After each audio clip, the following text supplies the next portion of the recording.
The song.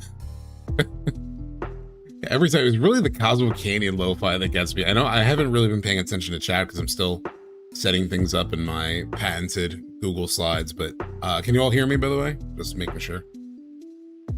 Since I can't hear myself, so.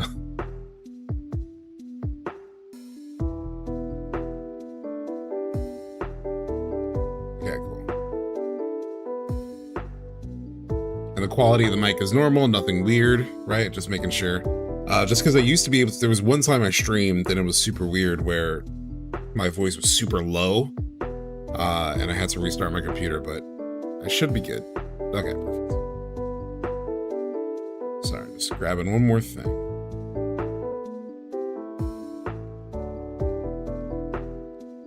Actually, a couple things. It's gonna be fun.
Seconds. Damn it.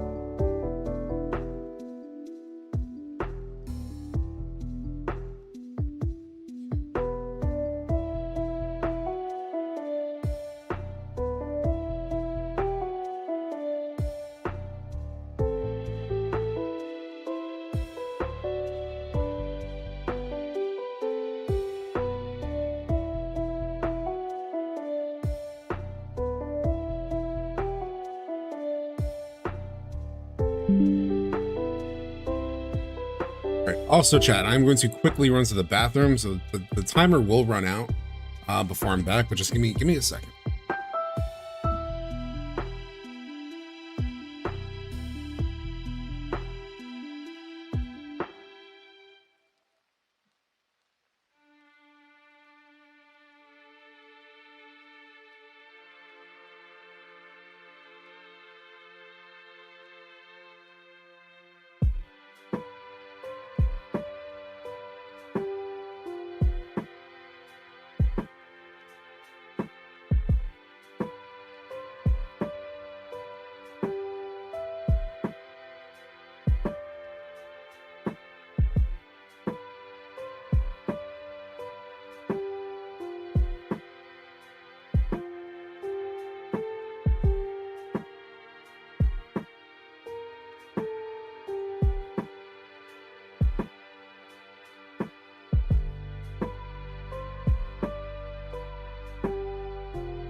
Okay.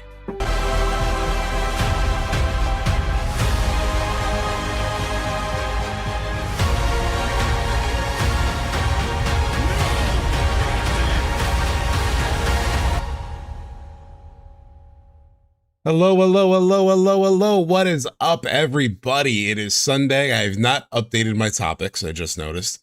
I did know that was something I wanted to do before chat, but I ended up doing some other things first. But hi. So first off, we have a whole lot for today. You're going to watch me update these topics, even though I don't know if anybody looks at the little topic row during the stream.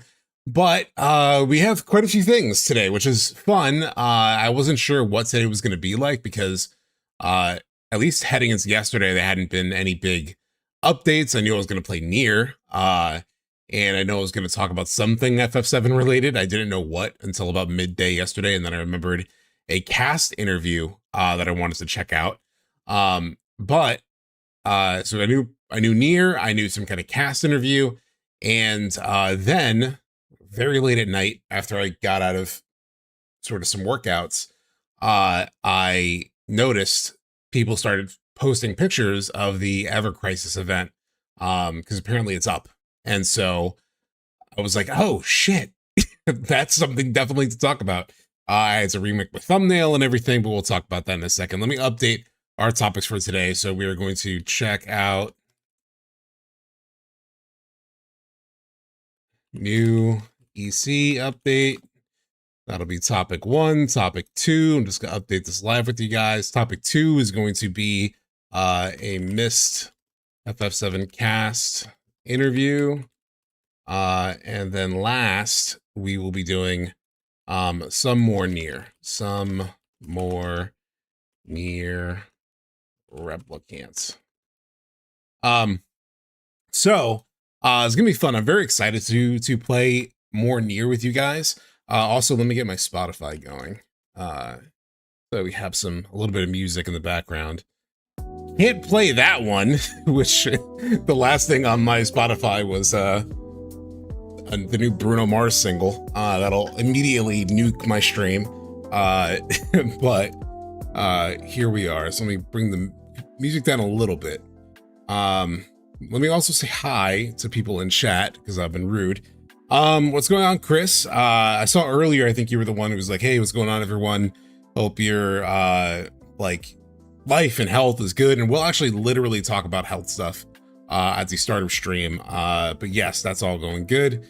Do you need a link to the full storyline? Do you have it already? I have one video and it looks like it's only a first half.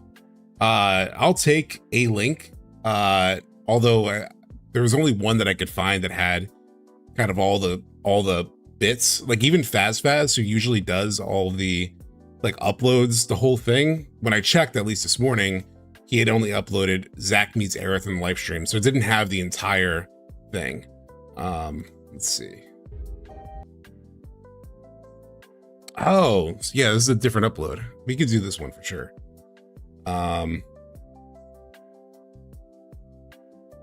Cool. Thank you. This is just there's no like commentary or anything over this, right? No, I always have to look at the topics and see if you updated them. Yeah, sometimes I don't update them. But hey, what's up? Alex, Let's Mosey, Lionheart, AJ, Tyler, Kyo Comic, Rowan, Alex, Ectogamut, Sephiroth. Also, what are we doing? Updates, plans, FF8. So I am going to talk about it a little bit, but FF8 is going to be every Thursday. That's the plan. Every Thursday will be FF8 streams. And I'll talk to you a little bit today about Thursday's stream of FF8, which was a lot of fun.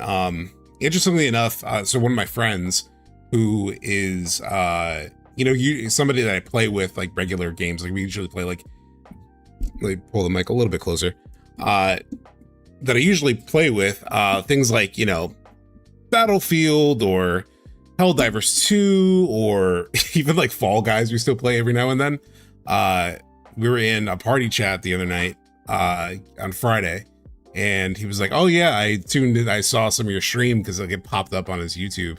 And so he apparently watched some of the FF8 stream, and I was in the middle of the battle. He was like, hey, well, actually the way that he let me know that he was in the stream was we were, getting ready to play Chivalry 2.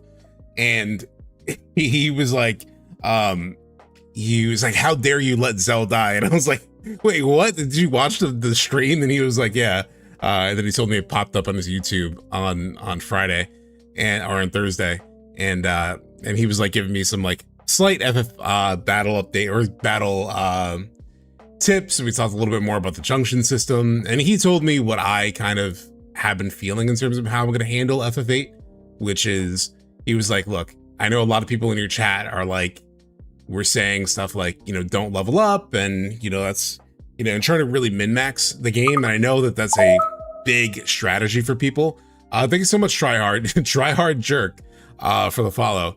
But a lot of people were like, he was like, you know, I know a lot of people try to min-max that game, and the game is great for min-maxing, which like I remember hearing from Blitz, who recently, I don't know if he finished it, but he was doing like a platinum run, and he was like replaying Fate also, and he was like min-maxing the shit out of it, and he was like crazy powerful by like early in the game, like early disc one, and he was like, you don't really have to worry about that too much. And I was like, yeah, that was kind of my gut. You know, my gut was I just want to play the game, just how I want to play the game.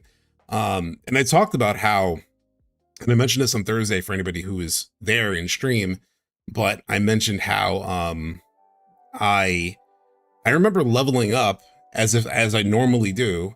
Actually, I'm reminded I need to remove one of these lo-fis, unfortunately, because it does trigger copyright. Remove for this playlist. It's the Prelude. I have a Prelude lo-fi. The fact that the tracks just changed reminded me. And one of the Prelude lo-fis actually does trigger copyright, which is annoying. So I remember when I played FF8 as a kid, I just leveled like you normally do in a JRPG in a Final Fantasy. And the only time it truly got super hard that I remember was the final boss. The final boss kicked my ass. And it was a very long fight with the final boss of FF8. But it was fine. Like it wasn't like completely undoable. I did it. And I was like 11 years old. So I think I can handle, you know, however crazy, if it gets a little bit hard in case I level, I'm just going to play the game like normal. I'm not going to actively try to level, but I'm not going to avoid it either. So at least that's my plan.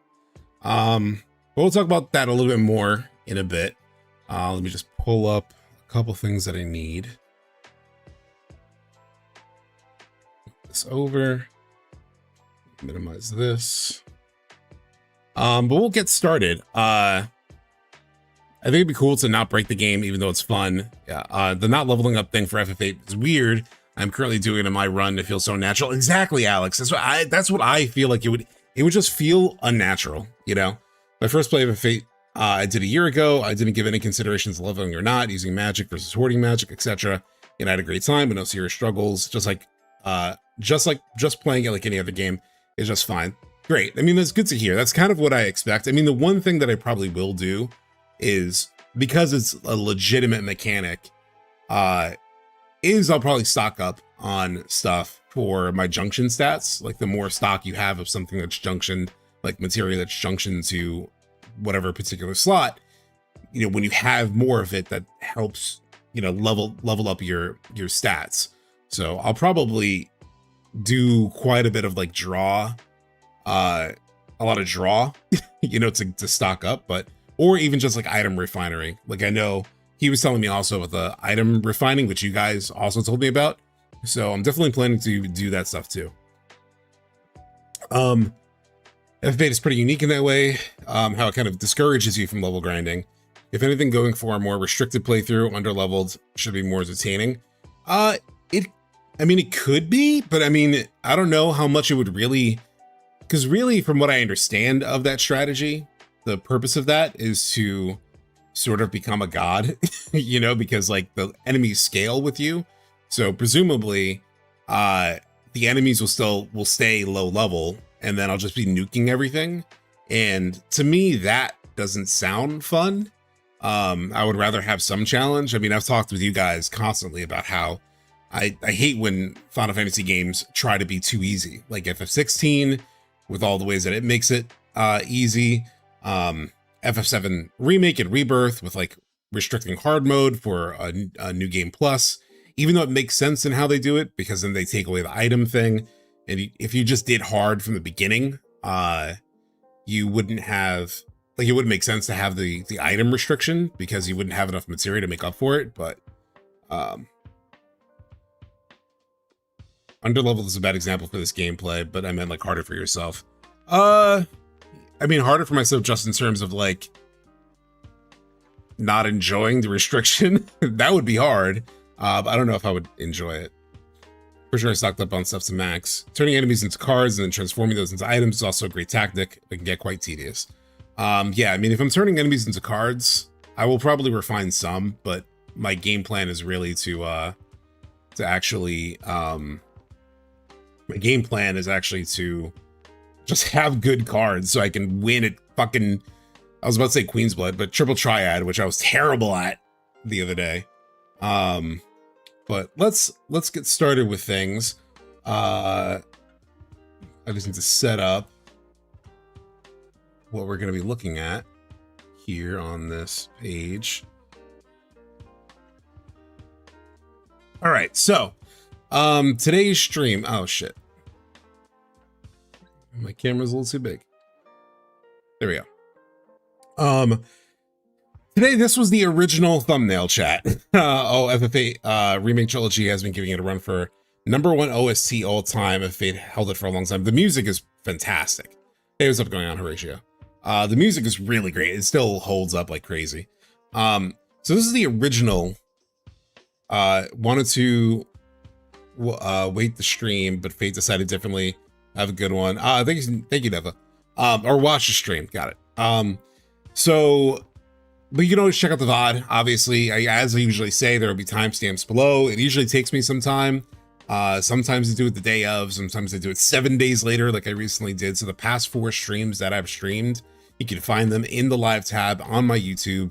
And they are updated with timestamps. I just did it the other day, like all 4 of my last streams, including the test stream where we played RE1, which is a lot of fun. But it was like a quick thing just to test out the new OBS setup, which has been running beautifully. Knock on wood. I currently have no drop frames so far. I don't think I had any the other day. It's going well. So I'm hopeful that we won't have any more crashes, but I'm sure you guys will let me know if anything goes wrong. But yeah, so this was the original thumbnail for today's stream on YouTube. Also, if you're on YouTube, if you could go ahead and give it a like, because that is obviously very helpful for the channel and helping people find the stream, helping people find the VODs. VODs usually die on YouTube, like a lot of streamers on YouTube.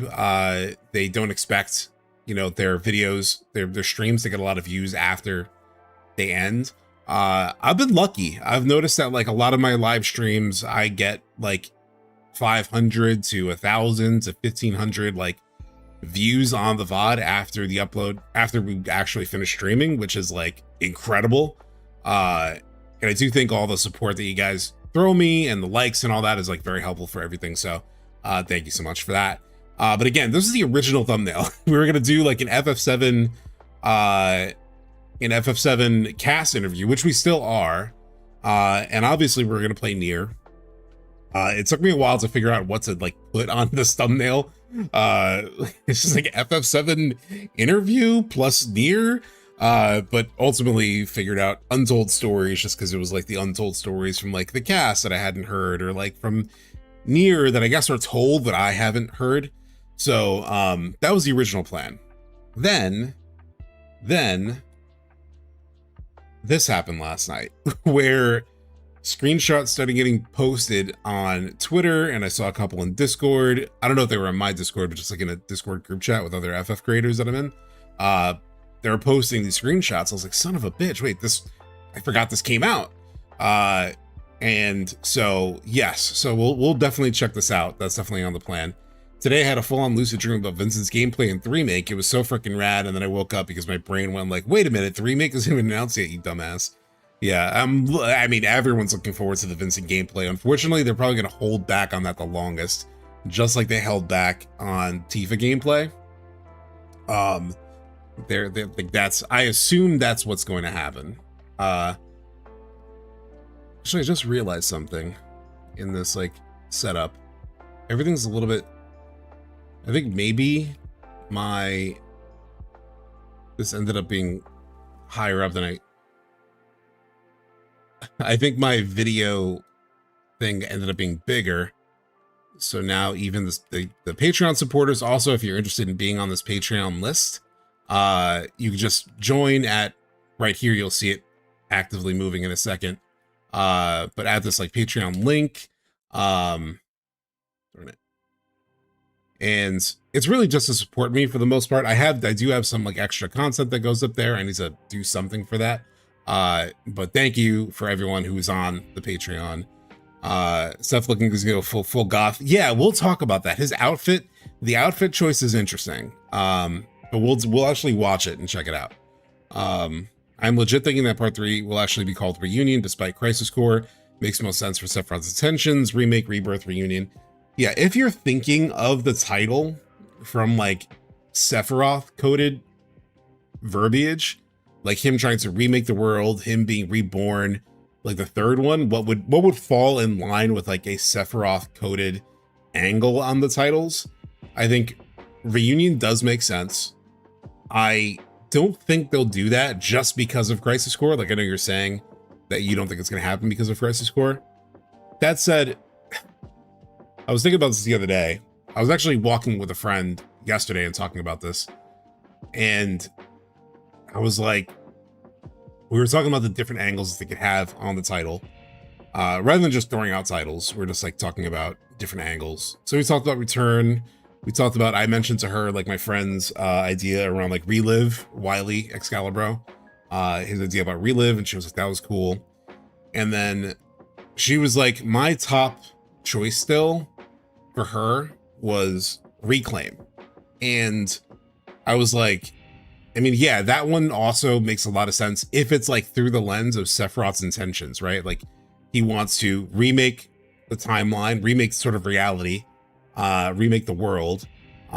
He wants to be reborn, and he wants to like reclaim his birthright, you know, like as he says in, is it the Temple of the Ancients? He literally says that line. He says reclaim a few times. Isn't one of the OST tracks? Doesn't, I don't know if it has reclaim in it.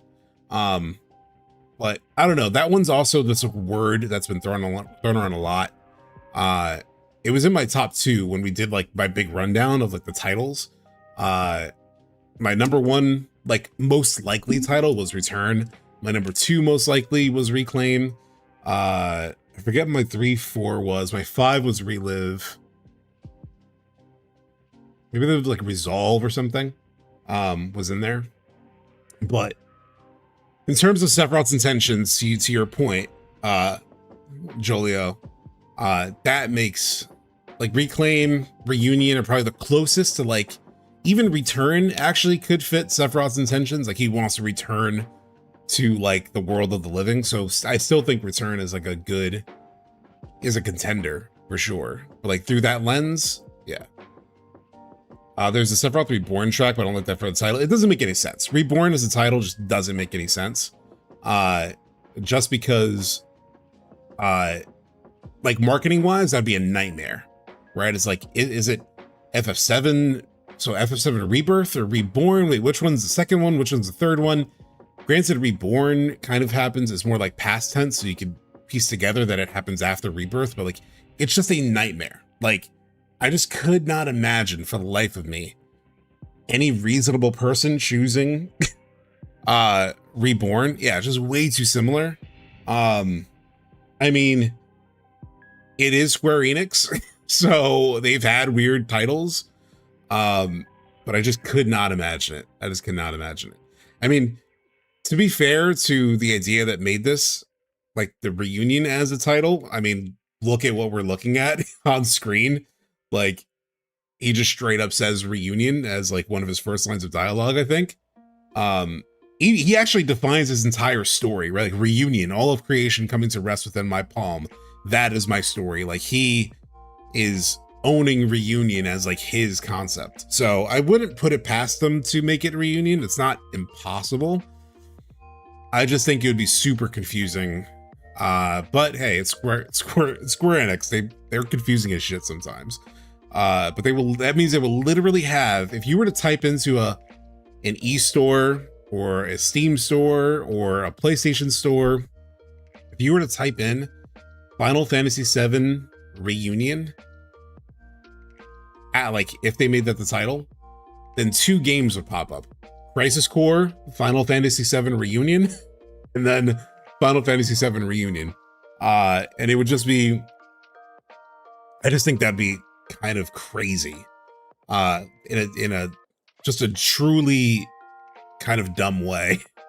Because then also it would almost like make it like, I feel like new players, when they're searching this stuff, would they be like, oh wait, is Crisis Core the literal game that comes right before FF7 Reunion? Like if you're just a normal, you know, casual gamer who's like vaguely interested and you like sort of get an idea like, oh, let me go play this game, you might literally think Crisis Core is the one that comes right before Part 3. And that would be a jarring leap, I would imagine. Or maybe that's why they titled Crisis Core that way, and we'll see how that all makes sense when it happens. But yeah, I personally don't see Reunion, but he keeps saying it a lot. So, and we know it's a huge part of the game. It's what's coming up in Part 3. The other thing about Reunion, to some extent, is like it communicates a bit of a downs part of the story. Like the reunion, the traditional reunion, is a negative event, right? It's not a, it's like having, that's the other thing with like some titles that I've heard, they're kind of like, they just sound a little bit negative, and I don't think you want the third one to sound negative. I think you want it to sound triumphant. Maybe it can if Reunion gets to mean something else. Like we see it, we're gonna see it in this event because I've seen the screenshot of it. But like Zack and Aerith reuniting, or you know, all that stuff. Like if they depict that, then that could give it a more positive spin. But I don't know, I just can't see it. Reunion could also be kept for the trilogy compilation that's released. Yeah, that's true. I've heard that before, which again, it's probably another better option for that than for Crisis Core. SGF is so far away. I know it is. So first of all though, something personal, and I won't like linger too long on this. I just like always try to, I don't know, there's just something I that's happened this week that felt good, and I wanted to celebrate and talk about it, especially like if it, you know, inspires any of you who've like had a similar journey or in the middle of a similar journey or whatever. My mic cut out. Can you hear me? Hello? Is the mic good? I'm seeing like activity on my OBS, so it looks like it's, you can hear me, I would assume. Okay. So the wire is a little wiggly, so it has like popped out before. That's why I thought it's possible. So like I said, I won't spend too long, you know, but like I feel like the stream is about, I want to make the stream like not just totally FF7, not just totally games all the time. So I tweeted this out, which is pretty funny. Somebody posted this amazing meme, which was like me opening door for food delivery after 24-hour marathon of playing RE9. And it was hilarious, especially because like the door to my apartment is a black door. It's like literally like this. And so it's like how, and I wrote, this is just how I feel every time I open up for my shame-filled food deliveries. Because that is how it feels. Like I'm this goblin, fucking give me my slop. So it was just funny. But it was also like, that was also a spiral that I've been in terms of just like really relying on just eating not the greatest things that I should be eating, and that's slowly sort of like creeping up on me. And I was watching, I've been like addicted to these videos of like just, you know, people trying to lose weight, because I am as well. The first couple are like, you know, these like these situations where these trainers gain weight and then they lose it to sort of like understand the perspective of someone who is trying to lose it. And they're kind of interesting. There is like a little bit of an element of like, did those people keep it up? You know, the people that they helped, because like when you have a trainer, that makes a big difference. And so I've always wondered about the people who like, after they lose the trainer, do they keep it off? And sometimes I look it up. I can't always find if the person that's like highlighted in the episode has kept it off or not. There have been a couple, I think. And then there's been like these like 600, 700 pounds ones. The one thing that's like most wild to me though is like, even though I'm not at this extreme of a size, is I relate a lot to some of the things that they say, you know, about their relationship to food, or like how they've, you know, let themselves go or whatever. And like one of the things I was in one of these episodes was like, it was a person that they were like documenting their current diet, and they were like, you know, it's like, it tastes good, but it no longer feels good. And I was like, oh shit. I was like, I know exactly what that feeling is like. So this is me for the year so far. I've lost 13 pounds, which is great. And part of this is also just accountability in a way of like, I want you guys, you know, to, you know, keep me honest in terms of like, you know, hey, are you doing what you need to do? You know, I'm a New Yorker, so I like a little tough love. So, you know, the most effective way to check on me in stream is to like be in chat and be like, hey, did you do your workouts this week, you fat fuck? Because again, that's just a New York way. I don't think it's the best approach. It might make the community a little toxic to let people start to use that language. I'm just saying that is technically, I respond well to negative reinforcement if I respond well to anything. Oh shit, I didn't see the alert. Where's my alert box? Oh, my alert box is way back. But thank you so much, Red Mage, for resubbing for 4 months. So this has been, you know, a big deal in some ways, but it is still like a fraction of what I ultimately want to lose. And you can get in your head on these things. Like even when you're like making progress, you can get in your head. You're like, God, I feel like I could lose it faster though. And I've been through this before. So this was a long time ago now, where I lost 45 pounds at one point. I was 230 in March, ironically enough, March 1st. I didn't realize until I posted the screenshot here for the stream. And I dropped down to like 185 by October 2013. So as you can see by like even how deep that incline was, like I lost a ton in a very short amount of time. And obviously I gained a little bit back. I mean, this is years, like this is because of the way the app and like how long it's been tracking my information. Like I said, I did start to gain it back, but it took like if this short thing was March to October, this was like another 2 to 3 years where it started to climb back up. But I've been through this journey before where I lost a bunch, and obviously I've gained it back. And that shit that almost messes with you more, because like you've done it already, and then you lose that sort of progress, and then it's like, oh man, like I messed it up, you know. But the thing that I remember most from that time period is I remember it feeling like it happened really fast, and it did. Like March to October is not a long time.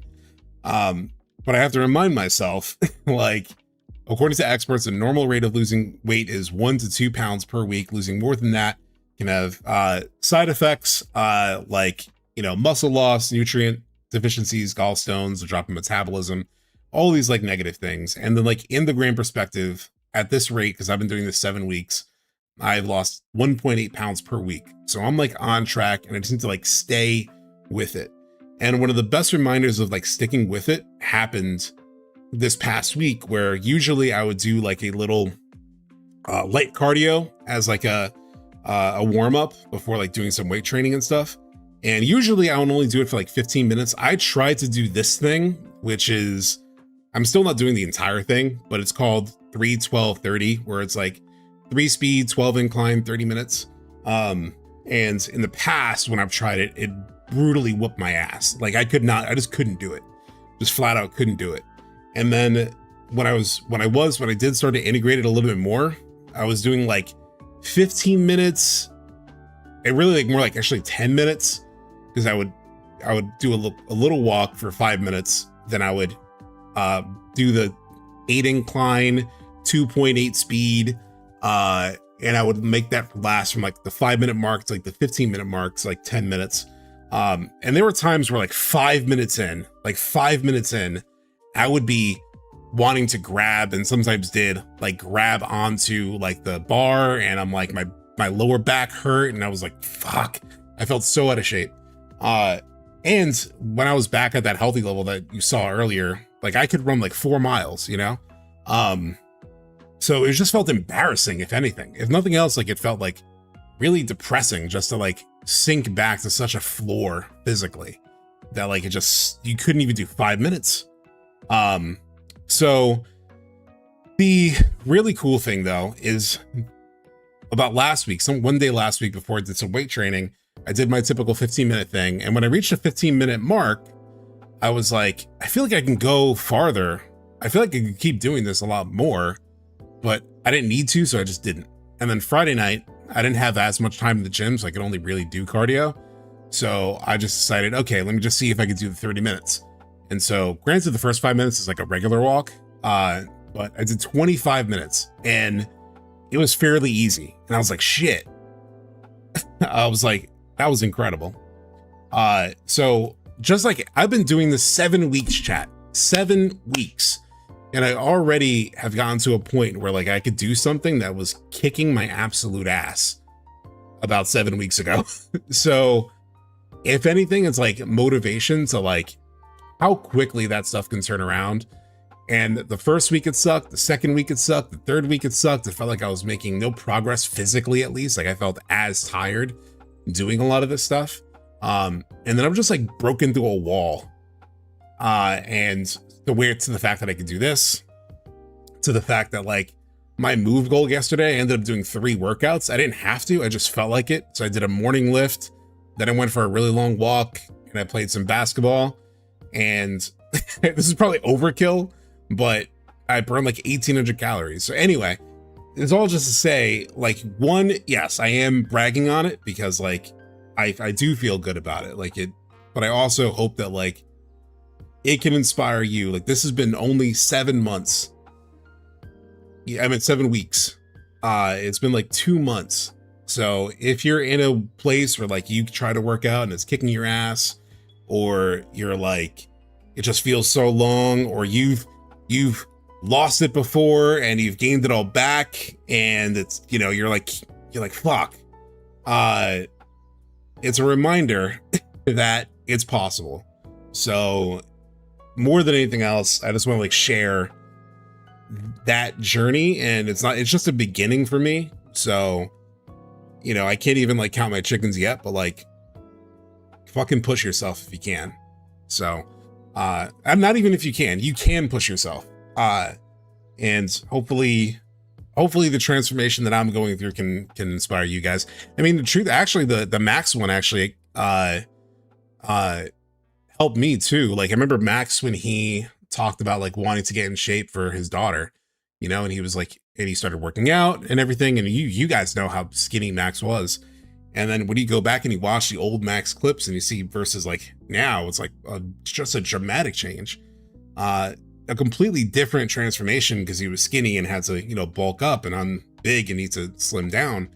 But like, I remember seeing that, just being like very inspired by that in general.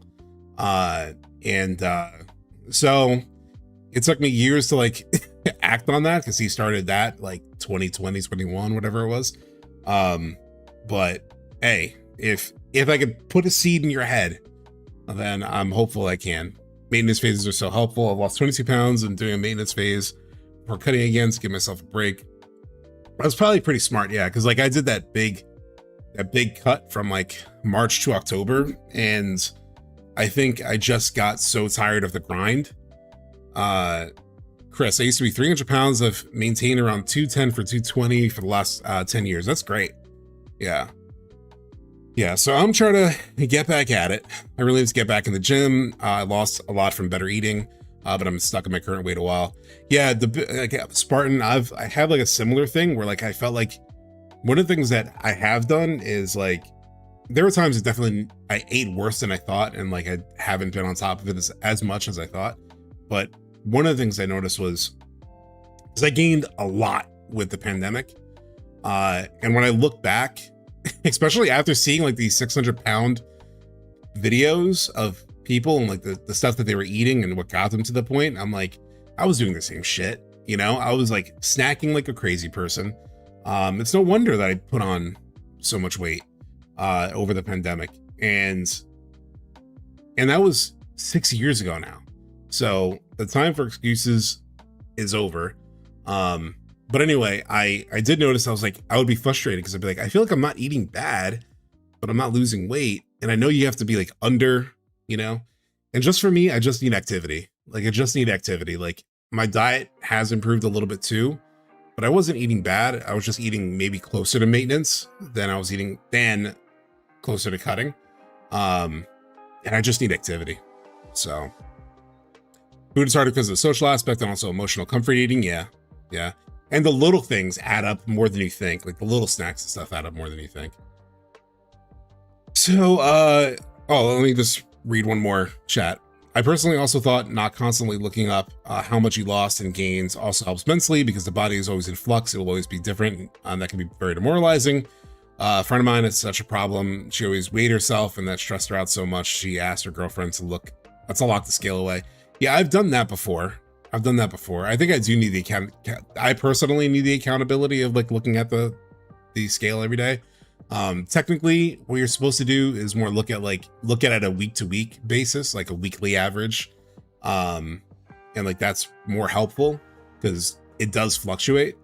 But for me, what's really helped is having this app that, because I have the scale, it's like a connected scale. And so it just logs it every time I step on it. And so it keeps track of like how much, and like that alone has like helped take some of that off, and I can see it in like a grid line and stuff like that. So that's very helpful. Pandemic is brutal. I jumped from 280 to 310, but I'm back down to 240, which is the best I've been at since reaching my final height. That's great, Spartan. Yeah. So I see like a lot of people have been in this realm. Tyler, I'm a health nut since high school. Working out and being healthy. Health conscious is my obsession outside of art. Here to help if you need advice and such. I love talking about this stuff. Thank you, Tyler. I'll definitely reach out if I need it, for sure. Weekly averages are the way to go. Yeah. Yeah. So, all that's to say, I mean, I'm glad there's so many people who've been in a similar thing. I have a putrid diet, but I bike 28 miles every day and do farm work the majority of the day. Wow, Bulb. That's crazy. Yeah, I'm just happy that a lot of people have been in a similar place and are like working on it. Here's Corduroy, thank you. And then Rollin with a rare, not joking around, but an earnest chat from Roland, have been losing 1 to 2 pounds per week for the last 30 weeks. And I gained weight over Christmas. Yeah, the Christmas always kicks your ass. But I'm glad that you've lost 1 to 2 for the past 30 weeks. That's incredible. Thank you so much, Blue Dragon, for the follow. Yeah, congrats to everyone in chat who's like also posting their progress and their success. That was actually the joke I made last time when I posted my activity. I was like, in the year 2026, let's stop posting bullshit and start posting progress. So that's what I'm hoping to do. So all right, let's talk video games, because how long are we into this stream already? How long has it been? Fuck, I can't see.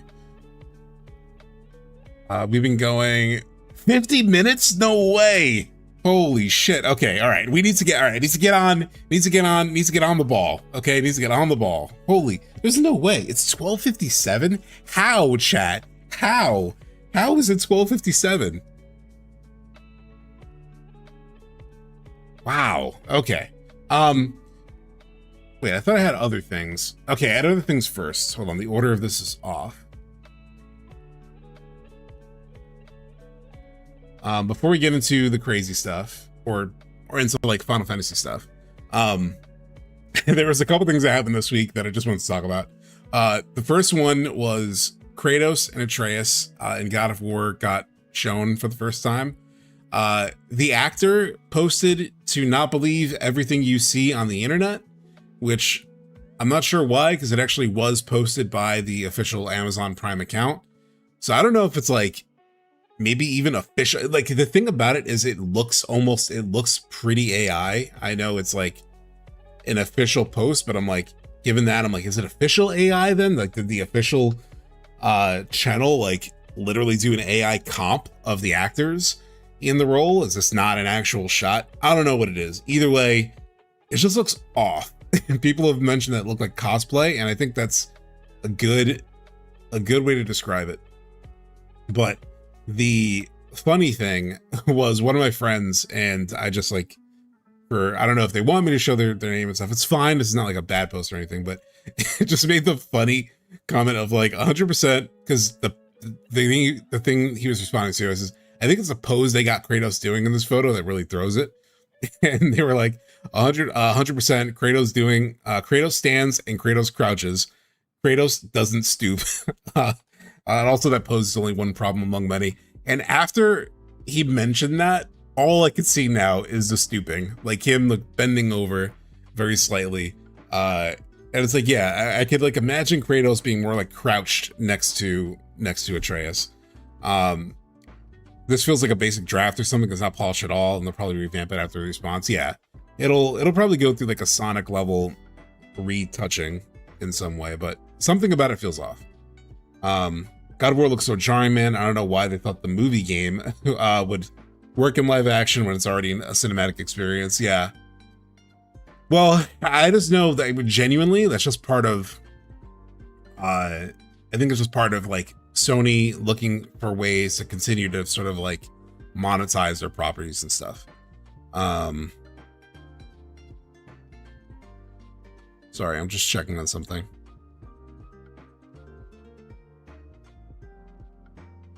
Oh, it's something I'm not familiar with. Then the other thing that popped up was there was this post that it was like a follow-up, and it's from Bloomberg and Jason Schreier, who's like really dependable. Probably the biggest thing that came out of the Bluepoint news, and we talked about it a little bit on stream a while back, was like, you know, Bluepoint shut down, and you know, it was really upsetting for a lot of us. And like one of the things that came up was that Bloodborne remake was something they pitched, and ultimately that's a no-go, seemingly largely because of like Miyazaki and FromSoft, and that makes sense. Like that game is like their baby, so you know, I can understand not wanting to sort of to have that in the hands of another studio. I mean, it's kind of what happened with FF7 Remake, right? Like they handed it off to a third party, and then they ultimately took it in-house. Like I could see that being, you know, how they would want to treat any kind of Bloodborne thing. But the other thing that came out was there was about a year where they were pitching other games, and two of the ideas that came out of things that were pitched, and again, this is Bloomberg, Jason Schreier, so it's pretty reliable, was an updated version of Shadow of the Colossus remake that included like cut bosses, like additional bosses that didn't make it in the final game, things like that.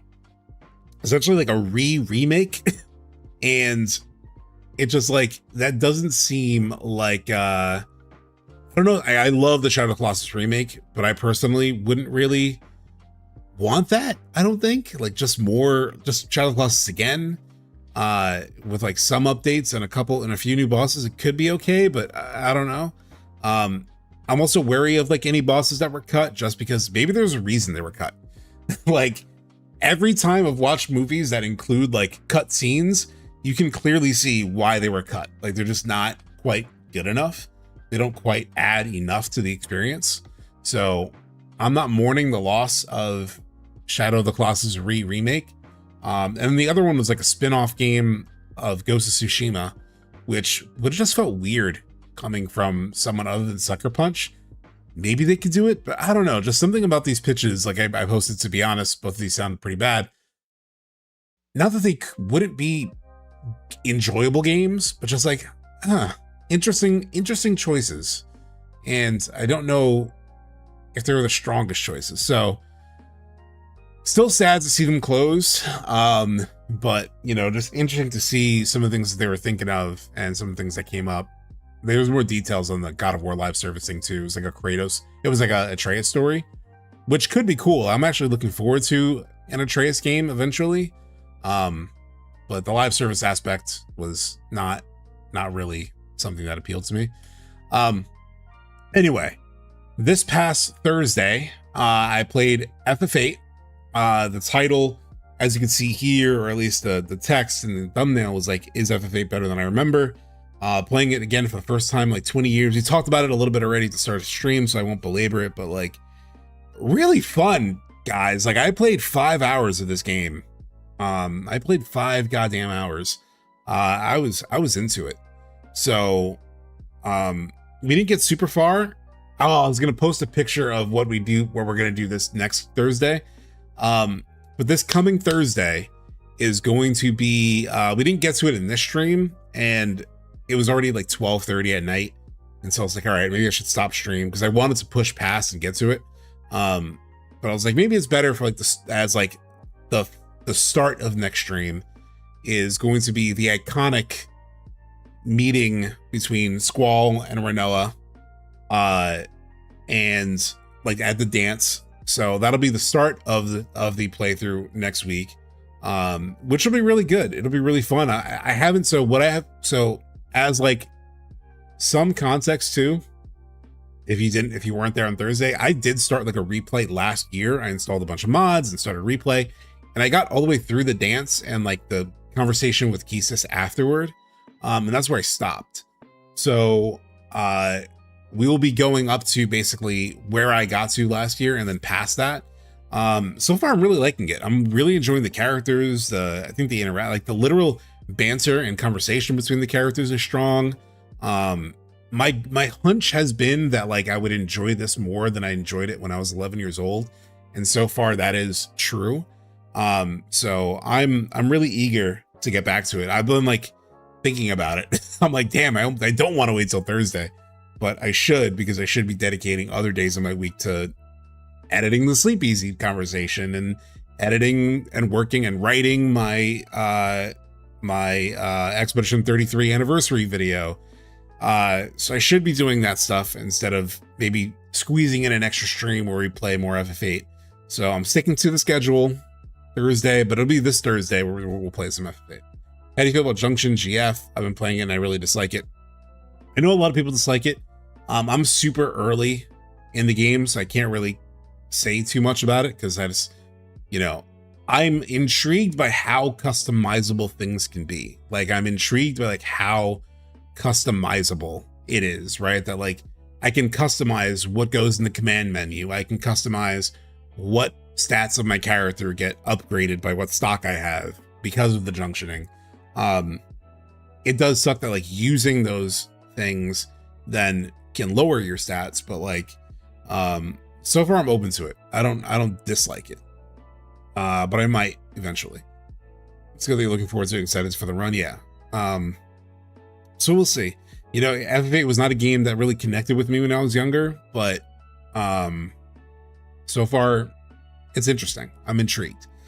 And then, I ran into this last night. I watched this, and I got pulled in by the thumbnail, A Decade of Disappointment, and then like how Square Enix lost me. Before I say too much about it, so fuck. The thing I really wanted to linger on here, because I considered like playing it with you guys and like reacting to it.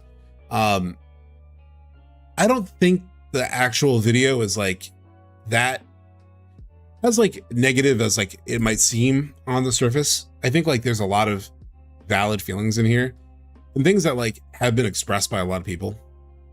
One of the things he really talked about was, he talked about Kingdom Hearts 3 first, which I have no context for because I've never played Kingdom Hearts. Then he talked about FF16.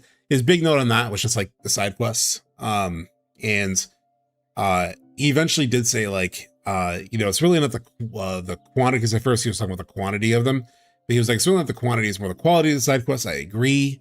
And then he talked about Rebirth and how it just felt so bloated, mostly because of all the side content in the world and how that distracted from the story. So he'd like reach points in the story where he'd be like, oh, I forgot what was happening. And because he spent so much time in the world doing the world intel stuff. And I get that. But we've talked about this a lot on stream. At a certain point, I just genuinely am struggling to understand, like, at a certain point, when do we as players just regulate what we do in a game? Like, because I had the same exact experience. Like, I started Rebirth and I was really excited about the world stuff, and I did all of the world intel in the grasslands in Junon when I first played the game. I 100%ed both regions when I reached them. But then that feeling that he describes in this video of like, feeling like, wait, the story, what's going on? Like, I felt sort of the same thing when I walked into Under Junon, and I was 34 hours into the game. I was 34 hours into the game, and I was at the very beginning of chapter 4. So, like, at that point, that's where I literally just decided, I was like, oh, I just can't keep playing this way. Like, it's just not worth it to interrupt the story this much for this long. And so I just stopped doing as much world stuff. I still did all the Queen's Blood because I really enjoyed it. And it doesn't take long to do Queen's Blood. Thank you so much, Honey Bunch of Oats, for the follow. So I, did all the Queen's Blood because it's pretty easy. It's pretty fast. And it's enjoyable. It's just like a fun little mini game. I would do like some, Proto Relic quest stuff because there was like a little story tied to it.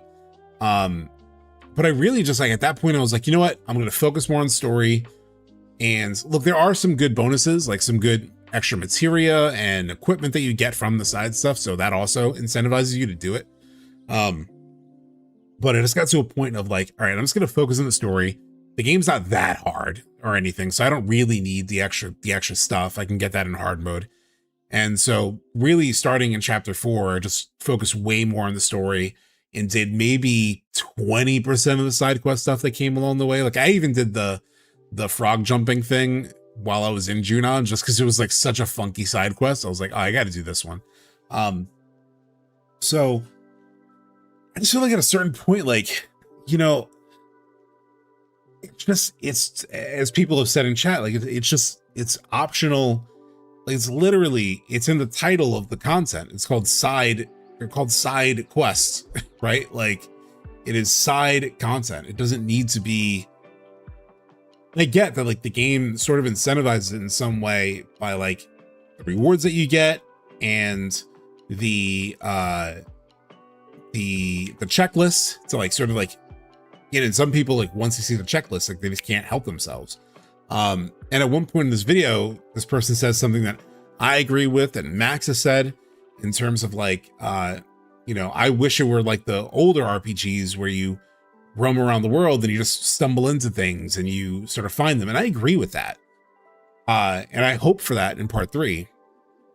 But it's just like, I was also thinking about it and I was like, because I could, one of the things that was brought up as a complaint was like, it just felt too bloated. Like they just wanted us to do all this stuff. And I was thinking about, okay, what happens if they were not to do the checklist, right? Which I'm hoping they don't necessarily do. I kind of hope it's more balanced. Like some things are checklisted, but some things are missable. It was like, if there were not, I was just playing the scenario out in my head. If there were no checklists and you just like wandered around the world and you stumbled into things, that would be exciting. One of the best examples of that is in the Corel area, where I remember driving around with the buggy and then suddenly Gilgamesh burst out of the sand. And it was like a cool emergent thing that I wasn't expecting. I wasn't looking for. It wasn't on a list. It just happened. Like I heard his voice and I started driving toward it. And then like this big sand monster emerged. And like that shit was awesome. Like I did not expect it. I didn't see it coming at all. And like, it was a really cool emergent thing that was like fucking sick and really exciting. And it didn't, come with a checklist, or a checklist didn't point me toward it at least. So those kinds of things could be exciting. But then here's the other thing that could happen. So let's say they try to make all of the side quests like that. Let's say try to make all the side content that way, where you have to like go around the world and find it. I would guarantee you that there would be people who would then say, well, why didn't they just give us a checklist of all the side stuff? Because now I feel like they're making it so that like they created these big maps and now I just have to explore them or I'll miss stuff.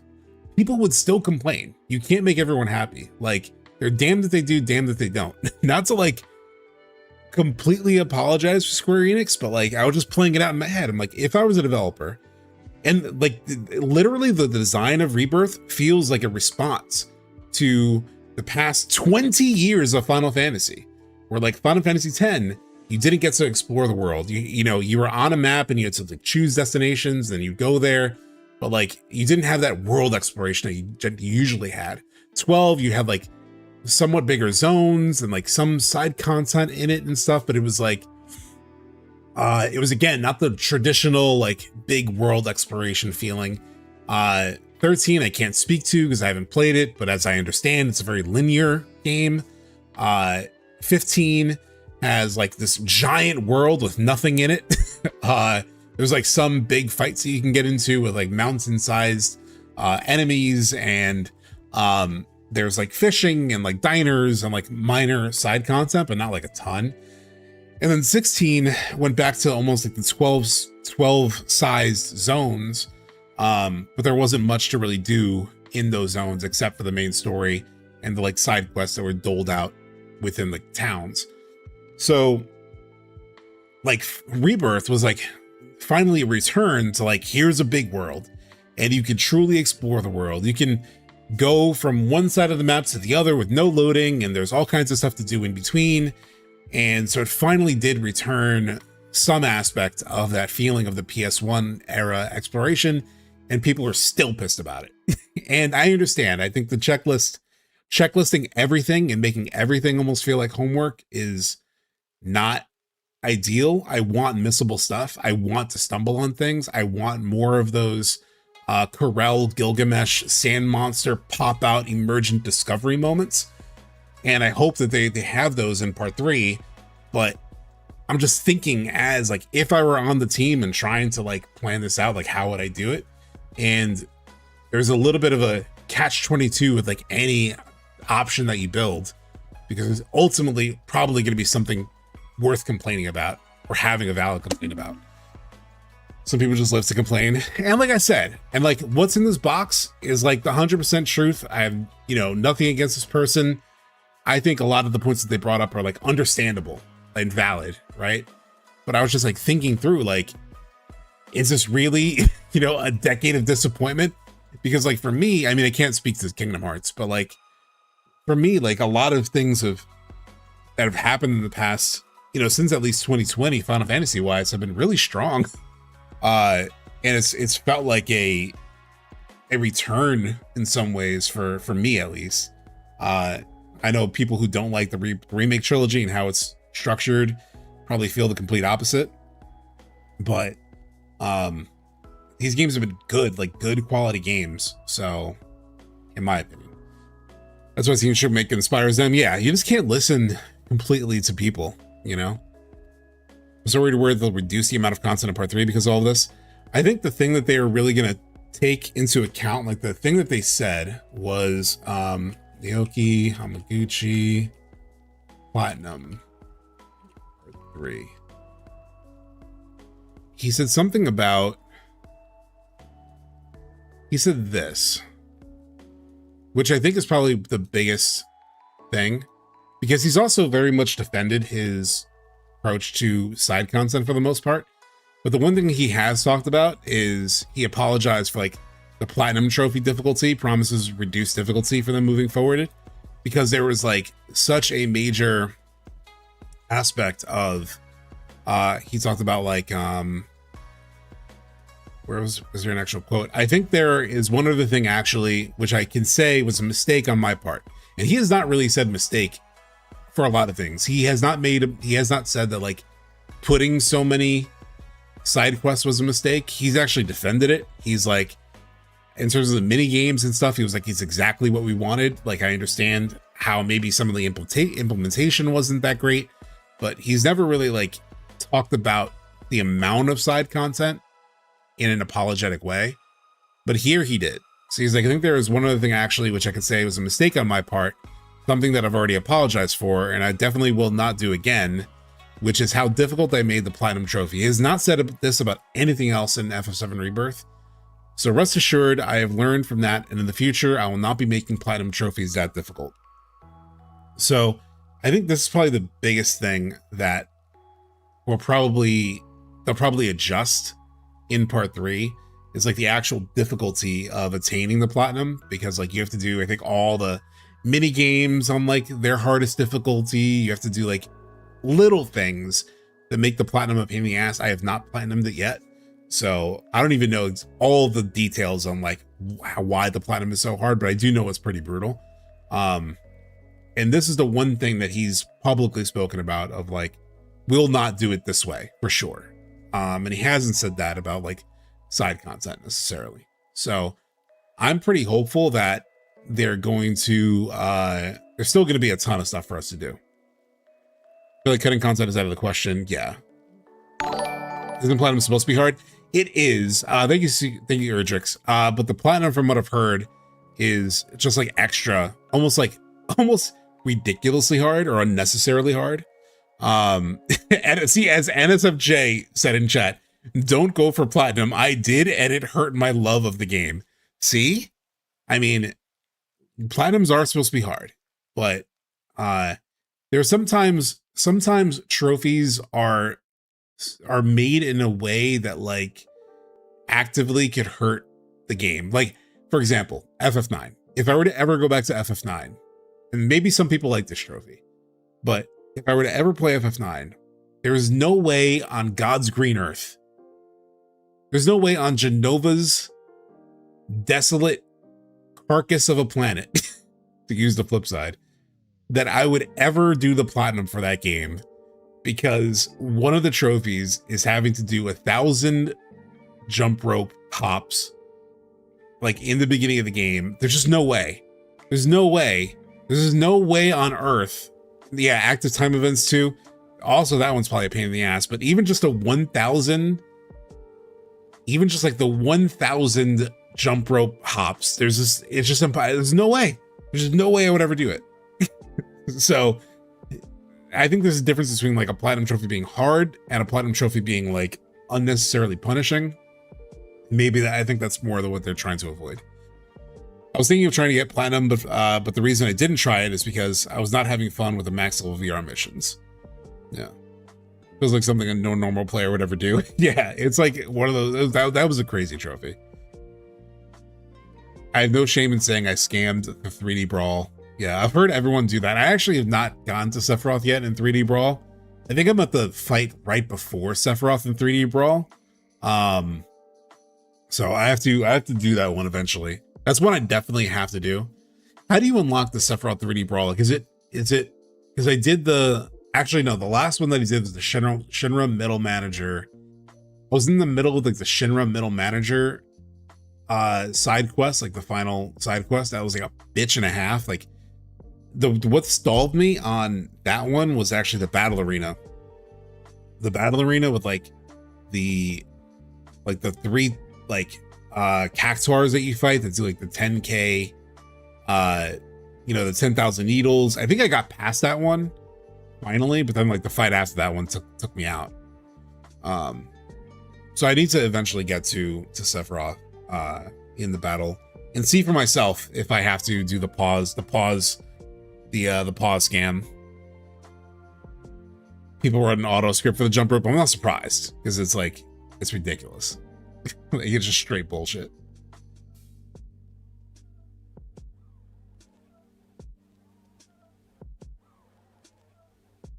Oh, I'm so dry.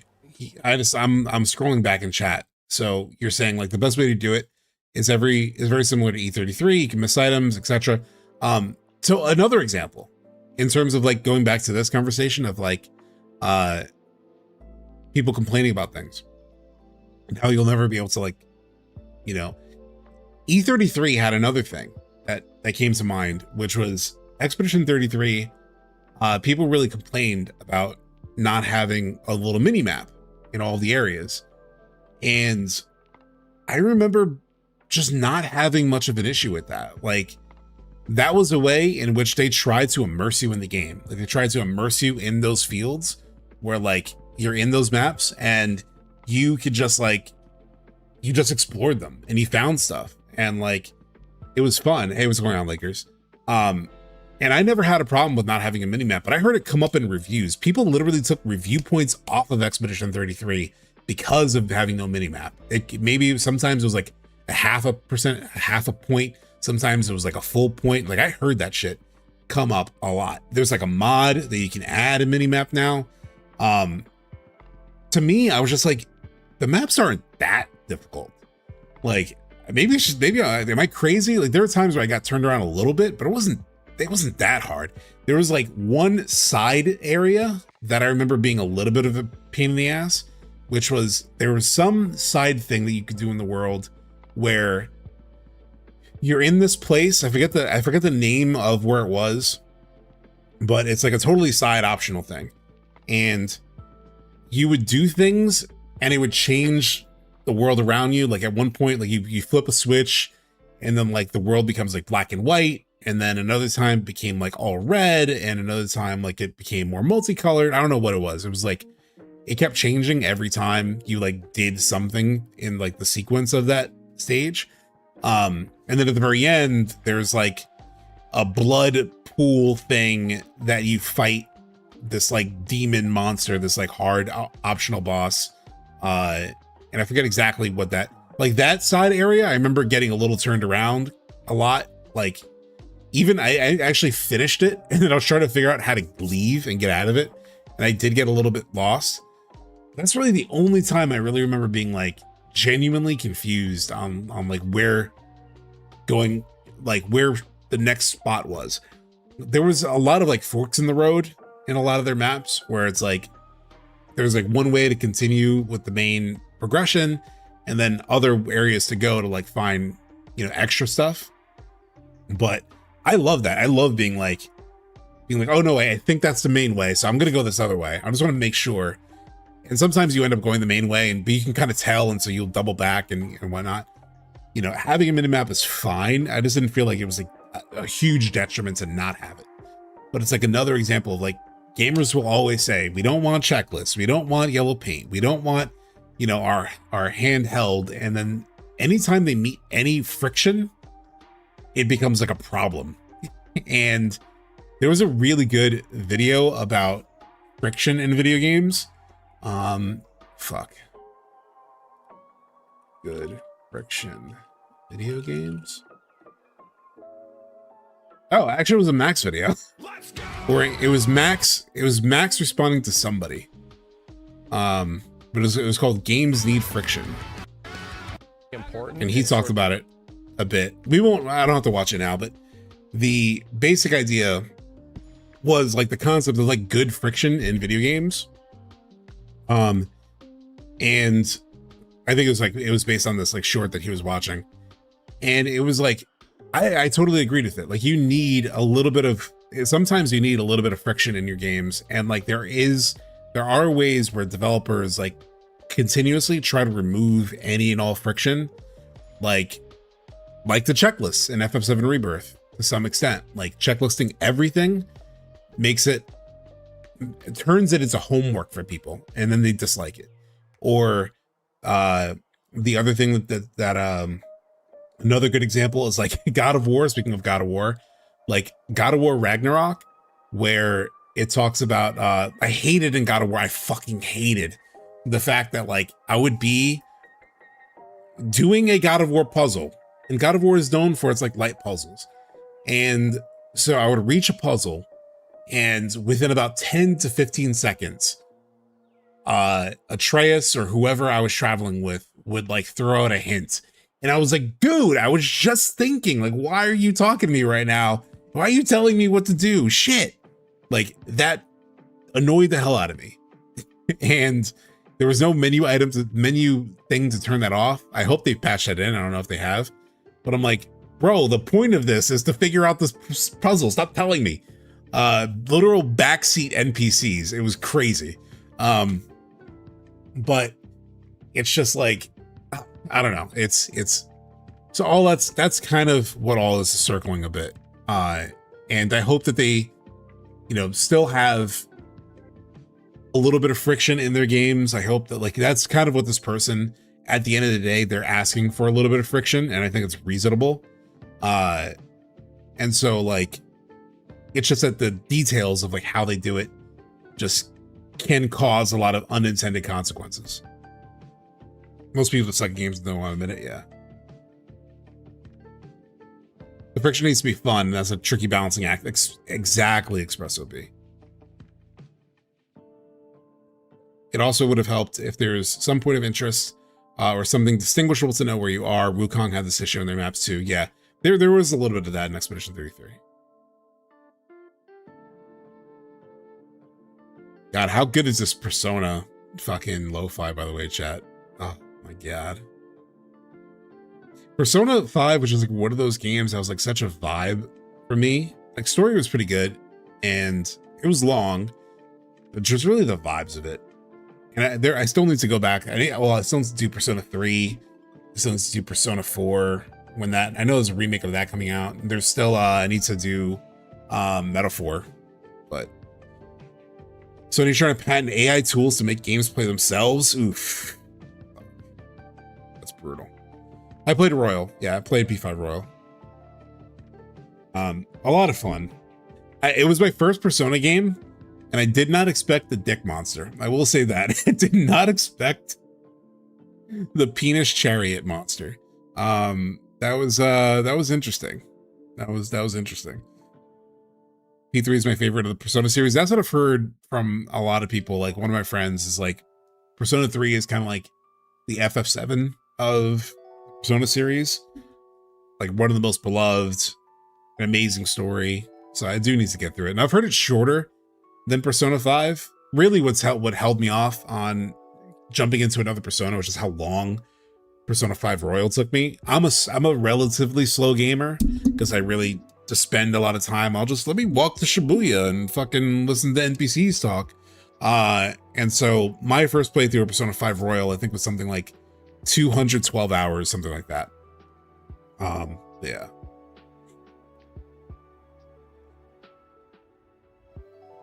But chat, let's get to our first topic.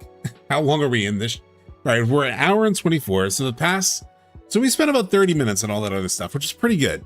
But I was thinking of what we could watch, and obviously there is the Ever Crisis stuff, and we will watch the Ever Crisis stuff. Do not worry.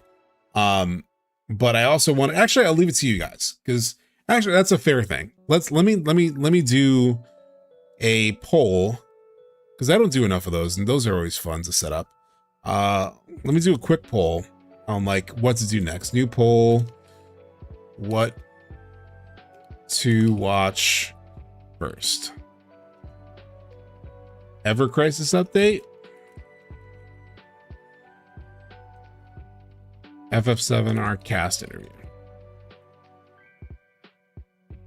I started on Twitch. I'll do it real quick on YouTube.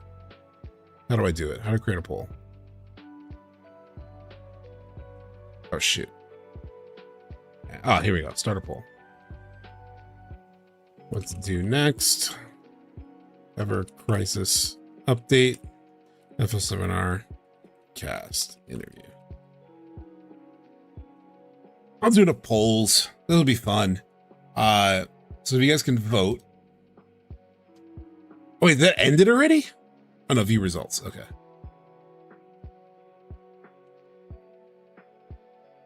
I thought the Twitch one like ended already. Ever Crisis update seems to be the lead, which felt like it would be. The cast interview has a little bit of a lead on Twitch.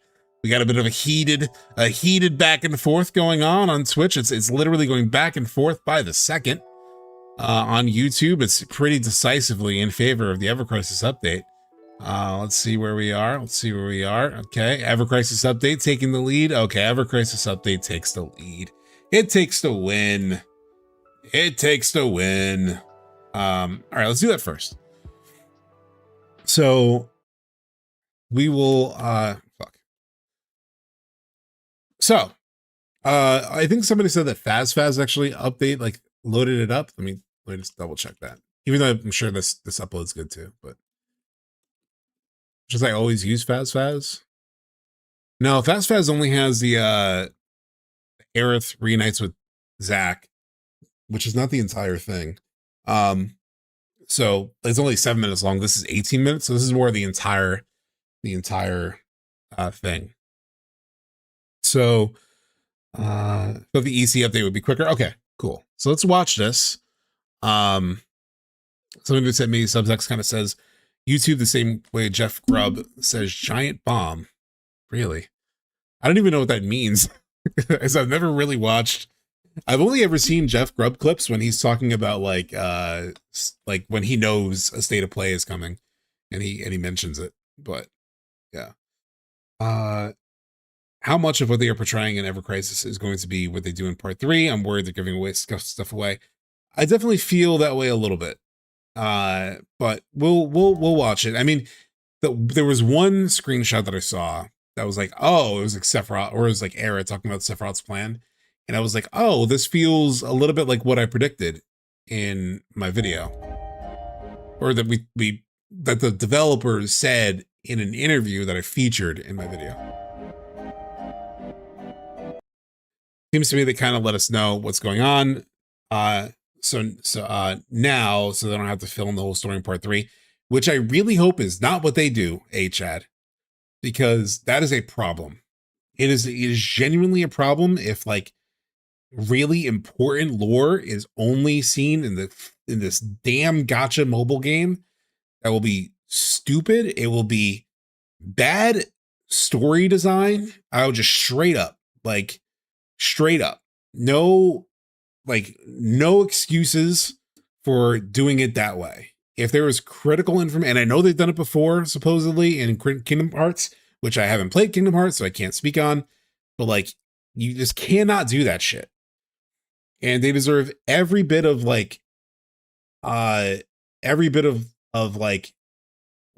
knives being thrown at them for it. Because it's bullshit. It's just straight up bullshit. Especially because like you're putting it in a style of game that a lot of your fans may not like. Like, on paper, the actual combat in Ever Crisis is fine. I actually sort of enjoy it, but they force you to grind because of the gacha bullshit.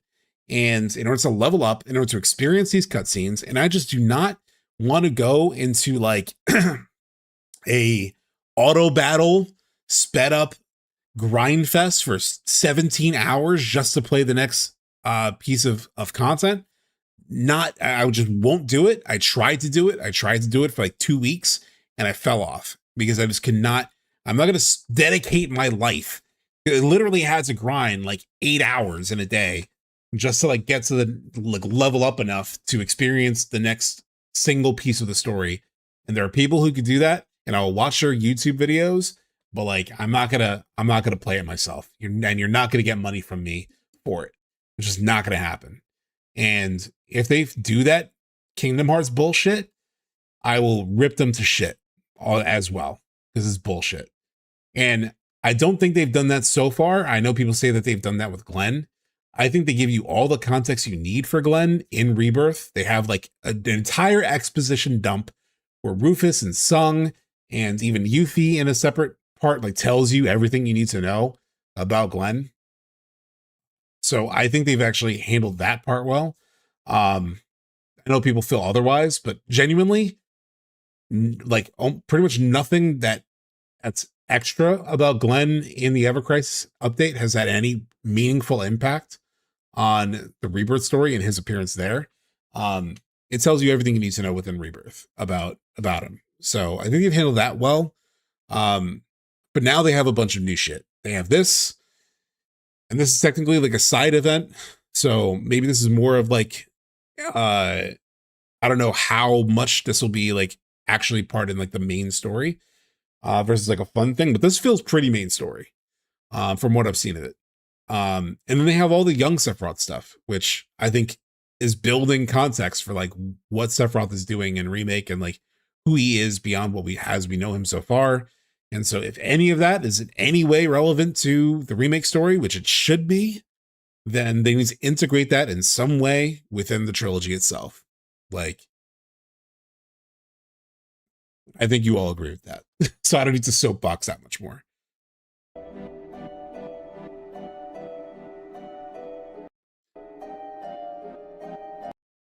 So it starts, all memories flow within the live stream. Its currents transcend time and space, at times melding together, at times drifting apart. Motion can give rise to a story yet unheard. one of the things here that's just, we've talked about this before, of like all memories flow within live stream, its currents transcend time and space. This is another way to explain the aspect of quote unquote time travel that has happened in Remake, or that we think has happened in Remake, in terms of Sephiroth knowing things from the future, Aerith knowing things from the future. They did an interview, chapter 18, FF7. Oh, there it is. They did an interview where they also said this at one point, which was they did like an interview about each chapter of Remake a long while back on their blog. And at one point they say, they mentioned this a couple times. So Whisper Rebrum, Viridi, and Creseo seem to represent Kadaj, Laz, and Yazoo from FF7 Advent Children fighting to save their own future, referencing the entries that appear after using the assessment area on each. Is this true? Their answer: the Whispers are capable of forming monsters from all the memories and the flow of time, and I think that includes the characters who exist or will exist in the timeline as well. So a mention of the future, and then again they say it later, where they say, next, the party are shown memories of the future as told in the original FF7. Was there ever a concern that this wouldn't be obvious to fans playing Remake with no prior knowledge of the original FF7? And they said Cloud and the team do not understand what they are seeing in the scene where they are granted memories of the future either, so it is fine if the full meaning behind the visions is not communicated to the player. Again, though, just to reiterate, because I think there's been a lot of debate about this, this is just the original game, chat. It is just the original FF7 being retold again. Do not think of it as anything more. Do not think of it as like things from the future affecting the past. Do not believe that propaganda, because it's not true. What's up, Stoic?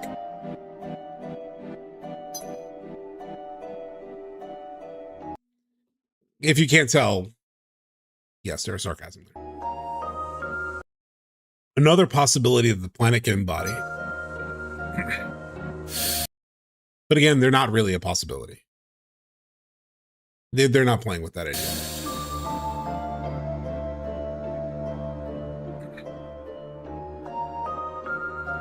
Reunion, all of creation coming to rest within my palm. That is my story. How long do you intend to continue this futile resistance? I feel like I might get fucking copyrighted for this music, so I'm gonna bring it down a little bit. So he says, like, how long do you plan to refute? How long do you intend to continue this futile resistance? And then the reveal that he's talking to Aerith in the live stream. She's on her knees, which seems relevant because that looks like the prayer. So I would assume most likely this is around her death. Although I don't know. I still think it's Aerith in the live stream after her death, yeah. She gets up. She faces him. Yes, so she's there. I will stop you no matter what. I won't let you cause any more harm. You still don't seem to understand. I rule over this planet now. See the evidence for yourself. By the way, I wanted to comment on his fit. I forgot to mention that. Looking at his outfit, there's something kind of Loveless coded about this outfit. Like, I was trying to figure out, like, what the fuck is with what he's wearing. The only thing I can connect it to is Loveless. Like, it looks pretty Loveless adjacent at the very least. Like, that's the closest I'm getting to. Dragon King Barbados, yeah, kind of. Because I was trying to figure out, what is this? What are they going for with this look? Dracula Sephiroth. I mean, it could just be like, hey, get the cool gotcha outfit. That could definitely be part of it. But in terms of like what inspired the design, it's giving Castlevania vibes. Yeah, it kind of has like, but even like these inscribements on the robe on the inside do remind me of the stuff that's on Vincent's casket, right? Um, but yeah, I kind of get Loveless-ish as well, though. And like Loveless as a story is all about like him trying to fight against, you know, he's like, how, and he kind of says something similar to Cloud, like how long. It's like, oh, you know, you're just a puppet, yada yada, and you know, dance until your frayed strings break, sort of thing.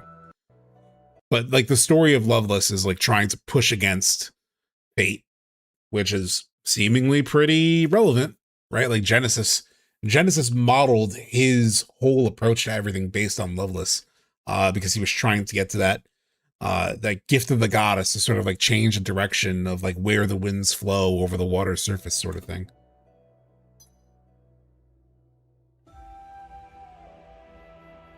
You still don't seem to understand. Oh yeah, I already said this.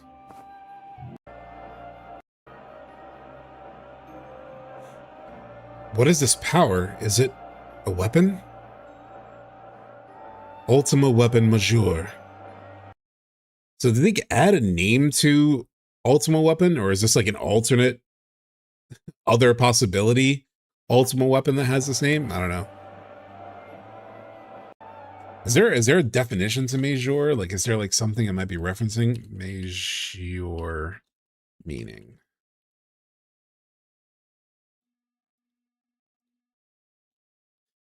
Force majeure, French for superior force, is a contractual clause freeing parties from liability when extraordinary, uncontrollable events such as disasters, acts of God, wars, or pandemics prevent them from fulfilling obligations. It acts as a legal. It's more like a legal force majeure. I've actually heard of that now that I think about it. Is it the only like thing it's connected to is force majeure? Because I just put force. I just put majeure meaning. But it's like it's basically like a more like an even extraordinary, yes, like just a step up sort of thing. God damn it. AI bullshit. Built into Windows. Okay. This version of Ultima Weapon is a lawyer. Yeah. That is the implication. Ultima Weapon's cousin. Weapons exist only to protect the planet. You'll be the one that it'll oppose. So we've heard about, and I think it was in the description of this event that he's like using weapons. So this kind of supports that. It also supports like maybe even just like the yellow coloring and stuff. Like, was Whisper Harbinger a weapon of sorts? Weapon Majeure is my creation. Its purpose is to destroy all threats posed to the planet. That's fucking sick, man. As like a concept, like Sephiroth operating within the live stream, creating a weapon, like his own weapon. Fuck, that's crazy. And regain control of it. No.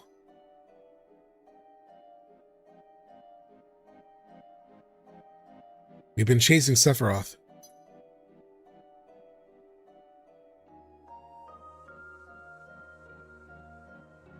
for so long. Maybe it depends on which live stream it manifested from. Yeah. We have to stop him.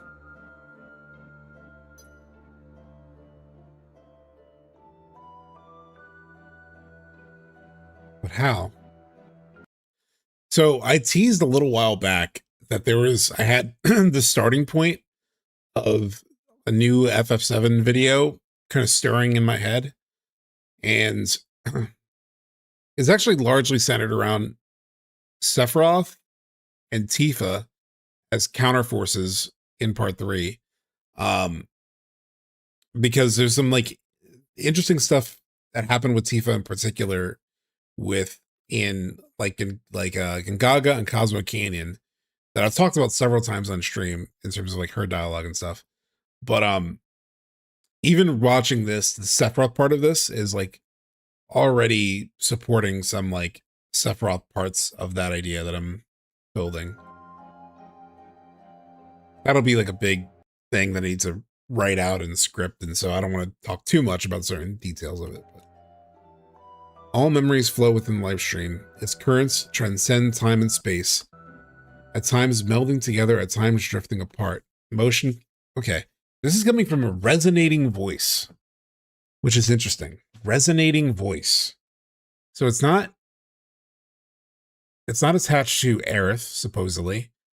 It's also, I mean, maybe it's Sephiroth. Oh, did he say this earlier? He said this earlier. So this is Sephiroth's words, repeating and resonating. She's thinking about it. Okay.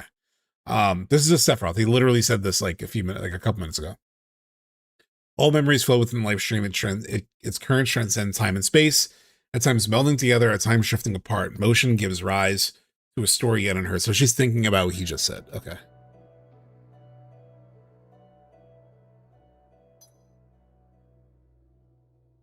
The story where we stop Sephiroth. That's what I have to find. Fuck, chat. I mean, come on.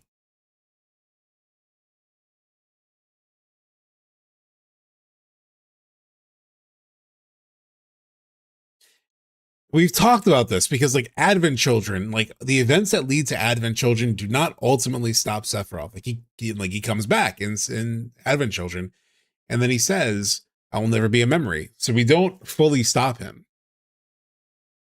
A story where we stop Sephiroth, that's where I have to find. So spoiler alert, chat, for part 3, because this seems relevant as shit for part 3 stuff, which is fine. It's fine. It's fine. Like, is it scare me a little bit that we're getting maybe a little more context? It does scare me a little bit. It does scare me a little bit, but it's not as if we're going to get the answer. If anything, we seemingly through this are maybe just getting some confirmation of things we've considered could be happening with the meta story. And it sort of does confirm possibly the existence of some kind of meta story. Sephiroth's also looking for a new story, yeah. Before we already thought this already, but yeah. It's just that we haven't had a character sort of say it like this, right? But yeah.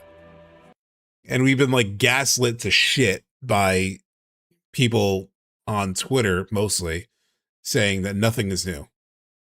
Nothing's new, chat. By the way, another example, because I was watching somebody play Remake again. I was watching somebody play Remake recently.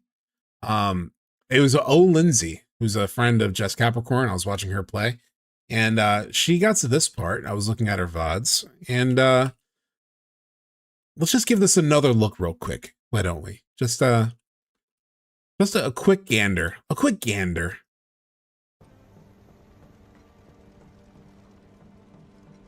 Which, if you remember, so this is in the Platefall, and at one point during Platefall, you take control of Aerith, and you have to go find Marlene, and you eventually do find Marlene, and Aerith is talking to Marlene, and oh no, that's not Marlene. I got faked that again. Talking to Marlene. Where is she? Right now, she's with Cloud and the other. And like Aerith is talking to her, and she's like, "It's gonna be alright. It's gonna be good. It's gonna be cool. It's gonna be chill. Relax." And like Aaron, Marlene's very sad, and it like destroys my soul. They go to hug.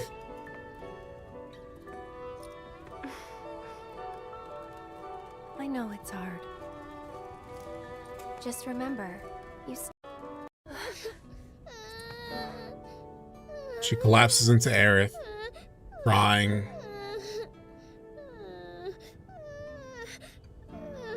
Then the biggest moment of OGFF7 is faithfully recreated, chat.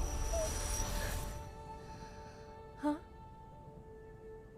God, this is one of my favorite memories of the original Final Fantasy VII, was that moment where, you find Marlene and, something is transferred from Aerith's mind into Marlene. And that it's such a pivotal point of the original story.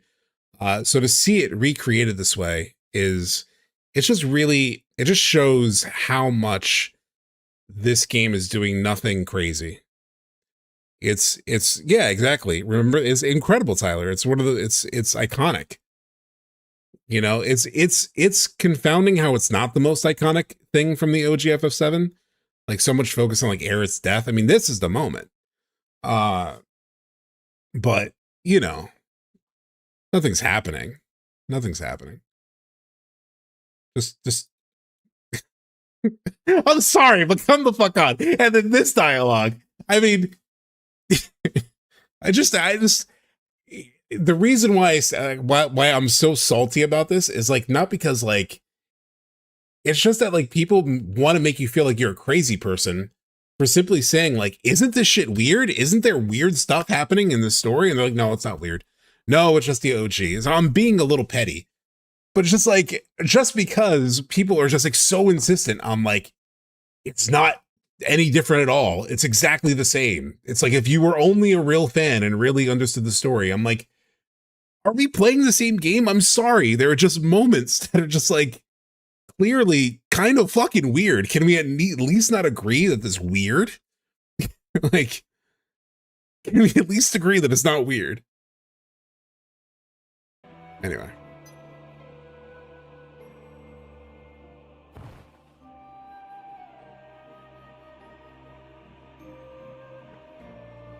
I'll be the one to defeat Weapon Major. And like, to be fair, Aerith does fight Sephiroth in the live stream, or it's like actively working against him in the OG. That's what happens when like the live stream comes out and collides with NieR. So like this has always been seemingly happening underneath the surface. We just haven't been exposed to it. It's talked about a bit within On the Way to a Smile, within the live stream white, live stream black thing. So there has always been this undercurrent of this happening within the live stream for sure. But it just seems like, you know, so it could still kind of go either way, possibly, but it just seems so in your face that it's like, how do you not at least entertain that as a possibility? Imagine it's a redubbing of Advent Children. That's all it is, yeah. Most people I've seen criticize the story haven't actually played through the games to see how much love and care is in it. We think Aerith and Zack comes from the live stream in Advent Children, but they just visit from Cloud's world. That's an interesting concept. There's something going on beyond the surface. There's a meta to this, clearly intentional. That's, I mean, it feels like that.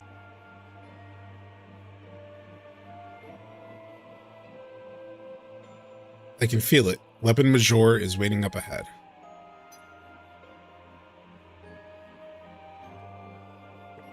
Can I do this?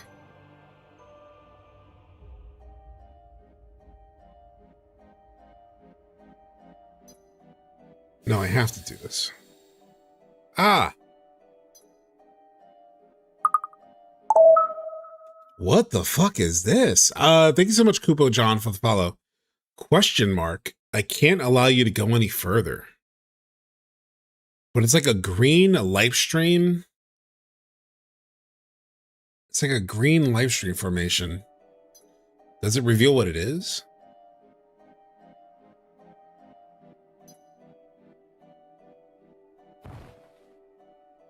Don't get in my way. Are you with Sephiroth?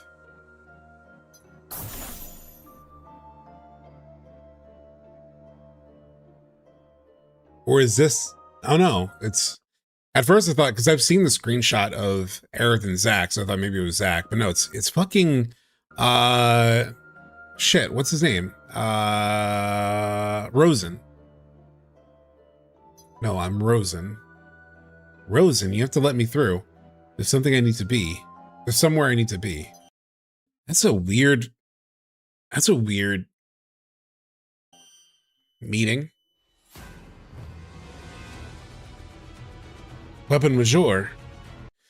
And again, this is just Ever Crisis. This is just, I don't know how much to take this as like 100% linked to the remake trilogy or like quote unquote canon or all that, but because like they've done funky stuff in their events. They've done like some weird funky shit in their events. This feels grounded in the lore though, so Aerith acts like she knows him. I don't think she did. She's just responding because he says like, no, I'm Rosen. And so she addresses him after hearing his name. Rosen, you have to let me through. She's just like responding. Yeah, yeah. After he had introduced himself. Major. Yes, if I don't hurry, it's going to destroy us. I have to stop it. You can't possibly think you can do that alone. I know it sounds foolish, but there's nobody else. Actually, that might not be the case. Huh? Hey, Rosen, wait up. Oh, God, it's our favorite absent father. That must be weapon mature. You can't always count on Rosen's weapon radar. You can always count on Rosen's weapon radar. He built a weapon radar in the live stream. You're not the only one who wants to save the planet. You're here to stop weapon mature too? Rage Mania again? Yeah.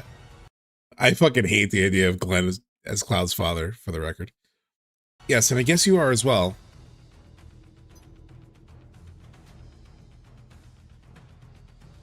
Good, then I suggest we work together.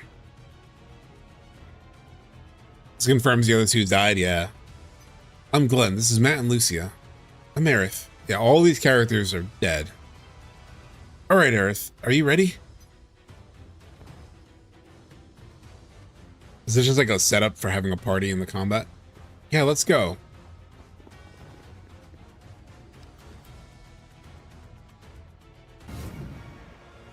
Yeah, so they have the battle.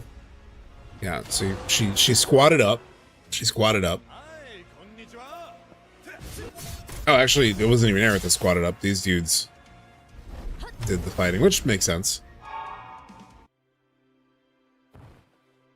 Ripples. Yes, we've done it. Thanks to all of you. I can't tell you how grateful I am. They didn't just kill the weapon in one fight, though, I assume, right? You were pretty impressive out there too, Aerith. She didn't do shit. I watched it. She wasn't in combat. All right, Rosen, start looking for the next weapon majeure. Oh, next one. See, they have, yeah. There's multiple. There are others? Live stream has a multitude of possibilities flowing through it. I did see this screenshot, actually. The live stream has a multitude of possibilities flowing through it. Sephiroth is unleashing weapon majeure on all of them in an attempt to erase those possibilities for good. Sephiroth is unleashing weapon majeure on all of them in an attempt to erase those possibilities for good. Makes me think of a couple things. All from chapter 14.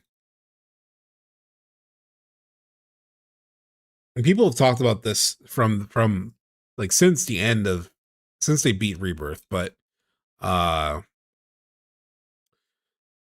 there is, fuck, where is it? There's this scene where we know, well, actually, hold on. There's actually something before it too.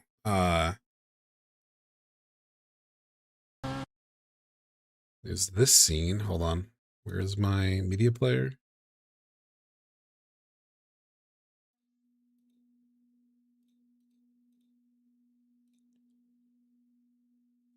Oh, it's just hidden.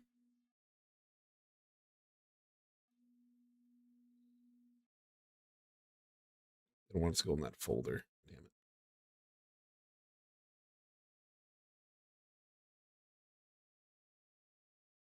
It reminds me of this though.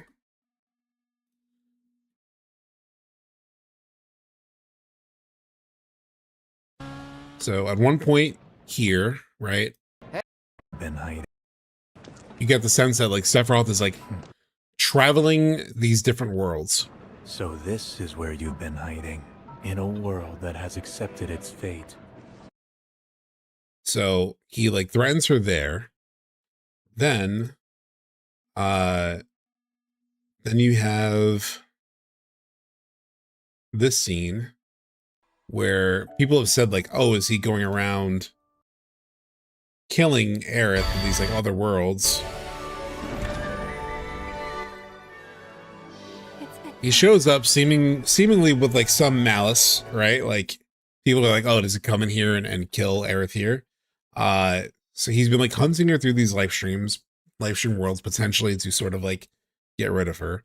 And then there's this, which we all know, but in the, you know, when he's explaining stuff and he says like, there's a multitude of worlds. The true nature of reality.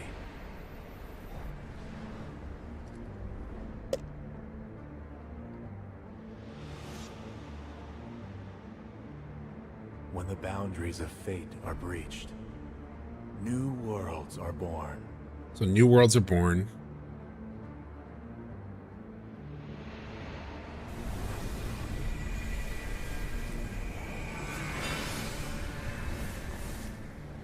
The planet encompasses a multitude of worlds, ever unfolding.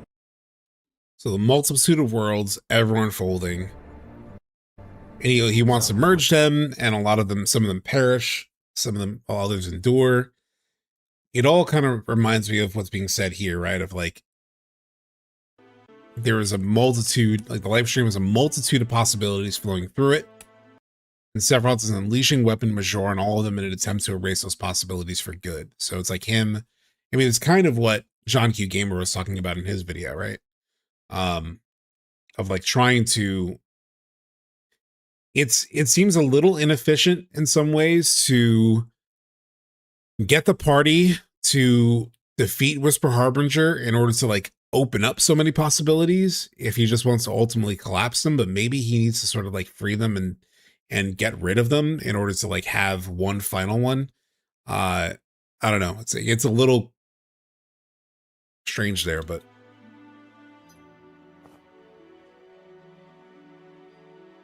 that's how he plans to become the absolute ruler of the planet. And that makes sense. The more possibilities he erases, the more energy Weapon Major receives, which in turn strengthens Sephiroth's grip on the planet. And that reminds me of this, which we've seen a couple times now, where it's like seemingly a formation of like a meteor of some sort. It's the end. It's almost like another apocalyptic event is potentially happening in another world, and he's absorbing it.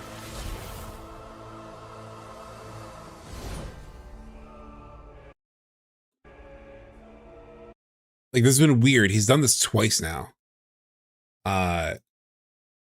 In these games.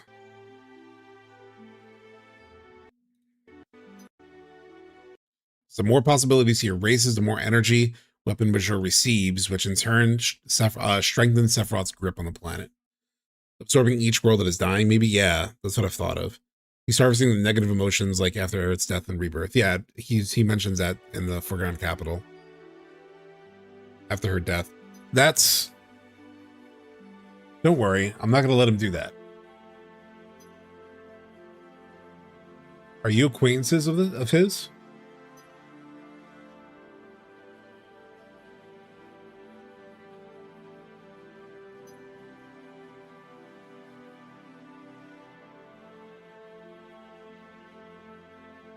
He was our team leader.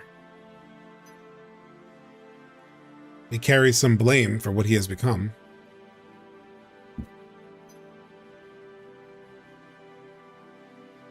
And that's why we have to be the ones to stop him.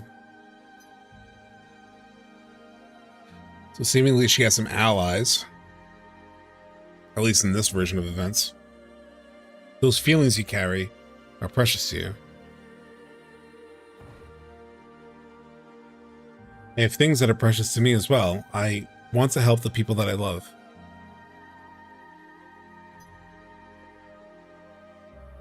Which also ladders up to her, that also ladders up to her Forgotten Capital speech, right? In her prayer. In her prayer, she literally says, I don't know what I'm doing. I don't know how to do this. All I know is, can you keep my friends safe? We all seem to have our reasons for wanting to stop Sephiroth. Subtext, while going the live stream white a month or two ago, Aerith finds 8 of other souls, has them diffused into the live stream and specifies they're the soul of the ancients, but I theorize that some of these souls that help her would eventually be Zack or other characters from the story. Is that live stream white? From what I remember in live stream white, because like that almost sounds a little bit more maiden potentially, but like what I remember from live stream white was like she was finding souls that were corrupted in a similar way as like Sephiroth's was, or like seems to be corrupted by him. I don't remember it saying that there were Cetra. I thought they were even like recently dead people, but I could be wrong. I'd have to go back and read it.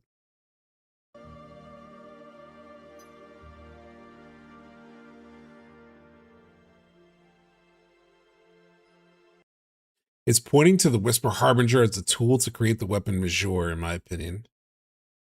In what way? And like, once Whisper Harbinger is defeated, weapon Major is like possible.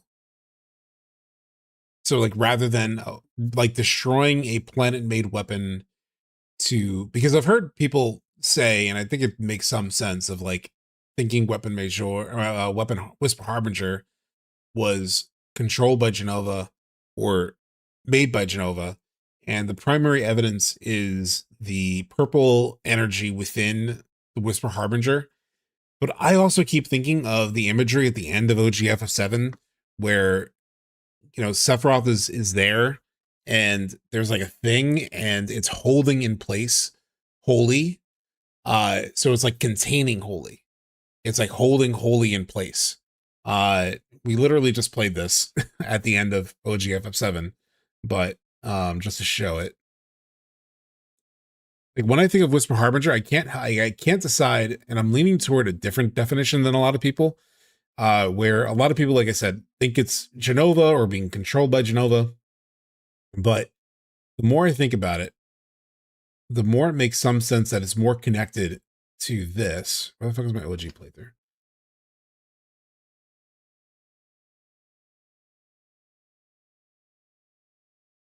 Where the fuck is my OG playthrough? Oh, that's right. I'm in the wrong drive. OG playthrough. I have to mute this because it has my talking over it. Where at the end of the game, there's this, right? And it's like, it's holding holy in place. Right? This like red shit. It's like, is this holy? Is this like holy? And like, this is actually containing holy. Let's see where it describes it. Holy materia is shining. Aerith's prayer is shining.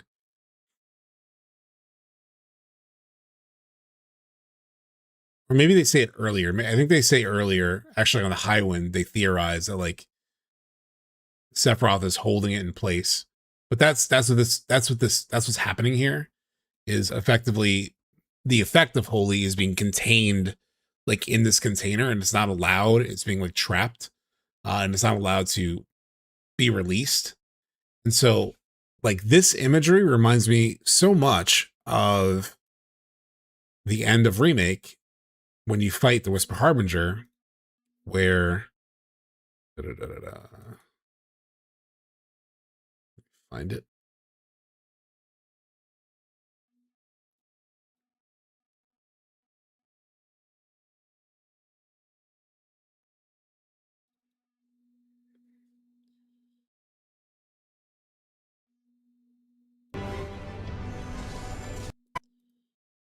And you see Whisper Harbinger for the first time, like in full. And it's sort of like, it looks almost like this purple energy is like trapped. Right? Doesn't it look more like it's trapped potentially? And that maybe this weapon is like containing Jenova. And it's like trying to, it does like, if we were to feed it, then it sort of gets released. And Jenova can have even more control. I mean, I haven't heard people really talk about that possibility, but the more I think about it, I just keep thinking about that OG imagery where it's like Holy is trapped inside something that eventually becomes released when we defeat Sephiroth.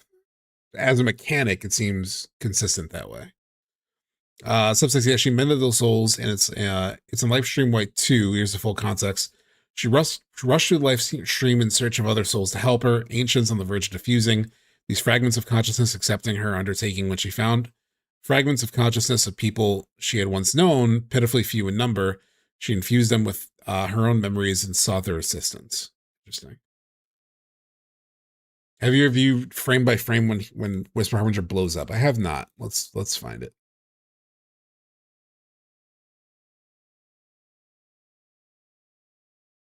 I think it's this one.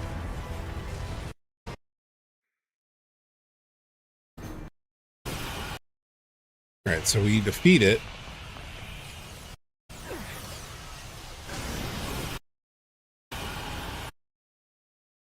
It diffuses, kind of. It's more like a diffusing.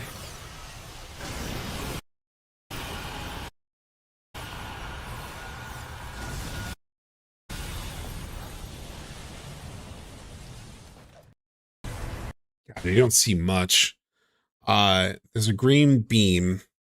To me, it looks like Holy gets cast when Harbinger dies, and when it transitions to the CG scene, there's a beam that shoots to the right. Yeah, I mean, it's hard to, like, even if I find that image of the beam shooting to the right, it's like hard for me to even say. Like, there's like green live stream shoots out. I really don't know what to make of that. That could be probably so many things. I really don't know how to interpret that exactly. Let's get back to this though.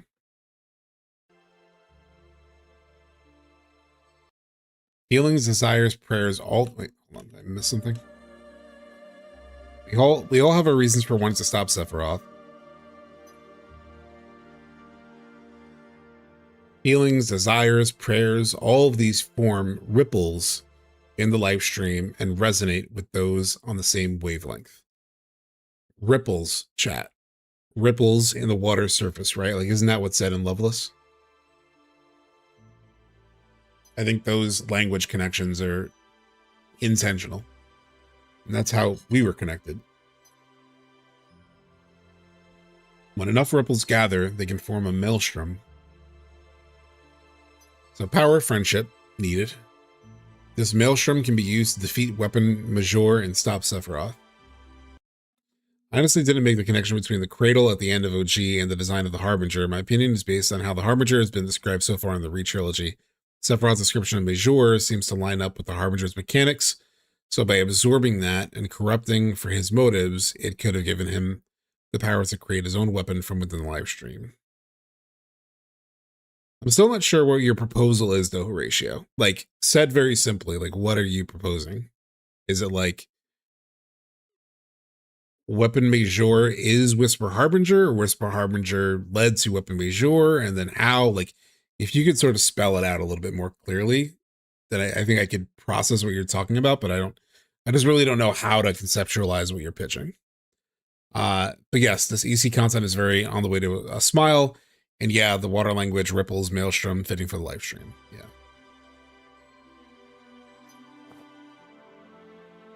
All of this just leads to Sephiroth taking his shirt off. If anybody has been on their fitness grind, it is Sephiroth. We can confirm that. Sephiroth, you know, he's really who we should be modeling ourselves after when it comes to our fitness. No matter how anxious or afraid we are, we just have to hold fast to our desire to save everyone, right? Yeah, it isn't an easy road to take, but I'll take it. I'll have to.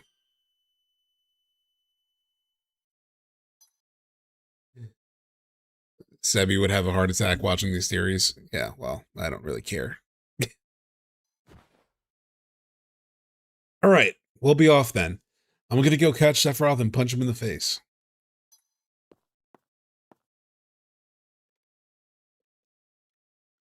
Take care of yourself, Aerith. How far are we into this? 9 minutes. We're about halfway through. Okay. I was like, have we been talking about this for like 40 minutes without making any real progress?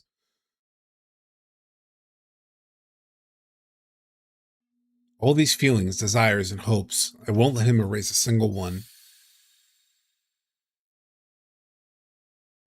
The fun part of these theories, we're all going to be wrong anyway. Yeah. Another possibility, which obviously like this thing explains itself, like this other possibility thing, but they've been using this like another possibility shit, this another possibility stuff. This has been all throughout Ever Crisis. Like it was at the very beginning of Ever Crisis, like the intro to Ever Crisis is like, it's like another possibility in the marketing for it. It was like another possibility for a remake. It's very weird.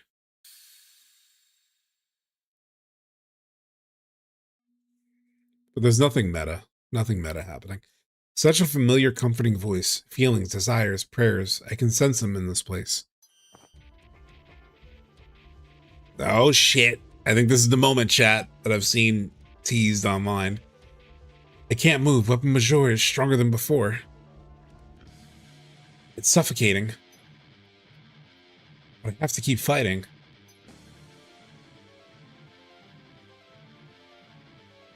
Yeah, it's literal Crisis Core music. Aerith! Huh?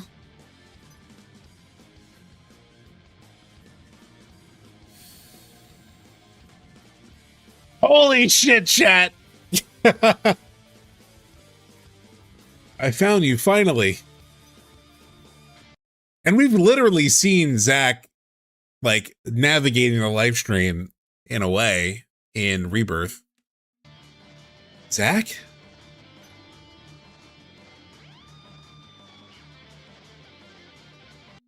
Can't believe they put this in Ever Crisis. I know, it's great. They went fucking crazy. Sorry, I'm late. It's like we have not seen a scene of Zach and Aerith reunited ever. Well, I guess ever Advent Children we have, but like crazy. It's actually like see them actually. I guess like in Ever Crisis they're both like together at the end, but we've never seen them like talk to each other. So that's crazy. I'm sure 95 Dragon, but again, who cares? Anything but giving us part 3 news, exactly. We can catch up later. First, let's take care of this thing. Again, also reminder though that like some of this, because you'll see, I assume they jump into a fight and like now she's getting new allies. Just she got Glenn and everyone. But the other thing, I don't know how much of all this is going to tie into the remake trilogy directly or not.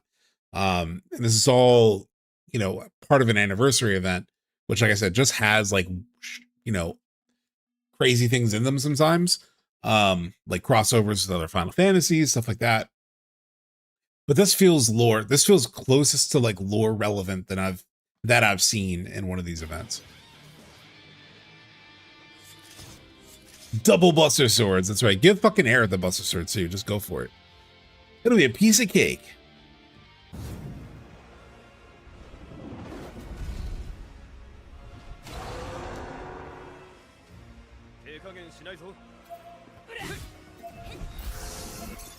The question will be how and if this directly connects to remix telling or if it's meant to be its own thing. I think it is relevant though. Yeah, I gotta assume it's somewhat relevant. Like this feels the most lore relevant of like their crazy events, you know?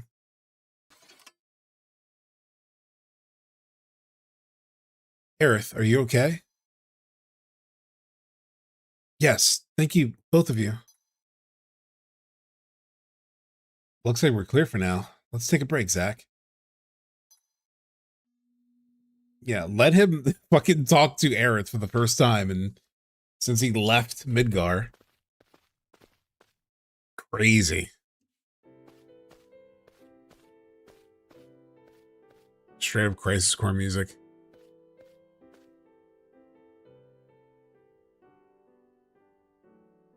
Zach, where were you? I've waited for you for so long. I looked for you everywhere. I'm sorry, Wingman Angel.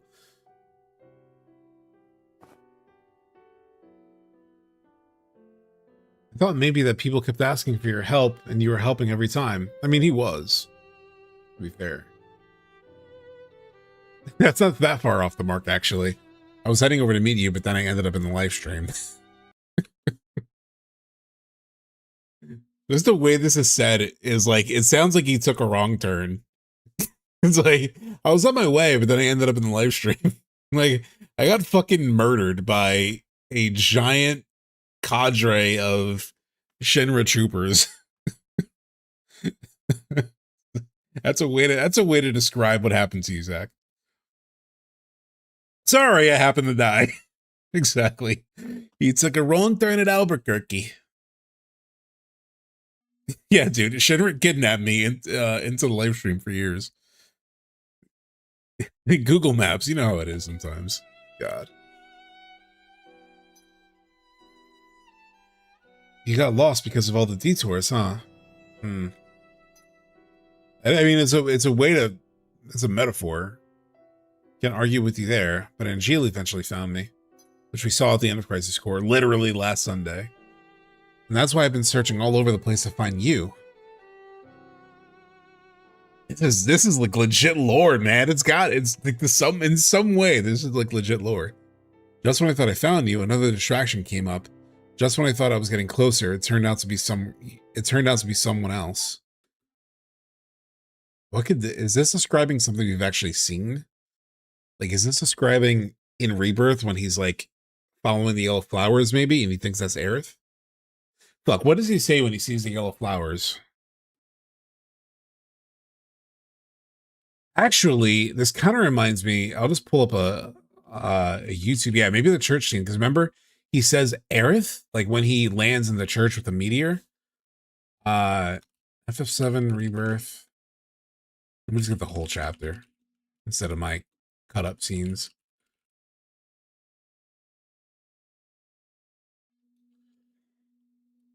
Like, there's a scene where he follows the flowers. Look at that first. Right here.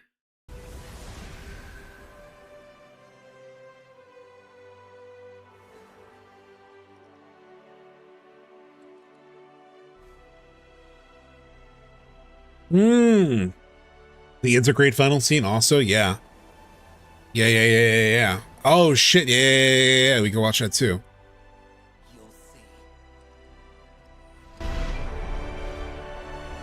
Also, I mean, God, you're right. Yeah, even like everything that happens in Rebirth, like he finds her. He does find her, right? Like he literally, fuck, it's the beginning of the goddamn game. It's the beginning of the fucking game, chat.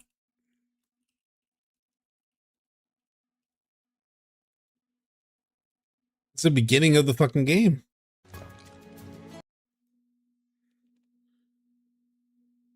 He literally finds her. He sees her first here.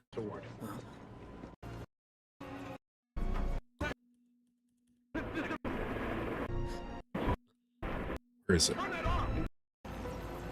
Like he finds her here. He obviously like quote unquote, you know, saves her. But then but it's like it's fucked up. And then it's all over Rebirth. It's all over Rebirth. His entire quest is like is thinking he found her. Fuck, dude. And then obviously the there's a moment in the church, like literally in the fight, where he thinks he feels her. Where is it? It's like right here.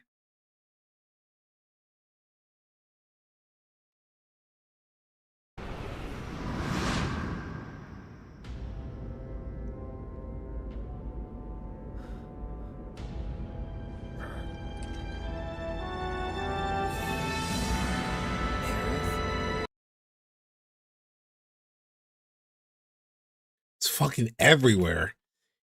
It's in the DLC ending.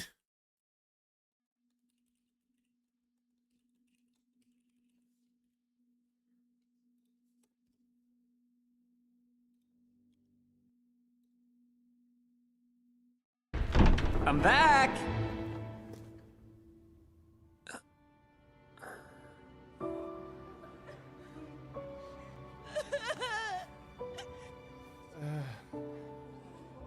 They're saying the Cloud saved her parting line with this added context. He knows she's savable in some form. This man has been searching, yeah. Aerith? Clock. So let's go back to what he just said. Just when I thought I found you, another distraction came up. Just when I thought I was getting closer, it turned out to be someone else.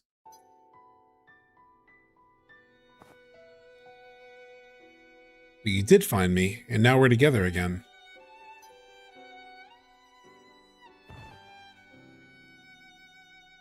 I knew I could find you, had to find you.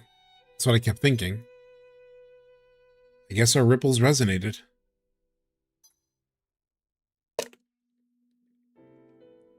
Yeah, and Jill said something like that too. It was very sweet. But the ripple formed by us wanting to see each other probably wasn't enough. I think we were also brought together because we both want to stop Sephiroth. What? You too? But why? Yeah, he doesn't know anything about what's happened between them. I was selling flowers in Midgar while searching for you. Then I met all these people, and suddenly I was on a journey with my new friends. Literally the story of FF7, Jesus Christ. It's because you told me that Midgar can be full of flowers. You're right, Zach. Oh my god, you're right! Like, technically, yeah. Like, technically, the reason she was on the upper plate selling those flowers was because of Zach, and that's how she met Cloud and got wrapped up in everything.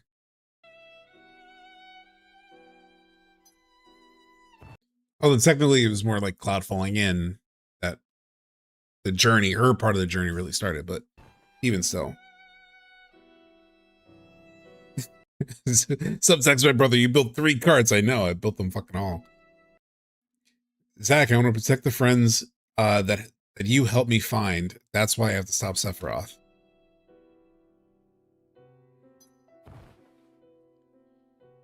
Your 24th tiny, no, gigantic wish, huh? Let's make it come true together.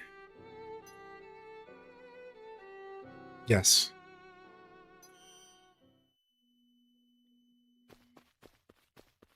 What now? Zach, you and Aerie should leave this area. Weapon Major is approaching. Well, let's fight it. What are you talking about? We're going to fight too. Exactly. Very well. We'll eliminate Weapon Major and drag Sephiroth out. Hope you're ready for us, Sephiroth.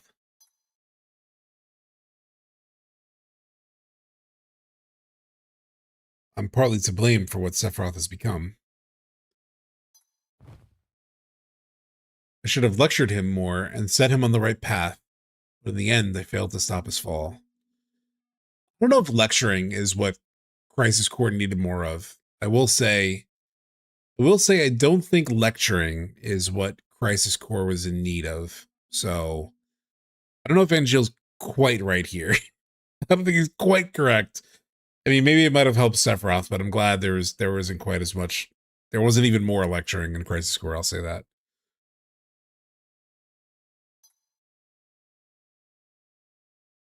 I will never shirk my responsibilities ever again. That has been my resolve since entering the live stream.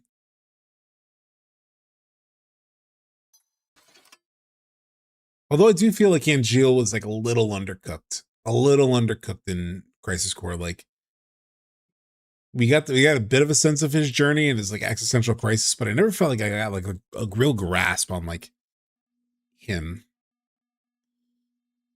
I mean, I eventually I got it, you know, but it was like it wasn't told effectively, but that is just true of Crisis Core in general. I've never been one who could leave well enough alone after all. I've like infinitely enjoyed Angeal and Ever Crisis more than Crisis Core. Such folly. Like his journey with Sephiroth and Ever Crisis was actually pretty good. Sephiroth. It's been a long time. I've been looking for you.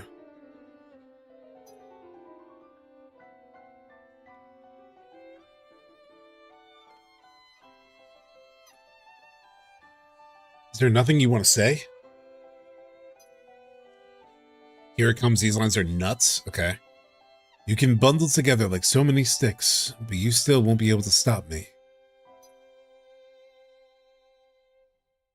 It's as if we're back at the very beginning when we first met. Obsessed with greater power, trapped in your own shell, languishing in vacant dreams.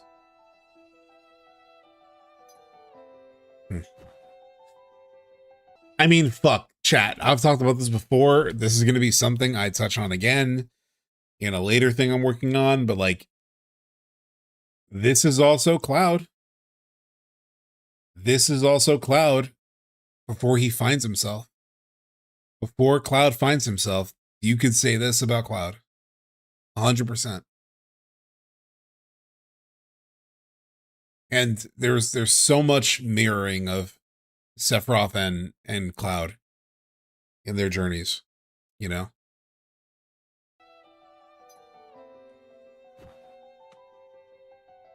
I'll wake you from that troublesome stupor of yours if it's the last thing I do. Dark Reflection villain archetype, yeah. I need not soil my own hands with the likes of you.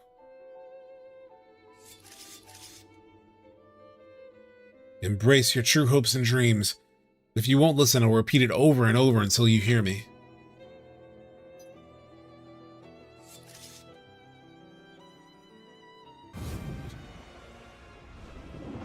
"24th Wish" battle. This gives a bit more context on why Sephiroth wants Cloud help. Yeah, potentially, in order to break free of it, maybe.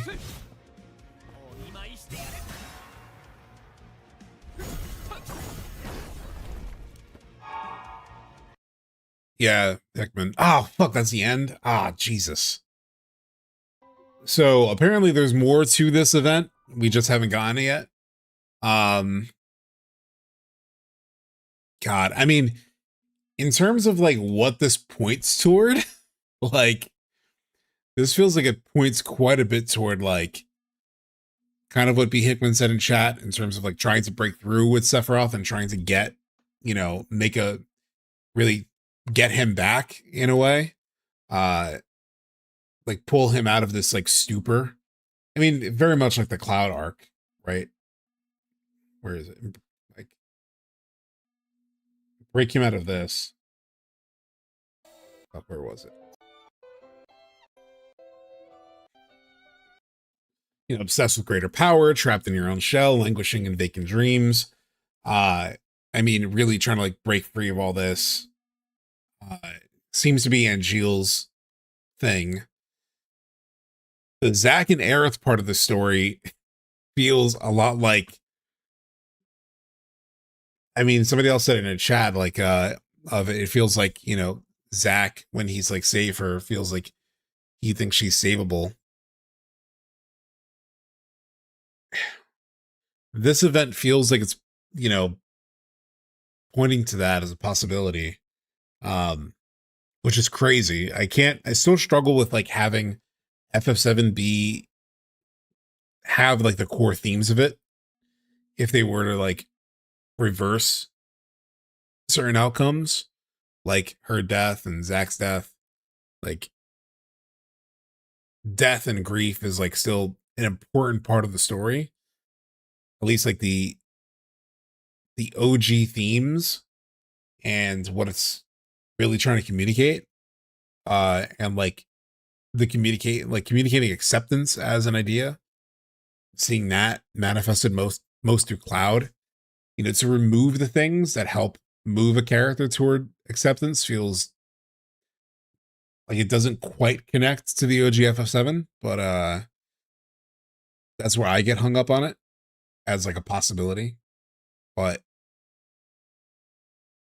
there's definitely evidence that they could do that. Whether it's just false hope or not, I don't know. It maybe raises a question, though, if there will be some sort of realization on Sephiroth's part at the end of remake story? Does Advent Children still happen after remake's conclusion? Yeah, I've talked about it a little bit before. Like this idea that, and I think actually John Q may have mentioned it in his recent video, but I talked about it a while back too, of like this concept of Sephiroth accepting what happened to him and sort of like dissolving into live stream, similar to Kadaj at the end of Advent Children. Like Kadaj reaches a point of acceptance and moves on finally, which Sephiroth has never done. And like that being a way to sort of like end his persistence in the live stream. But yeah, I've definitely thought of that as a possibility. Hopes and dreams will be very important in part 3. I mean, yeah, it's why Crisis Core is like so central to the lore, like why they re-released it, you know. And then they've obviously talked about hopes and dreams quite a bit already in Rebirth, so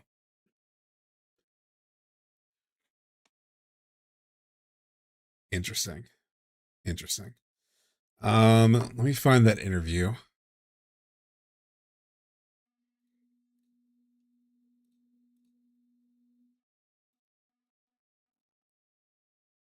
We'll also watch this.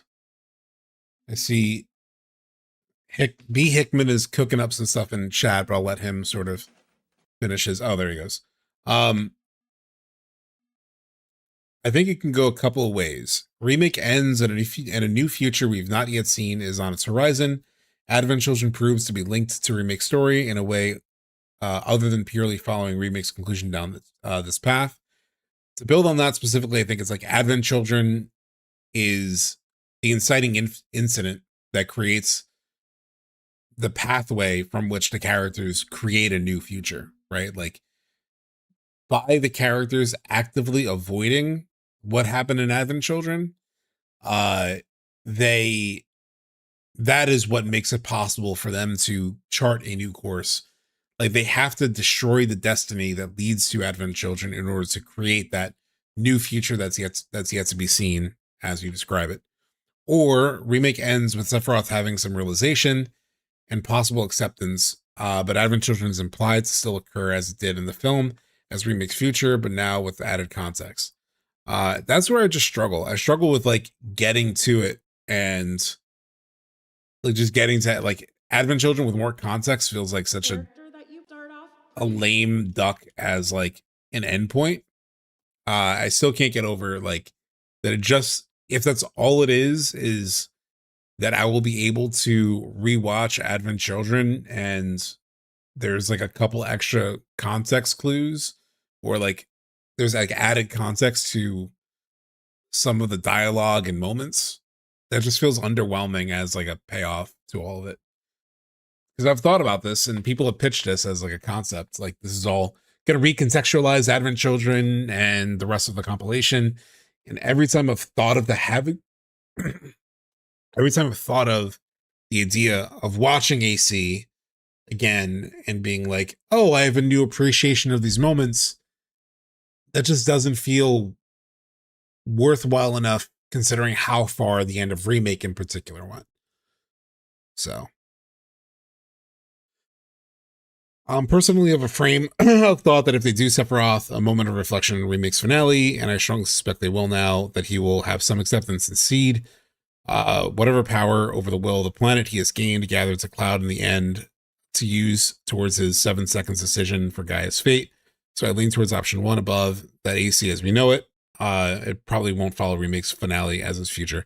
I think it's very possible that like aspect of it could look similar to what we saw at the end of OG. Like we might have a 500 years later scene, but it may look a little bit different.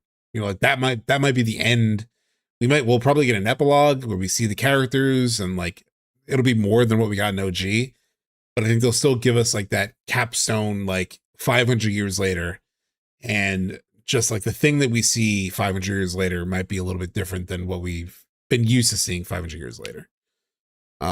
Like it might just be a better version where it's very much more clear that humanity's lived on and is thriving and all that. My crackpot theory is since Nomura mentions that Dirge Boyle's remake, something happens after the Genesis ending that caused remake story to happen. Yeah, I mean that's possible. It would give some reason for that. People who skip Crisis Core are gonna have no clue what's going on at all in Part 3 when we get to Angeal versus Sephiroth fight. I don't think we'll have to worry about that. I don't think we're really gonna see Angeal or like Genesis, and I mean we might see Genesis in some way. It has to feel like it makes sense to remake. And those are like two characters that have not existed yet in remake. So to like toss them into the game, into Part 3, despite them re-releasing Crisis Core, just like feels unnatural unless they find some reason. And maybe it's through Zack's story, but I just don't think they'll do it if they'll go that far. I think they might allude to it, just like they alluded to Genesis with like Loveless G Edition, right? And it's like, oh, clearly that's a reference to Genesis, but essentially avoiding repeating the worst aspects of Evan Children, perhaps finally dealing with what may have always been a sort of within the live stream winning scenario for Genovaroth. Then OG's End and AC still would remain canon. There's one possibility for the planet. Yeah. All right, let's check out this interview. So this is the original plan before we get that Ever Crisis update that distracted me for now. We're 2.5 hours in to stream. Fuck, I'm actually thinking of pivoting now. I'm actually wondering, do I save this for next week just because we're 2.5 hours in already? It's almost 3 o'clock. And if we jump to NieR, this panel was, I'm only saying that it's 50 minutes long. December 4th, 2025. At least that's when it was uploaded. So it was a while back. It was at Anime Pasadena. And it's one that like popped up for me. And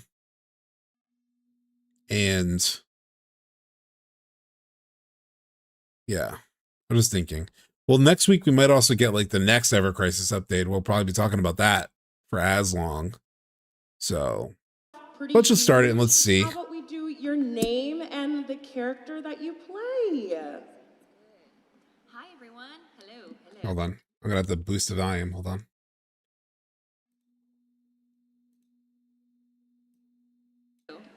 Hi, my name's Brianna White, and I voice Aerith Gainsborough.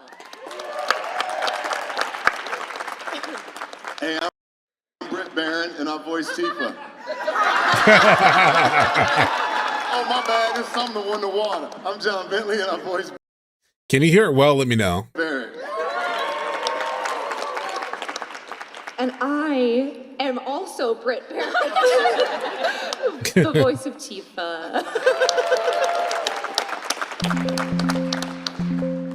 I'm John Eric Bentley, and I voice Okay, fuck it. We'll watch it. This is good so far. It's a good start. Young, and I voice Yuki Kisaragi. Well, welcome. Thank you so much for having us. You want to know a fun stage about this stage? Like a fun fact about this stage, that's what I meant to say. The moonwalk was debuted where you all are sitting. Wait a minute, this was No way. Yes. Are you kidding me? Isn't that crazy? Holy Oh, shit. this is wild. Yeah, this is a very historic theater. 2 weeks Game Expo. Yeah, I'm excited for you, Sephiroth. Sephiroth, if people don't know, is going to be at that big convention in Phoenix where it's pretty much the whole damn cast, including for the first time ever, Cloud and Sephiroth's voice actors on the same stage answering questions about FF7, which is going to be crazy. Wow. Oh my gosh. I feel the vibe, the energy here. I can feel the moon. I'm sorry, that has nothing to do with the moon, right? We just break out in dance. It's not a space fact, is it? No, that I is thought not it a was space fact. Sorry, No. it has nothing to do with space, y'all. Well, we know as you know, the fan base for this franchise is incredibly passionate, right? Would you say so, guys? Yeah. And deeply invested. Once the game is out, do you tune in to fan reactions or playthroughs, or do you prefer to keep a bit of distance? You You're the closest. You gotta go first now. They always make me go first. Not every time, but okay, this time I will. So, a couple things. Yes, I absolutely watch fan reactions and playthroughs. Mostly also because I'm a Twitch streamer too. I wonder if she's watched the video. Do you think she's seen? Yeah, Espresso was asking. Do you think she's watched my video? That'd be funny. Hold on. So I'm going to order food right now because I'm actually like starving, and I did have a workout before stream, and so that makes sense. Hold on.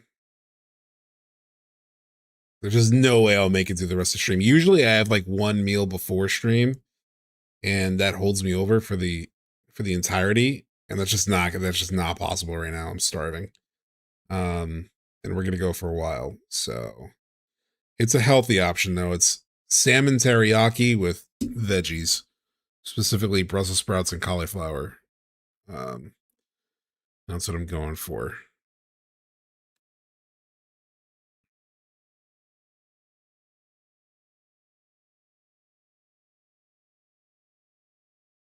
And so I play games on Twitch and YouTube, and thanks for a couple woos. Appreciate that. Strange Rebel Gaming is my channel, and so I'll play the game and stream the game, and then I'll usually like rate another community member and see them play the game and see their reactions, and I always try to pop into other people's streams as they're streaming the game, and I want to like experience that joy with them. So it's always a really fun Oh, nice, Horatio. It's one of the like more special things about what I get to do.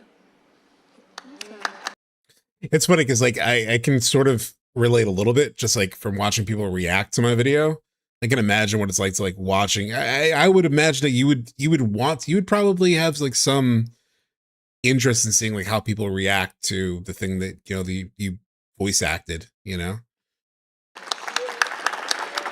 Although some actors don't like watching their work. Like I remember watching an interview with Denzel Washington, and he's like, I don't like watching watching my movies. I was like, fuck. Give me 1 second.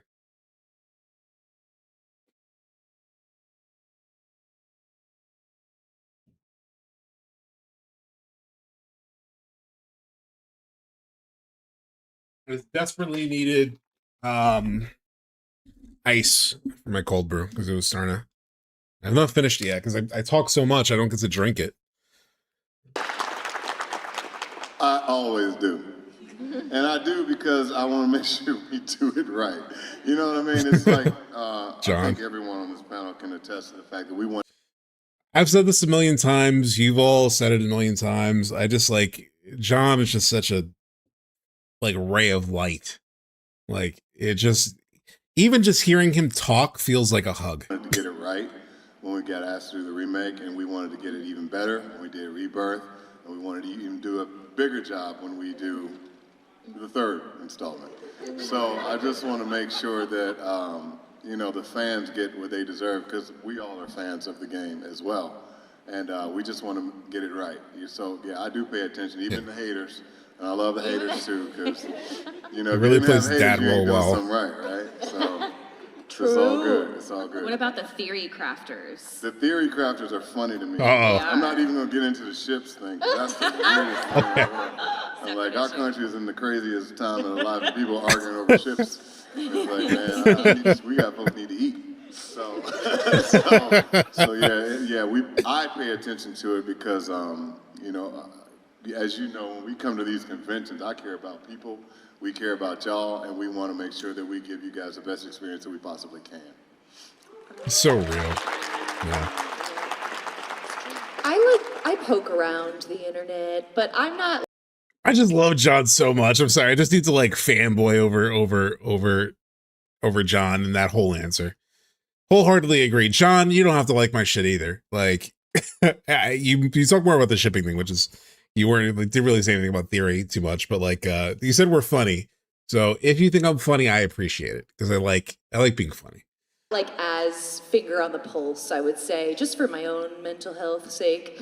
But I definitely poke around, especially because we don't know. Like I don't know. God, Astrozak, yes, Astrozak in chat, in case you're missing it, is saying this cat needs to create a podcast with the part 3 so he could tell all kinds of stories. I want like what I really want is like a documentary about like the entire trilogy making of and like getting to the end, or I want some kind of making of, even if it's only of the third game, or like developer commentary. Yeah, like something where like I just want them to let loose after it's all finally out there where they can talk.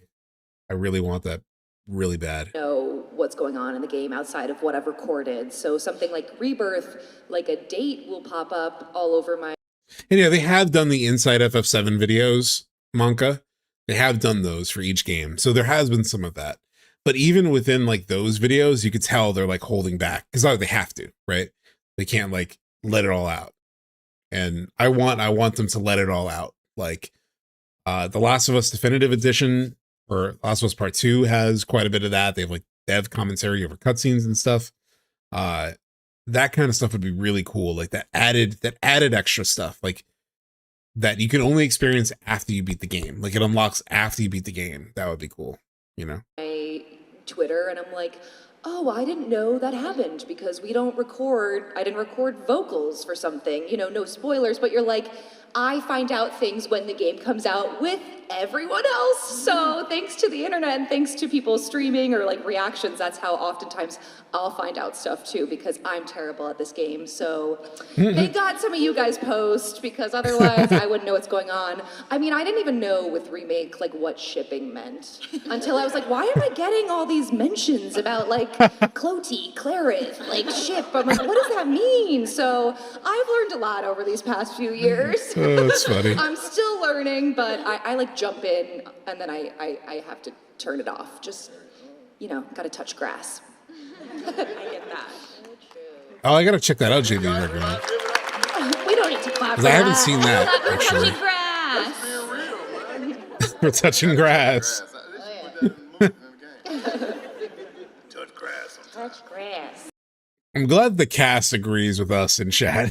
All of us. It's like all that stuff just goes a little far. You're like, I'm a huge nerd for Final Fantasy, so yes, I do watch the reactions. In fact, when the trailer for Yuffie came out, I was watching YouTube reactions to people reacting to Intermission coming out.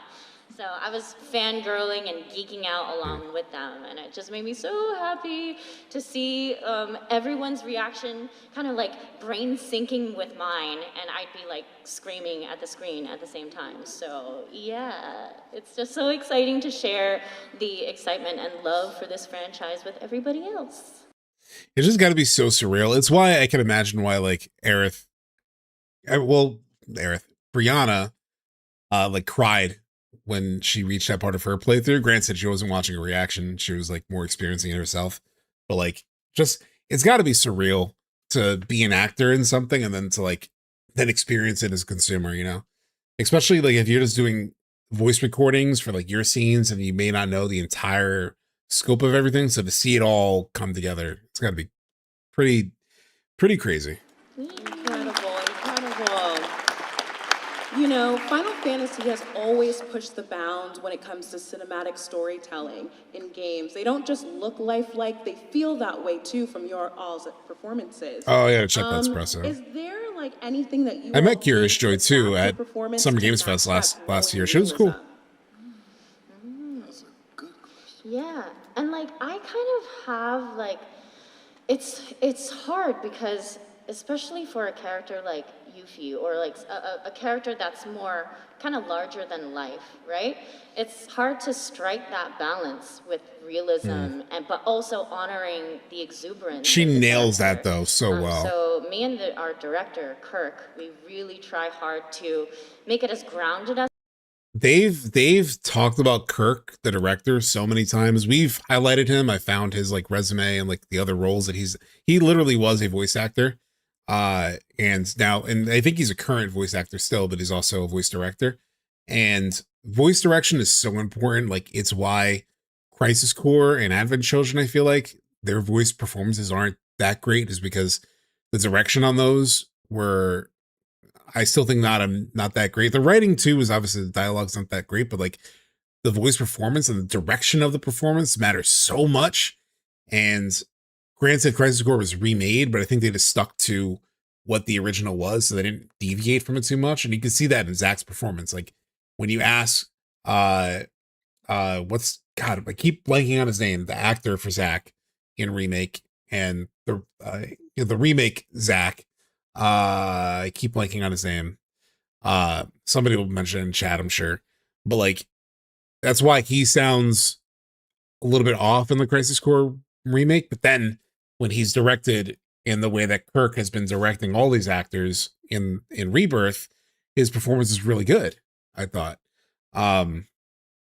So it does make such a big difference. There's just huge shout out to Kirk, which like Caleb Pierce, every single interview I have seen with these actors, they keep talking about Kirk and how amazing he is as a director. And that is why we love these performances so much. Like these actors are very talented, very gifted, but like shout out to Kirk. He's done God's work on the direction, because the performances have been very good and the director is very important for making that happen. Exactly to what Yuffie's talking about. Like, Yuffie is such a, did I say Yuffie? Just like Susie's talking about, Yuffie is such a, like, it's a tough character to nail. Like we were all worried, how are they going to nail Yuffie without making her annoying? How are they going to nail Kate Sith without making him annoying? And like both of them are perfect, pitch perfect. So just shout out to Kirk. Me and our director, Kirk, we really try hard to make it as grounded as possible, while also not sacrificing her personality, which, you know, in real life, we'd be like, whoa, like, what's up with this person, you know? but at the same time, we can't go too far with that, because then it's sort of just, it doesn't mesh well with the rest of what the other characters are doing. You know, like Tifa is very grounded. Cloud is very like nuanced and like it's all very cinematic. So it's sort of like that struggle of towing that line, you know. But I think it's maybe working. It's working incredibly well. Susie, if you ever see this, is working amazing, and you're amazing.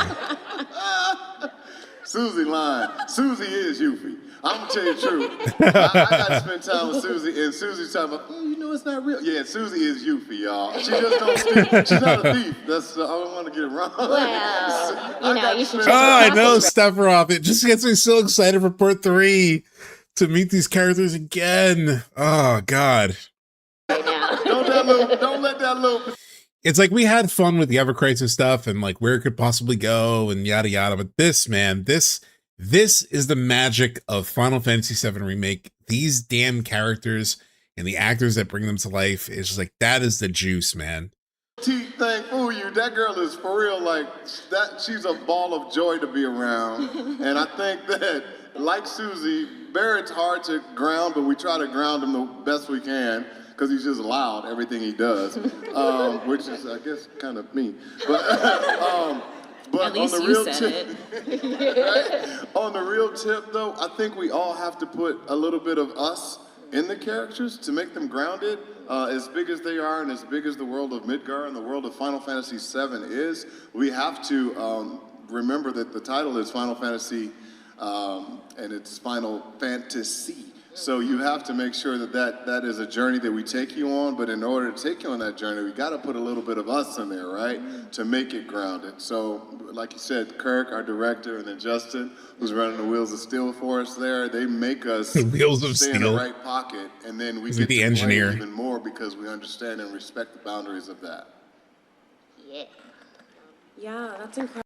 Actually, oh shoot, damn it, I Pocket, went backward. And then we get But Omi mentioning in the Twitch chat Marlene, I'm very curious how they handle Marlene's voice, just because that actress, whoever it is, first of all, was incredible, especially in Remake. Like, it's a perfect voice, but you can even tell at moments in Rebirth that actress, that, you know, the girl who's playing that role, has aged up a little bit. You can hear it in the voice. The voice sounds older.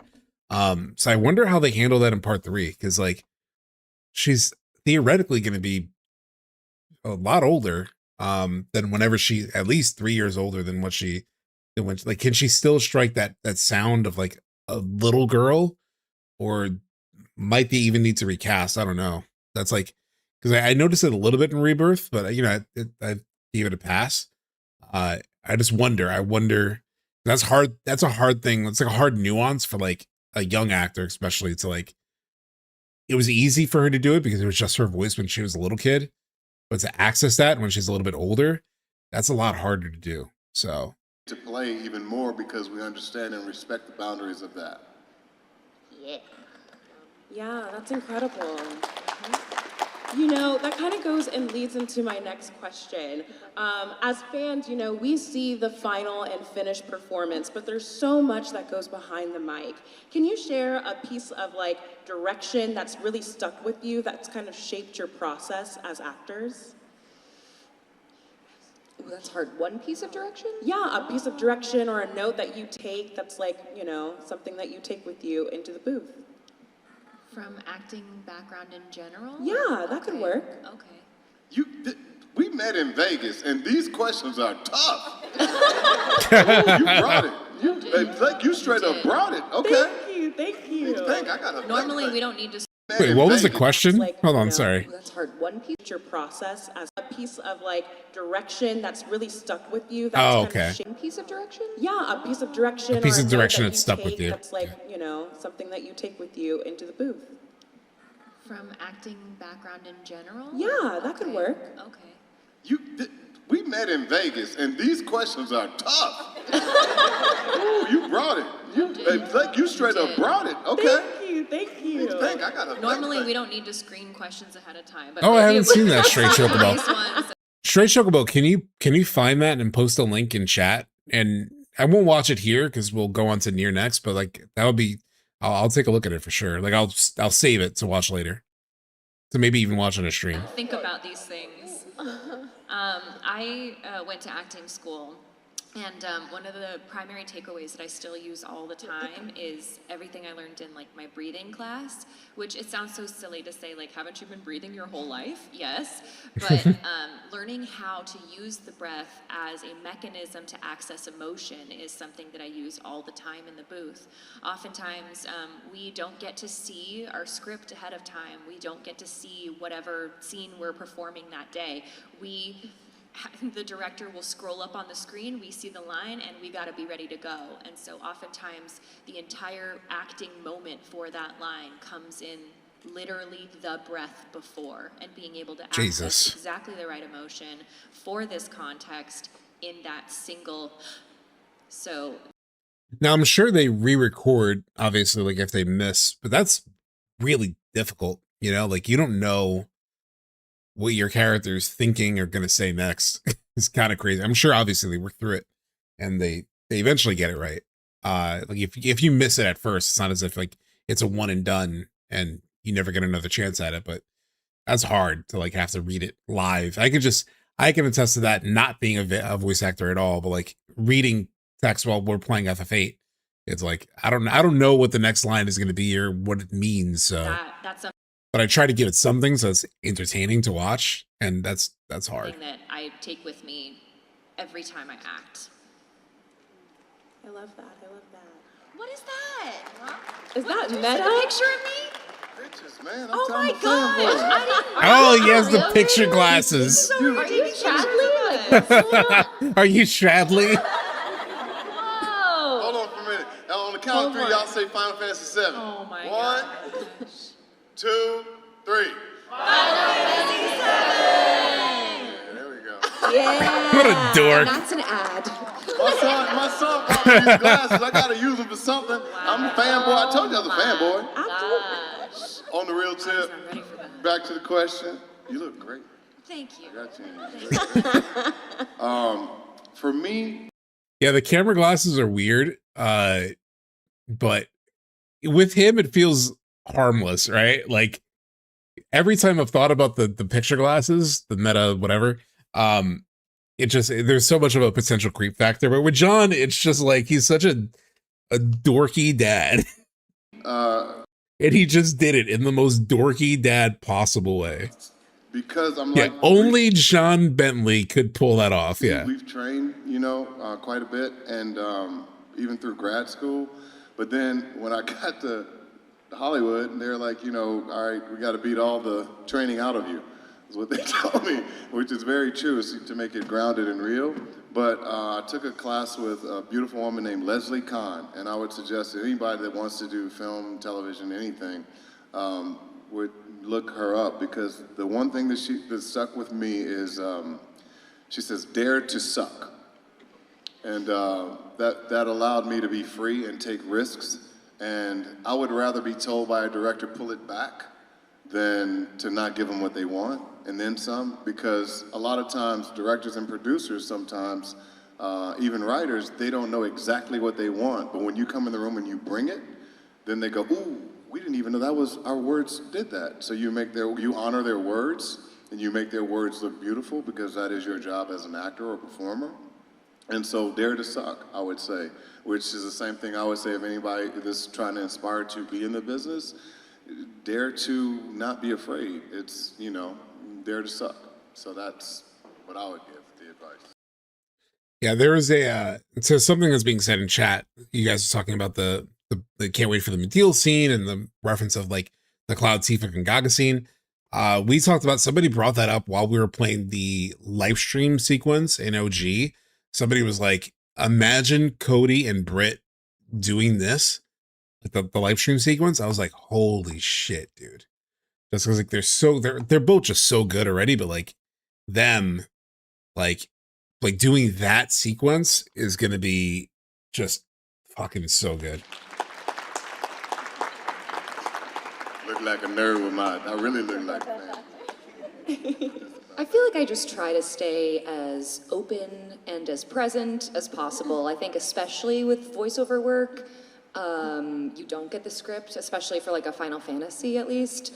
And we have to A, B, and C the lines. So each line we're doing 3 times in a row, 3 different ways on the spot. So for me, like again, I also probably like, they nailed it. Yeah. I did all this training, but I think more professionally, what I've learned, I did some shows at Steppenwolf in Chicago right out of college, and I worked with like veterans of the theater. And they kind of were teasing me at the time because I would come like 2 hours before every show, and I was like so over prepared. And now, 10 years into working as an actor, I've learned like what they were trying to teach me was like, you gotta let all that go. You gotta just like, you've done all the training, trust that the training and work you've done is already there, and now it's time to just like be present, because I think some of that stuff can lock you up. So I think for voiceovers in particular, it's a lot of like cold reading skills, really. So being able to make a choice on the spot. I mean, with Final Fantasy, I know what character I'm playing, but other games, you'll come in and they'll be like, hey, so you're also gonna be voicing 3 other characters, and you have to make 3 distinct voices in front of people on the spot. So that's crazy. Just being like free, open, ready to play, doing the training, and then kind of letting that go, what you were saying too, like trusting that you've done the work. It's okay, like, because obviously you could tell from my videos, I'm a film nerd in general, and I talked about wanting to be a writer and all that, so like I'm into this stuff no matter what. It's just always interesting to hear these details. This is gold. I mean, I especially agree with Britt is like being like super open and free, and especially because like you don't know what they're gonna throw at you, like she said, and like your vision of what the character is may not align with what the client wants or what the director wants. So you're gonna make sure that you're loose enough to be able to pivot. But I know for me, when I go in for Yuffie specifically, I'm always in a good mood. I'm always like, I'm gonna have so much fun today. Like, and that just gets me in the mindset of her positivity. And as long as I have that essence, if I go in the booth, it doesn't matter what they throw at me. It doesn't matter if like she's doing a goofy scene or a sad scene, I still have that center of that character that I know that I'm going in for, even if I don't know what's gonna happen, so. That's so good. Incredible, yeah.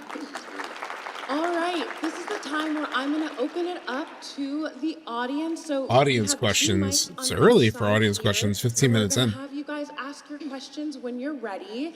And yeah, you guys can line up here and here, and we'll go back and forth, okay? Perfect. Well, Kelly, everyone Omar, all y'all, I know y'all got questions. You're in the line asking me questions. Absolutely. Where's Jerry? He's cosplaying Barren. I know y'all got questions. Fucking John. Alrighty. And I guess we'll start on our left here. Test. Lizard. Have any of you ever asked questions at these things? I've done it before. It's so nerve-wracking in a way, like, because you don't want to sound like an idiot. That's the biggest thing for me, at least. Like, there are some that get up and you can tell they're oblivious to like the emotions that they're feeling or like whatever, which is fine. But it's like whenever I'm at the mic, I'm just like, there's a million things I want to say and I don't know how to say. And I have a question in mind, but I also want to compliment them because it's my one chance to say anything to them. It's the worst. Lizard. Okay. Lizard. All right. Hello, everyone. Good morning. So my question is, if you guys had a WWE or MMA walkout theme song, what would it be and why? And it cannot be your theme song from Final Fantasy. Your WWE walkout song. WWE walk-up song? A lot Okay. of different Sia songs. See, what I can't do at a con is like when a question like that comes up, I can't fast forward it, but I can here. I got two. What's the dude's name? I just listened to it on the way here. The guy who's the composer for Euphoria. What is his name? Logic. Oh, no. What was the name of the dude's name? Yeah, maybe I'll listen to it. Non-stop What did Sia. Brianna say? I don't know. Mine would be Unstoppable by Sia. I can Yeah, rock she out was to ready. a lot of different Sia songs, but when Unstoppable comes on, I'm ready. Ready to party. I'll listen to I it got for you, two. chat. What's the dude's name? I just listened to it on the way here. The guy who's the composer for Euphoria. What is his name? She thought about them before 100%. Yeah. Is my son in here? Quincy, are you in here? Hey. What was the name of that song we just said? What was that song? What's the guy's name? Labyrinth. Yeah, that song. Angels. Angels Sing. That would be one for me. But like, I don't know if you guys know a guy named Megaran. Anybody here know Megaran? Megaran did a theme song for Barren. And it starts off with, I come with the gun armed, so I'm never unarmed. That's like the pump up song for me anytime I get ready to start. So yeah, that would be mine. Oh God, I don't know what mine would be. Something from the 90s, you know, like a good Spice Girls 90s. song. Or like In Sync, you know, something like along those vibes. Yeah. Oh yeah, as JV Drake, sorry I missed something in chat, but yeah, the mask thing is like usually it's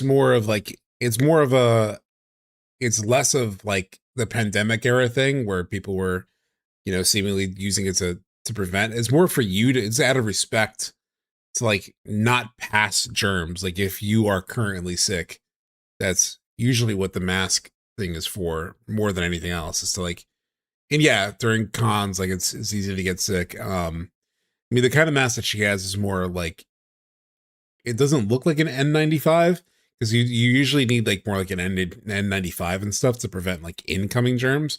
It's more about not spreading.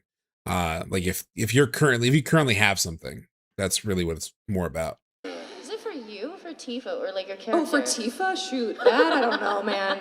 I was thinking me. I thought it was me too. But you know what? Also Tifa. Yeah. You were on a wrestling show, so. Yeah, so I know in that case it has to be like an 80s song, but Shadow Glow. I don't know. Come back to me. I don't know. Golden? From KDA? We're going up. Right, anyways. Some more singing, please. No, for the next installment, maybe.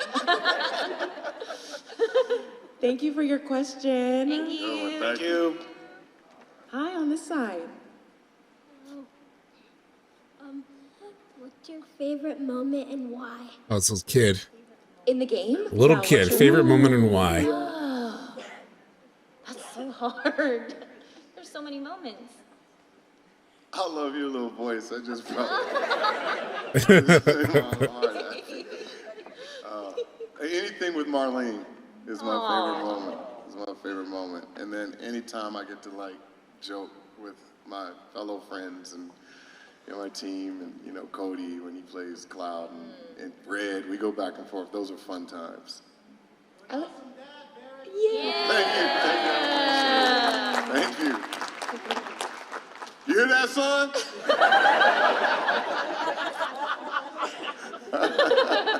Wait, what was said in the crowd? Thank you. You hear that, son?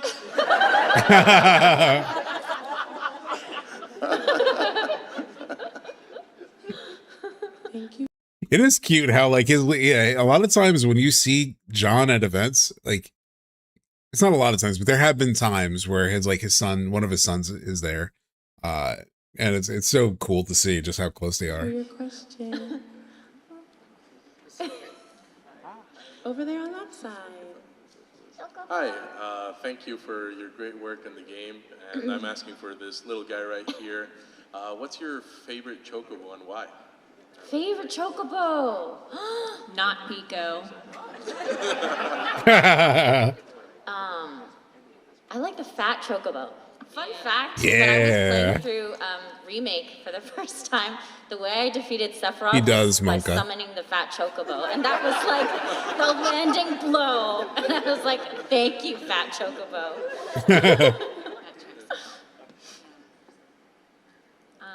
I really like the chocobo. I don't know its name, but I think it's green in Gongaga and Rebirth. Oh, Yeah. good. That was the one that I was gonna mention. Like, I think of my favorite chocobo from Rebirth, like mechanically, is probably the Nibelheim one. But there's just something about that moment in Gongaga where the green one like bursts through the door. It's very fun. I really like, the forest chocobo maybe. Yeah, I like the springing off the mushroom. I don't like the map because I get lost too much, but She may have said it. What was the name of that one? I remember the name of that one being pretty cool too. Oh my god, what is the name of it? Fango? Is it Fango? Starts with the F. It might be Fango. That's kind of what I remember. Yeah. springing action. Yeah. I like the black one. The black one first came out. I'm not saying it because I'm black.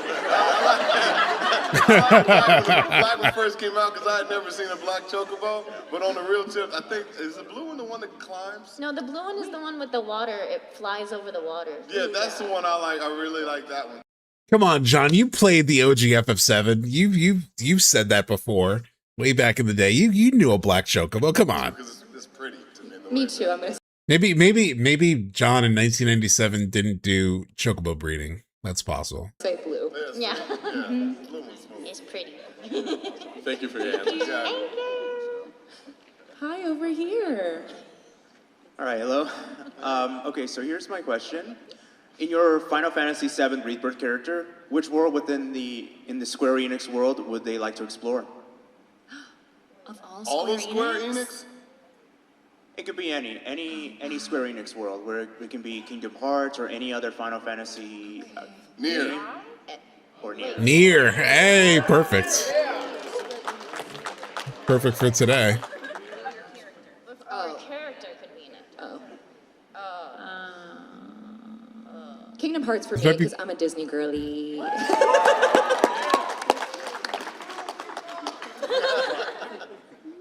I'm gonna say for Aerith, the Dragon Quest series, because she loves the Oh. little slimes. She just thinks they're so whimsical. That's Dragon Quest, right? Yeah. Okay, yeah, that one. Man, if Yuffie could be in like one of the Disney worlds in Kingdom Hearts, I think she'd have so much fun, like Toy Story or something. Oh yeah, a lot of motion sickness. That's true. You need to take Dramamine. Okay, maybe not. Oh, that's so Good fun. questions. It's fun. Thank you for your question. Thank you. This is why I like moderator questions though sometimes. 'Cause they're like So, deeper. going into the Final Fantasy VII Remake, it had gotten like new English voice actors from ones that came before. So, was there any pressure to like fill in those shoes, or like was there like any reference work to the previous voice actors? You guys are way better. Maybe even met some of them. So But they'll say yes. when we got the audition, they pretty much told us, like, these characters have had previous voice acting iterations. Not in the original Final Fantasy VII, which had no voice acting, but in things like Advent Children and Crisis Core. And so, at least Okay, give me 1 second, chat, because I think my food is here and I need to also use the bathroom. But we'll be right back to this.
Also, my plan is,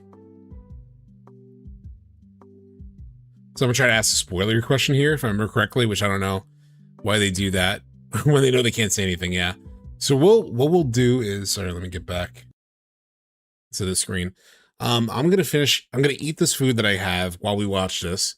The audience questions are sometimes like, it's probably my least favorite part of panels. Because like I said, there could be very hit or miss. So what we'll do is we'll continue watching while I eat. And then if the questions keep being sort of like kind of meh, then we'll switch to NieR, and then I'll watch the rest of this off stream, and if there's anything interesting, I'll show you guys next week. Yeah. At least for me, I made sure to listen back to all her previous voice actresses in English and try to honor their performances while also bringing something new. But also, we have the Japanese references, and Maya Sakamoto is Aerith's voice actress. She's legendary for good reason, and so I also have to listen to her voice when I'm trying to craft an Aerith voice, and that's just for the audition. Then when we work, we listen to the Japanese voice actors every single line. Sorry, I need water too. My bad.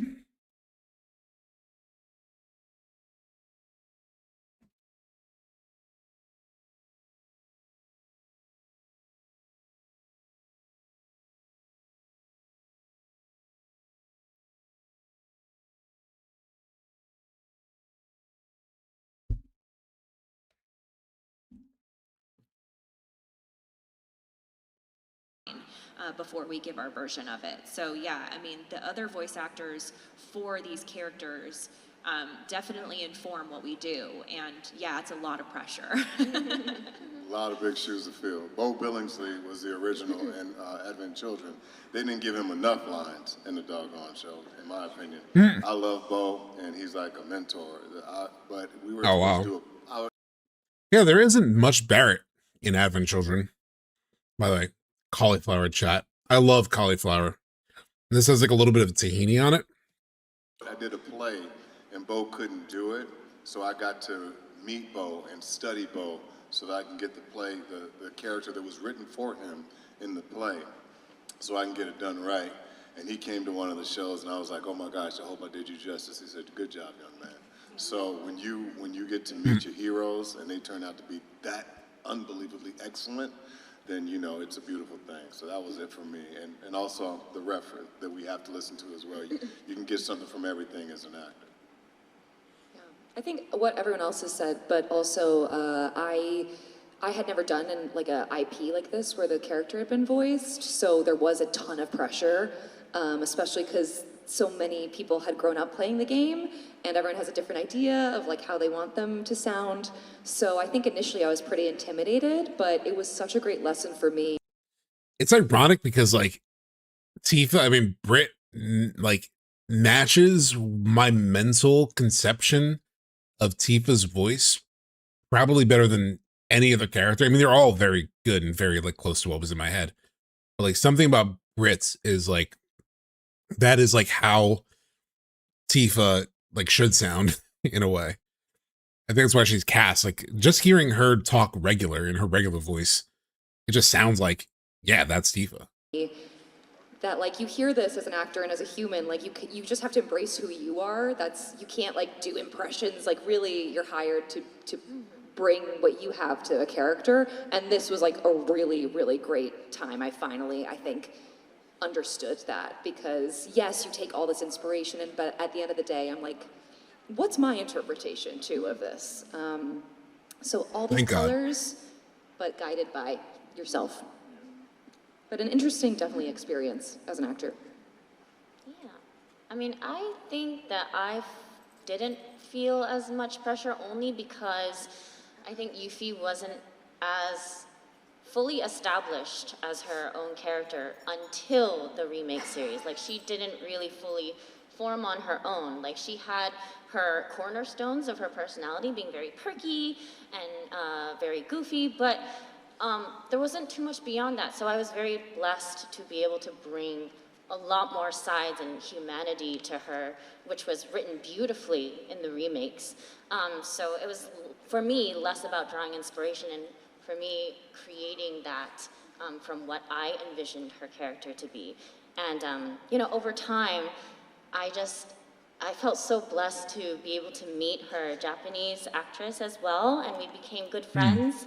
I even met up with her for like dinner and in Japan, and so it's just lovely to see how we respect each other's work, and we're very similar to each other as well on how we approach the character.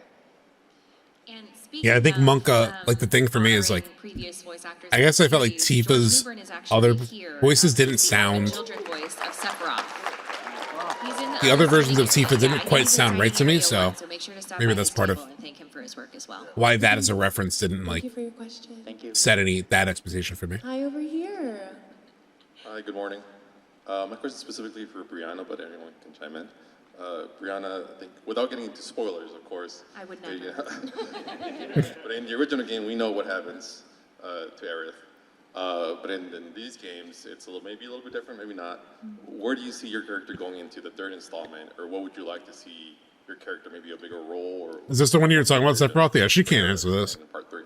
Necessarily. Yeah, so I'm gonna get in trouble if I answer that. I'm not allowed to say anything about part 3 because even if I was to simply speculate, people would think that she has insider knowledge, which I don't. So I would say, as an actor, I like work, and I would love to work a lot, no matter what version that takes. As far as my hopes and dreams, like I just like work, and I love hopes Aerith, and dreams. Chat. Continue voicing Aerith. Shit, she leaked it. Hopes and dreams. Until the end of time, of course. I'm kidding. But, you know, as far as what's going to happen in part 3, as Square Enix likes to say, please be excited. Thank you for your question. Hi, over here. Hi, my name's Clarence. My question is, individually, how would each of your characters view Avalanche, like, as a whole? How would they view This is an interesting question. Yeah, like their thoughts on it and like their position. Of course, not everyone is That part of appears on her Avalanche. I know forehead. Yuffie's not, so just curious. She did massively navigate that, yeah. Well, you have 2 members of Avalanche. Yeah, there you go. They're in Avalanche. How do they view Avalanche? What do you think, soldier? We just want to get rid of Shinra. You know, that's a good point. You know what I would ask? since Spudbun asked in chat. Spudbun asked, "What would you ask them?" And it is kind of hard. It's like I have some sympathy for people in the crowd trying to think of like questions, because obviously if you ask something like the Aerith one that was just asked, they can't answer it. And then secondly, like a lot of questions have been asked, like what would you ask? And in my head, I was going through different questions. And some of them have been asked already, like what's your favorite moment or whatever. I think I'd probably ask, if I were like in this crowd watching this, I would probably ask a follow-up on like their whole thing of like not really knowing what's coming next on the script. And I would say, like, for you, what was a moment that was like when you saw it and you had to then perform it like live, what was like the most surprising moment or like the most challenging moment that you like in the midst of your recording sessions? That'd probably be my question. Actually, because Aerith never directly comments on Avalanche in the game. I mean, she sees them But just she's on as our people. team for a reason. It's right. Yeah, You know, that's interesting. So we're just trying to eliminate, I guess, what we look at as evil for people. You know what I mean? And Barry just has his own way of doing it sometimes. Barry, I mean, you know, that's not John. I wouldn't be like, you know what, let's go blow some up. I'm not going to do that. Hey, Tifa, you get your boy. I think he's a soldier, right?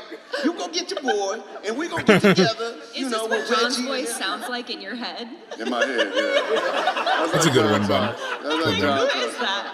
Actually, John talks like this. He's got Cat Williams going in his head. Or Dave Chappelle. I feel like Tifa's a nice balance to Barrett and Avalanche, who's like sometimes just grounding him, saying, all right, let's take a breath before we just blow shit up, you know? Which is what they actually do when we do conventions. Like, shut up, John, just shut up. No, I don't. No, they don't say shut up, they just go. And I know. It's like, all right, John, let's go. A necessary evil, though. You know, I think it's like a little conflicting. The vigilante, like, yes, it's for a good cause, but So also, funny. you know, at what cost? I think Tifa has a maybe higher moral compass. But it's fun to play. Good question. Thank you. Thank you. Over here. Hello, my name is Reggie. Nice to meet y'all. Nice to meet you. My question is, what's your favorite Final Fantasy game, but you can't pick 7? 10. That ain't fair. Wow, that was fast. How come we can't Yeah, the pick real life five? chemistry is Pick all crazy. that? That's it. That's it. Okay, all right, okay. 16. I had to phone a friend, clearly. I was about to say. Queen's Blood. Brandon's like, what was the last one? Since I can't pick no, yeah, I really like 14. I got a lot of friends with 14. 14 is a bomb. And it's ongoing, you know, it's like, it's just something about 14 is just like, I feel like Britt's going to say, although I love Brianna's going to say 14 too. A little bit. I haven't been in play a lot. And you haven't. No, I don't know. You know I don't know how to do that. I don't know how to do that thing. I'm an individual kind of guy. I just jump in and jump out. You know, I don't know how to do the team up thing. Into a massively You have to get me multiplayer. on your podcast to play the OG. It's called a stream. Yeah. First of all. Exactly. When I had to figure out Instagram, guess who did it? This one right here, and that one over there. They were like, yo, Dad, yo, John, this is how you respond to people on Instagram. So if there's anyone in the audience who I haven't responded to, I apologize. I still don't know how to do it. I don't. Man, it's bad. I'm bad. I apologize. But I get to see you, so it's even better. All right, so everyone can look forward to John playing Final Fantasy 14 with me. On your my podcast. stream. On my podcast. They have done streams together too, actually. I've been subbed to I'm pretty Final sure. Fantasy 14 for probably since 2016. Oh yeah. Oh yeah. I talk about it all the time. Yeah, 2,000. Sorry, don't get that wrong. 2,000 hours. Yeah, 2,000 hours. Two Oh, hours my in this God. game. Not as much lately, but yeah, 14's my favorite for sure. Thank you. Yeah, Thank you for your question. Good question. Hi, over here. Hello, I'm asking this question on behalf of my friend. He wants to know, with the holidays coming up, what your go-to Christmas movie is. What our approach to what? Christmas movies. Oh, like, do we like them? What your go-to one is? Oh, what my go-to one is. Oh. Okay, Home Alone, Santa Claus. This is controversial. The Grinch with Jim Carrey and Vacation. Those are mine. But also the Holdovers. So you know what? I have a big rotation, which is a new added. Yeah, but I'm from Connecticut. You know, it felt very. You gotta add Elf in there. I'm an Elf. I love I'll Elf. keep going. Elf. I got a controversy. And then we like what's the one we watched, Quincy, with the doggone Jim Carrey with the Christmas Carol, which can scare the hell out of you if you're too young. Christmas Carol. But we like that one, the Christmas Carol with Jim Carrey. Oh. Yeah, that one. Okay. I don't like the Polar Express. That scares me to this day. I like him, but the little I kids, haven't, they Horatio. scare me, man. All right. Klaus, too. I don't think I have, actually. Unconventional. I'm also gonna go unconventional. I don't know what it is, but I love during Christmas time just cozying up and marathoning Lord of the Rings. Oh, funnily enough, I literally did that this year with my nephew. He had never seen the Lord of the Rings trilogy, and he's like 17. So, and I haven't seen it in forever. There was like one time after Rebirth where I was like, oh, I need to like look into the similarities with the Lord of the Rings trilogy and like how that story was structured. Where I thought, oh, I'll rewatch Lord of the Rings, and I rewatched the first one, and then I started the second one, but I didn't get all the way through it. And I was watching the extended edition because that's what I have. But I hadn't really watched them since like theater. Anyway, so me and my so I didn't do it then, but this past Christmas, I actually did rewatch all of it with my nephew. Something about that movie just feels like the holidays to me. Those movies. It also made me realize and think about, and then he had purchased it, but Shadow of Mordor, like the that game, I never watched that. I never played that game.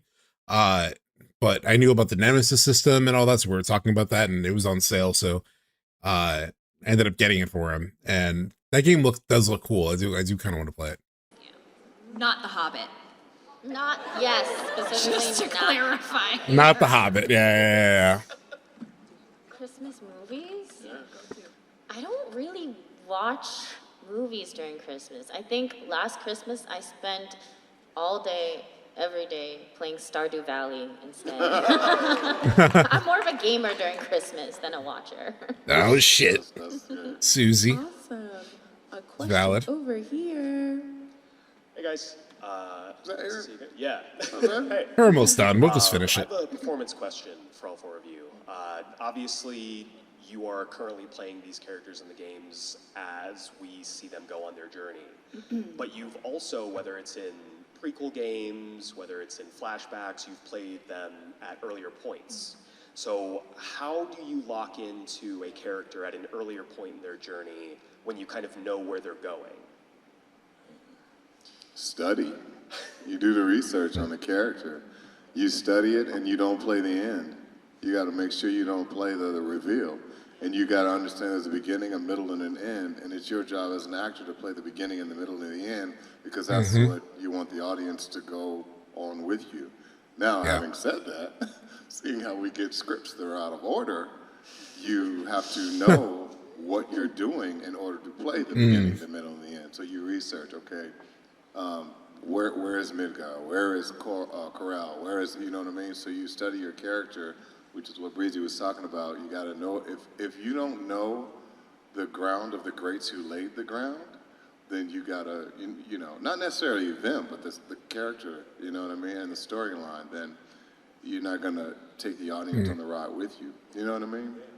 Plus, like, I know Breezy can attest to it, and Susie as well. Brit at times. We're working on her.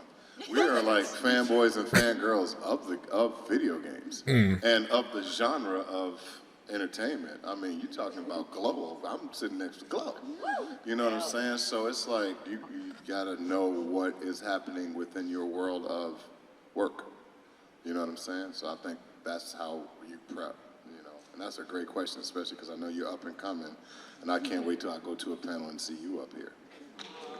Damn. So like, that's why John is so good, because like he's like recognizing the person who asked a question, probably from like a one-on-one, like signing question, and like, how does he remember? How does he remember? Like, what the fuck? I can also touch on that. In Crisis Core, Aerith is somewhere around 16. She's in her late teens, versus in Remake, she's somewhere in her early 20s. So for Crisis Core, I think the classic trap is, a younger character has a higher pitch.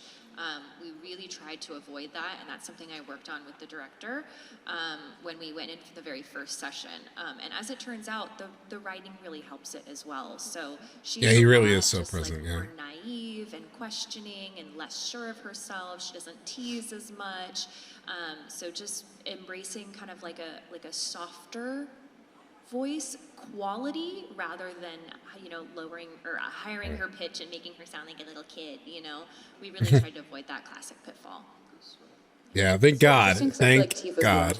Yeah, like But young it was- Tifa it is like sounds so more like cute. Yuffie. Like Yes. she's like bright and teasing and confident and outspoken. Yeah, and, like, she her is. adult version is like, whoa, she's been through some.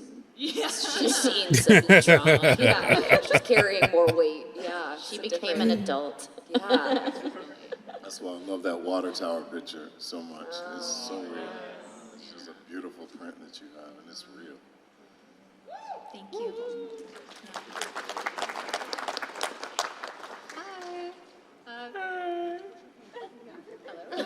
Yeah, their chemistry as a cast is just so endearing. I love voices, man. I love their voice. Oh, okay. I know, for real.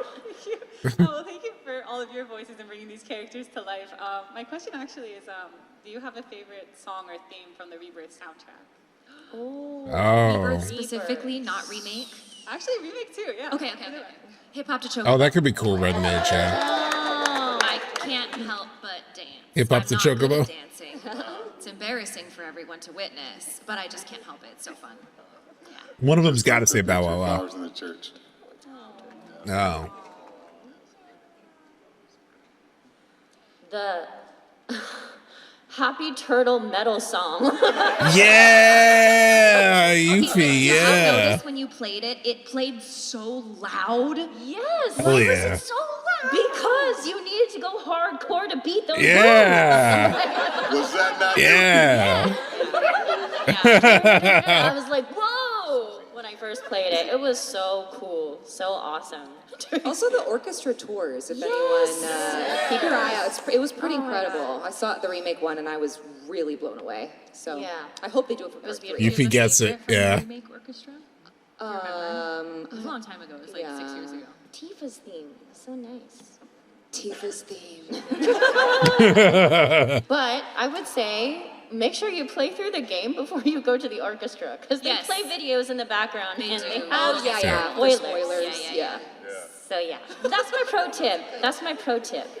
Susie may be one of the funnest people to get to know. Like, if there were ever a chance, like, well, man, John too, though. Hi, friends. Hold them, god damn it.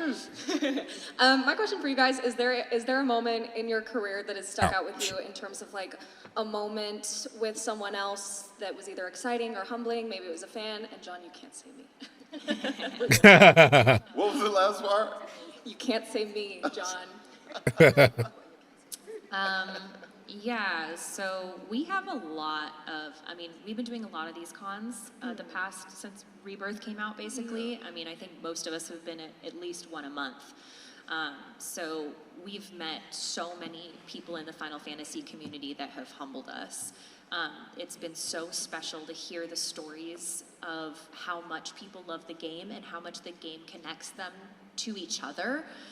We've had people say, oh, I played this game with my dad, or it was my mom and I's special thing, my brother and I's special thing, but we've seen it all Red at this Mage. point. Like, I will always remember. It seems like cool people, like fun, like you'd be able to chat like games and movies and someone in whatever. front of me, and she's dressed in an Aerith cosplay, and she's sobbing. And for a second, I'm like, oh my God, what happened? Like, and she's like racking, like heaving sobs. I'm like, oh my God, there's something wrong. I couldn't see over my table that a Zack cosplayer had just kneeled to propose to her. Oh, I've heard this story before, yeah. Which was just the most amazing, incredible thing, that they felt like Final Fantasy brought them together so much that they wanted it to represent their marriage. Like, that's really special. So, yeah, I'll never forget that.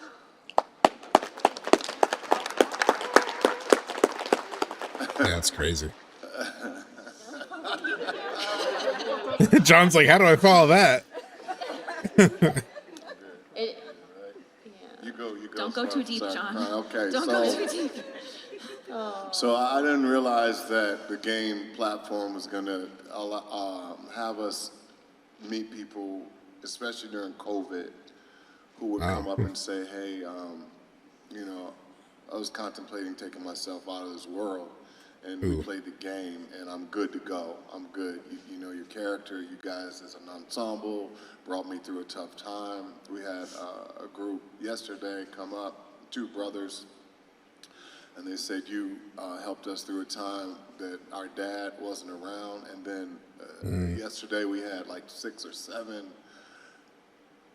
kids come up, and we all cried.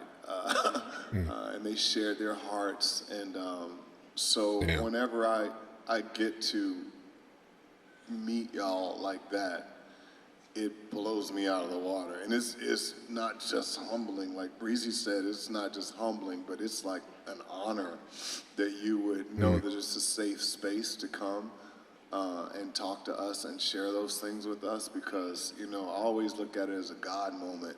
And so we shared a moment together, and you know, mental health is a big thing to me. When you guys share that and let me know, hey, I made it through, because I always encourage everybody to say, hey, if you made it through, then you need to help the next person pay it forward, because, you know, a lot of us need it.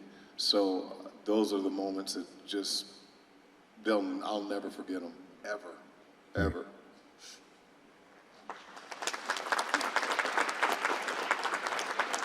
I think these conventions are just such a gift, especially post-COVID, to get to actually meet everyone face to face and hear their stories. Because I knew the weight of Final Fantasy, but I don't think I like really understood the weight until you are hearing everyone's personal stories face to face, and what the game means to them, and what these characters mean to them, and how they were introduced to the game.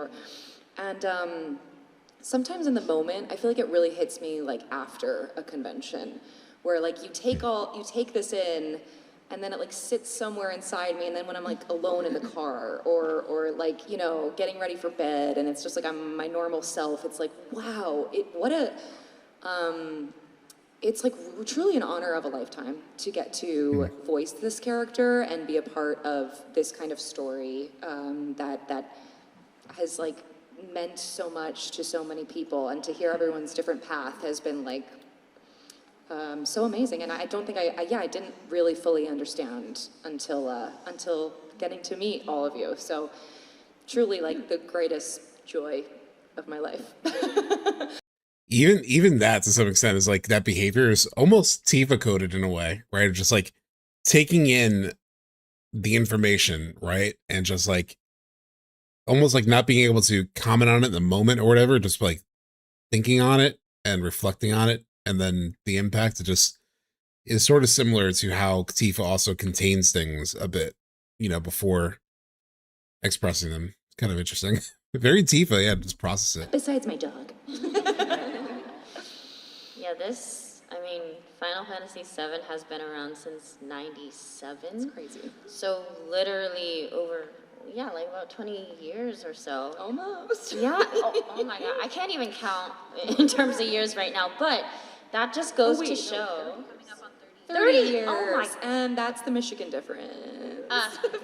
Anyway, all that to say, that means it spans across literally generations. And we see so many families come up to us because it's, you know, you guys who've grown up since the original, who passed that on to like your kids, or like spread that with your family, or shared that with your partner. And it's okay to be old, chat. It's okay to be old.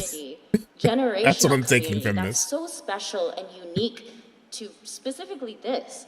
And so, you know, you've grown up with this for so long, and we're so lucky to be able to share that experience with you. And that's why it's so emotional, because life, you go throughout life and you go through so many things, you know, you go through so Nick. much like struggles and like happiness and so many like difficult periods in your life. And the fact that this game has brought you hope or joy or something to look forward to is truly just such a blessing and privilege to be part of. Incredible, honestly, yeah. Thank all of It's you. like a good closer answer Y'all need to for give everything. yourselves a hand. Truly. But looks like there's a little bit more The time. fans that started with Remake. Only and 2 now more have, minutes. Like, Yes. gone back. Yeah. and, you Yeah, know, yeah. yeah. Also the newcomers. Yeah. Uh-huh. Yeah. For real. Yeah. And we are just at that time for one Great, last including question. everyone, But making for sure to all the include. people who are dying to ask you questions, where can they find you today? They can Sign find up us to- at our Two. table. Hall 2 specifically. Yes. We are hidden. I think it's Hall A, signing area 2, Okay, right? yes. Yeah, What signing she area said. 2. Look for that. What Brianna said. And our Yuffie just jumping out. Hall 2, and then Aerith being like, actually, there's a little more. final question over here. Nice to meet all of you. I have been a big fan of the game since the Final Fantasy that came out for the PS1. And when I played the remake, it was good to see you all give voices to the characters I knew as a kid. Thank you. So, as a longtime fan and first-time caller, it would be a big honor to access for all 4 of you. And since I'm a nerd, this is kind of iconic. Out of all of your opinions, which do you think is the better ship between Cloud? Oh, Cloud X God. Tifa or Cloud That's X the Aerie? question we're ending with? For all 4 That's- of you, in your opinion. You are bold. I'm a sucker for romance, I'm sorry. Oh, I know, boy. it's a skip. They're not gonna answer. That's the thing. Friendship is the best ship. Great answer. I think Cloud and Barrett. Yeah. Romance. Can't beat it. What do you think? Yes. I don't care what he thinks. what a way to like final question and to use it on that. That always happens. I feel like most like fan panels. I've been in a lot of fan panels, and usually like there's like ender like that. It's like someone asks a final question that's like, I was in one, I forgot what it was for, but there was like some panel I was in, and like the final question, I don't remember exactly what it was, but it was one of those kinds of questions. It was like, come on, like that's what you're gonna ask the last question? Like, what a waste. Anyway, cool. So we'll jump to NieR.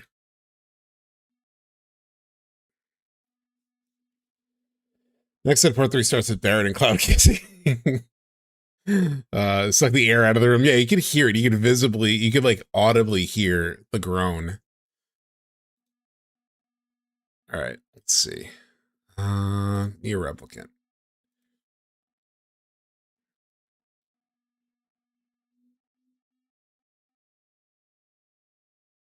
Where's my Endgame setup?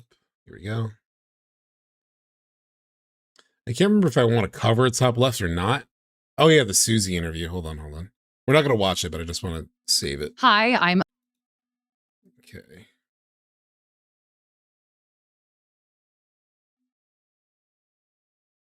Shoot, hold on. Save. I'll pick a playlist. Okay. FF7 vids. Okay. Thank you for that, Horatio. Hold on, I need to get NieR up on here.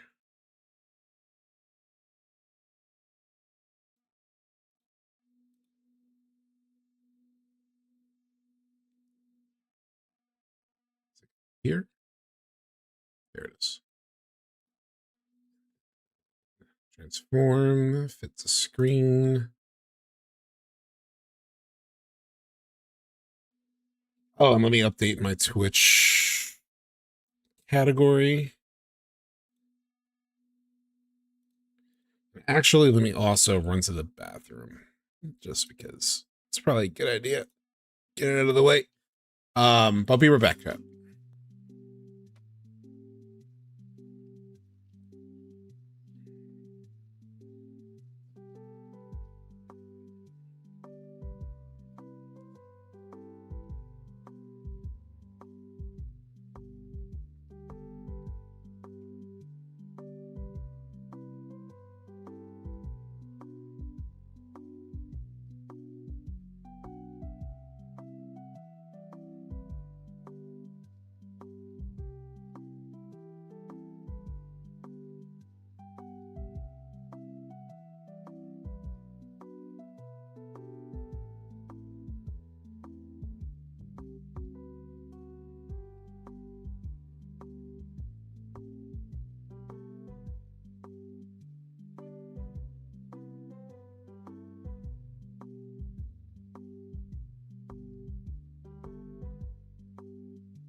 What made that last question so much of a bummer also was like there was so much build up to the question, right? There was like so much, you know, been such a fan, you really brought these characters to life, yada yada yada.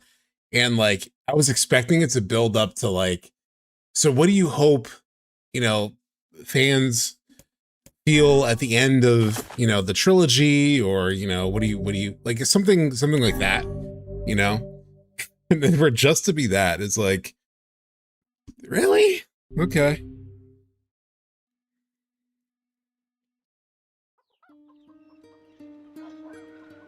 I did a couple of side quests. Oh,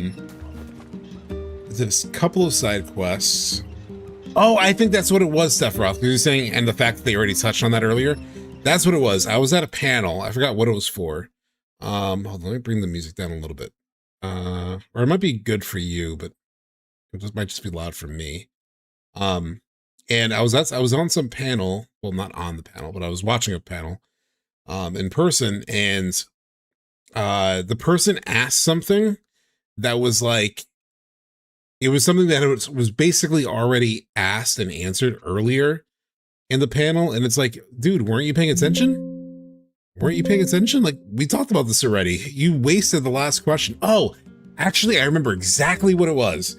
It was FF7, in fact. It was the FF7 Rebirth panel, I think at New York Comic-Con, and I'm 99% sure, and you could probably, because I know it's uploaded now on YouTube, you could probably go back and check. I swear that I remember the last question, or maybe the second to last. I think it was the last one. The last question someone asked was like, it had a long build up too, and it was like, what do you like? What did you think, or what do you think of like, or why did you? Or it may not have been the NY Comic Con. It might have been the Tribeca. It was some Final Fantasy VII panel that I went to. And the final question from the crowd was, somebody asked, like, what did you think? Or, yeah, it was like, how did you guys decide to have Red 13 ride the Chocobo? Well, and it was like, and you could hear a groan in the crowd too, because one, I think they mentioned it earlier in the panel, and two, it had been talked about in a bunch of interviews like online. It's like everyone by then had known about that. It was just like, bro, what a waste of a question. We already know their answer to that. We've heard the story a million times. Anyway. Yeah, PNM. Yeah.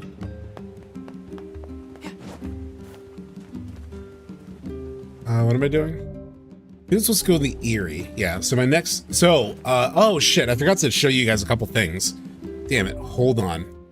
So I played some NieR last night, and I was gonna show you a couple things before we jump in, because I wanted to get some like side quest stuff done. But let me show you what happened. There's a couple kind of funny moments. I didn't play for long. I only ended up playing like 20 minutes. But where is it?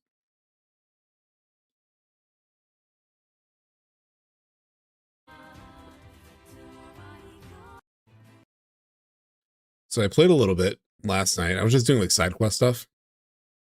And this is kind of crazy actually. Like I was coming back from the last mission that we did, and on the way back, look how many of these shitheads were like around the part where I like exited. There was like a million of these little guys that I had to fight, which is fine. They're not hard. But then let me see. So then I returned the package. So if you remember, I broke the package in combat in the last time we played. It was like a side quest. So I came over to this dude to tell him. Sorry, but your package got damaged during delivery. Yeah, I thought that might happen. Should have bought the guy a nice steel rod or something. Anyway, I've got another one here, so maybe you could try the delivery again. It was like, it's okay. I expected I failed at the quest, and I was like, oh damn, I failed at the quest. And it's like, oh, I got another one for you. It's like, okay, cool. I gotta redo. Then, oh, this was good. So if you remember, I found the old guy's dead dog that he was looking for. So I went back to where the old guy was, and I found this other guy. Excuse me, have you seen the old man who lives here? You mean Granddad? He passed away. His heart finally gave out on him. Damn. Oh man. Looks like he went with his best friend after all. Here, hold on a second. His dog had this leaf in his mouth when we found him. That's the herb Granddad used for his heart medication. Max must have been fetching it for him. Well, I suppose I owe you a great deal. I can't give you much, but I hope you'll accept this. The spin on that, like it. Animal. Like, god damn, that's like a dark turn. It was like shit. So it's like, not only did it suck that the dog died, but it turned out the dog was like fetching the thing that would help Max the old and Granddad man. are together in heaven? I do. I'm sure of it. I was like, fuck you, NieR. Speaking of, did you guys saw Yoko Taro is working on another Evangelion? And then I went down to Man, I am Seashore. A city of this size must have some manner of eatery nearby. And we started talking about eating, and I thought it was gonna lead me to, I was like, oh shit, maybe I gotta find out how to do that. I gotta find out where to eat and whatnot. Because it seems like I don't remember this character. Like I didn't remember this game like having eating mechanics where I have to like feed my character. Why is it still like small? Transform. It's a screen. It's not fitting to screen. There we go. So anyway, I went around. I eventually did find the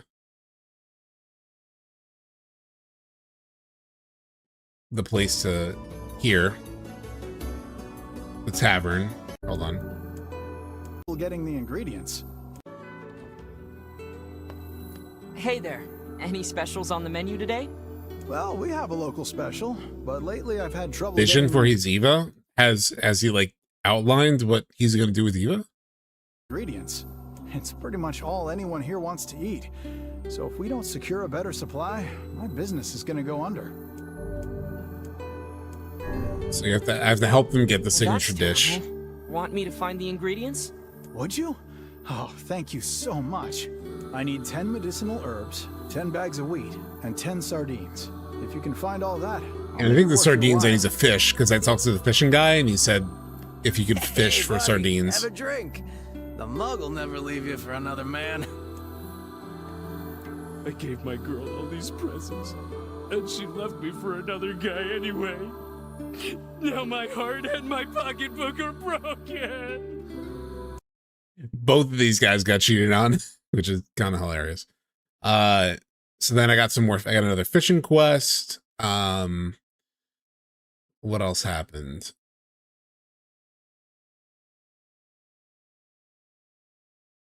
And then eventually I finished a quest with the old lady. I won't, Sonny. What a nice young man. I brought her I her can medicine, that's finally right. Walk around without pain. Don't work yourself too hard, ma'am. I won't, Sonny. And here, let me give you something for all your help. Don't spend it all in one place now. And that was pretty much it. That was all I did it. I just thought it was funny, the guys getting cheated on, and then the quest with the old guy whose heart gave out, sadly. But in time to sort of be at the same place as his dog. Yeah. Sorry. There we go. I mean, why he has the choice? Oh, yeah, you're saying it. Yeah, I know Yoko Taro is like a massive fan of Evangelion. So the Aerie, is it through the Northern Plains? Oh yeah, it's like through the Northern Plains and then west. Also, something I want to do at the end of stream chat, like after we finish NieR, I want to test out Rebirth. I reinstalled it. I haven't played it since I reinstalled it, but if you remember, I was having an issue where even playing... Shit, I don't want to get hit. I don't want to get hit. It'll break the parcel.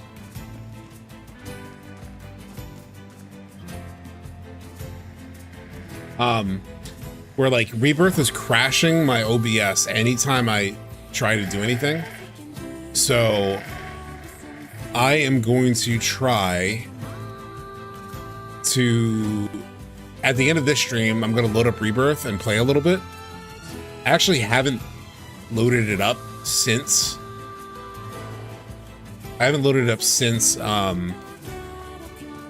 reinstalling it. So I'll probably have to like rebuild shaders and everything.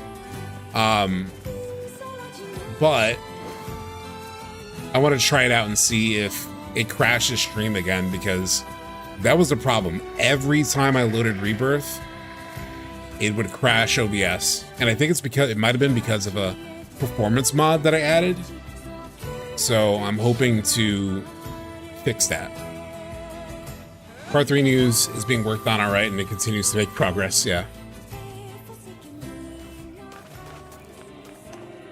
Oh shit. Shades!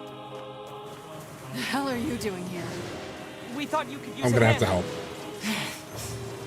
Yes, and I do believe a heart. Oh, I'm gonna break this damn package again? God damn it. Yeah, that's not happening. Yeah, I definitely broke that package again. God damn it. Impervious to magic, you must resist these enemies with regular weaponry. That did not sound good.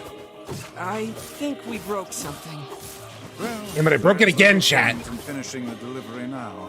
Let's go back and apologize. Yeah, I guess. What could have caused these shades to appear in such force? I don't know, but they're all over the village, too.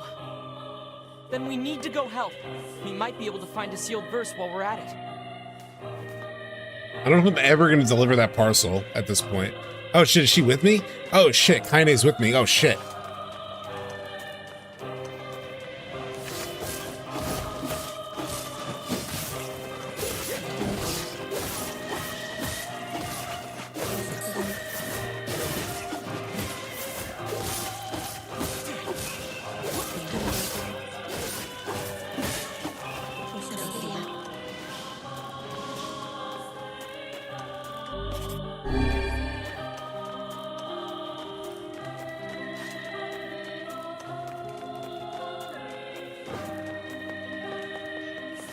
This is hardly the time.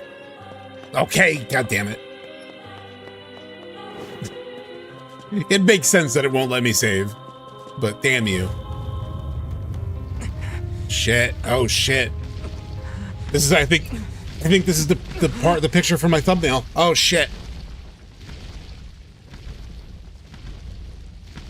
Because I did scan ahead to get a thumbnail image. I just looked for like a cinematic. I didn't even know the context. Hey, what's going on, Sid? You're playing NieR Replicant. It's my first time playing NieR. We just spent the first, like, 4 hours of stream talking FF7. What? Does that protect me? Keep your guard raised. As if there were any other choice.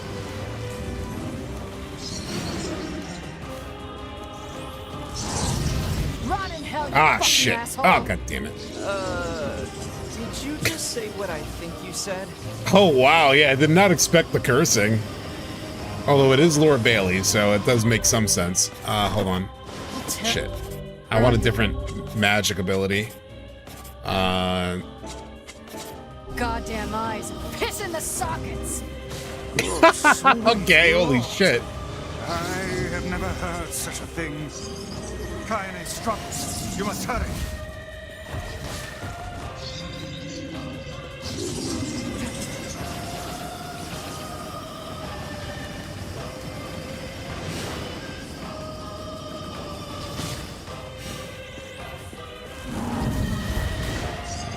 Ah, damn it.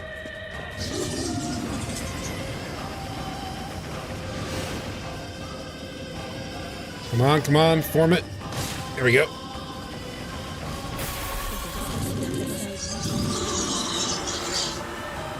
Okay, punch this bitch.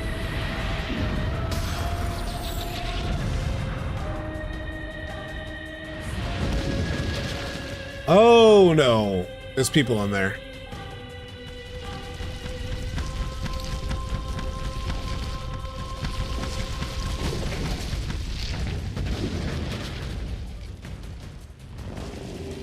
Oh, that's not good.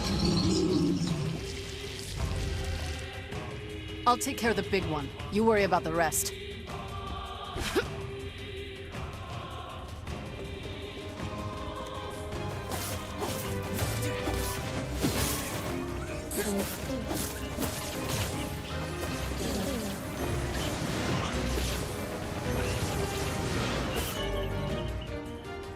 Skullcracker tutorial? Okay. Hold on, let me just finish this guy first. Okay, I obtained a bunch of words yesterday too. I need to check that out. Which I think is in this menu. Word edit, yeah. I don't have any words attached to this. I can get a +2.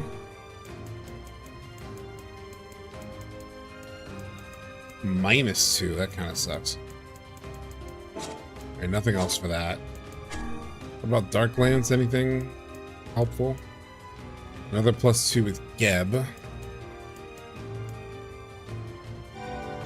Yeah. I'm literally writing in subtext into the character. Oh, maybe the negative is good in the second set. MP cost, it is good. It's a -2 on MP costs, which is good.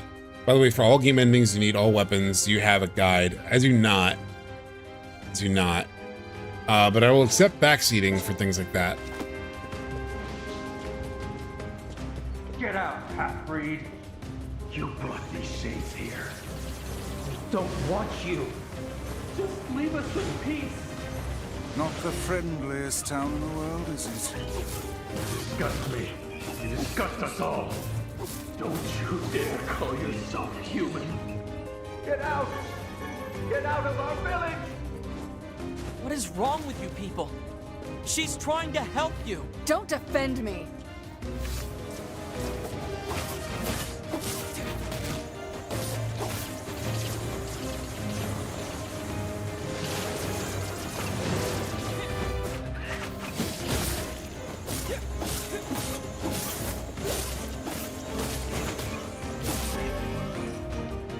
Woo!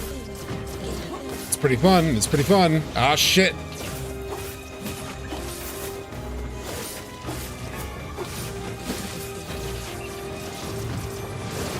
Ah, shit. Oh, no.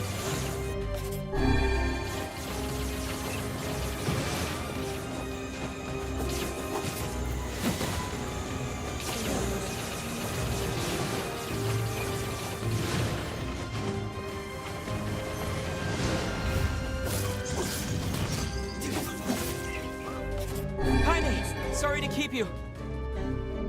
Cancel tutorial. Shit, that's right. A couple tutorials got unlocked. The way they do tutorials is a little bit annoying.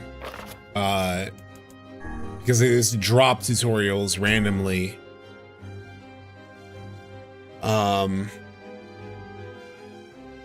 think in the Discord was a guide posted because if you reach a story point, you're never getting a weapon, so yeah, use it. Oh, that's right, that's right. Somebody did post a guide. Is there a missable weapon like coming up here? Just because like it's hard like follow the guide while you're just trying to play the game, you know? But if there's something immediately coming up that you know, top of mind, that'd be good.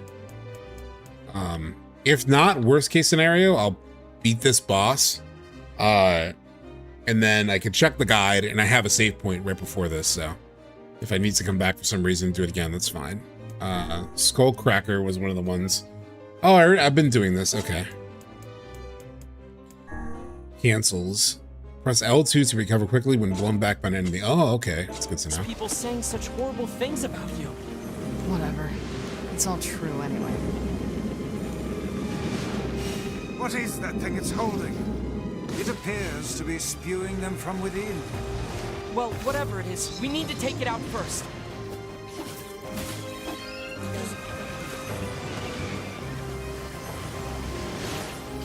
Need to take out that first?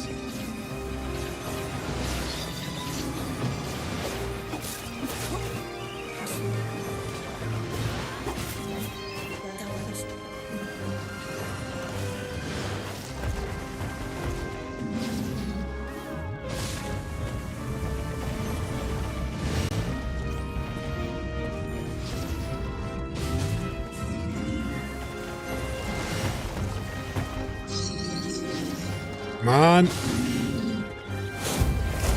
It's getting blocked. Shit.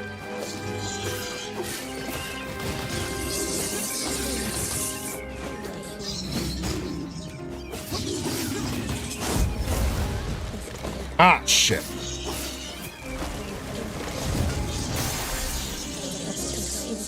I swear there were people in there, though. Okay, I will, yeah.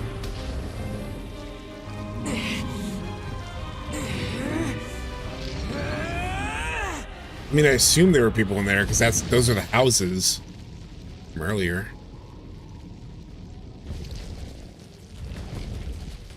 Damn it! Quit running already! Kaine, I'll drive him to you. Get up there and wait for him. All right, watch yourself.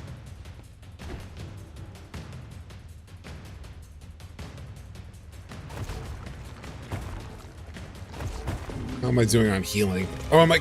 Oh, I thought I was controlling her for a second.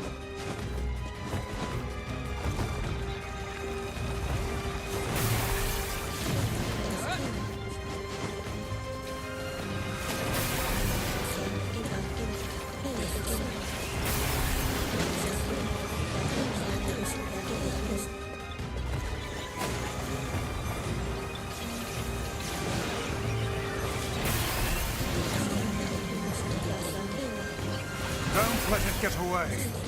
I won't. Soon Kaine and I will have it surrounded.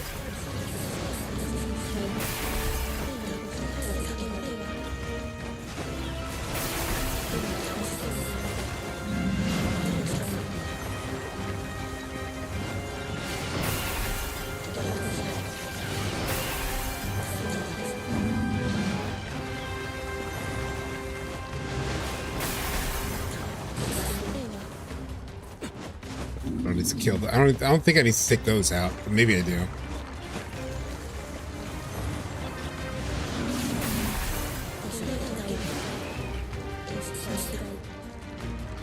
Oh, I did. Okay. Oh, because I do collect that energy to attack it.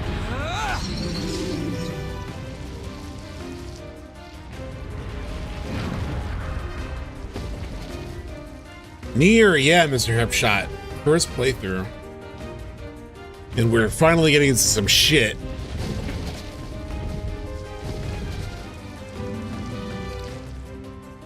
This ends now, asshole. I really don't expect Lord of Bailey's voice every time.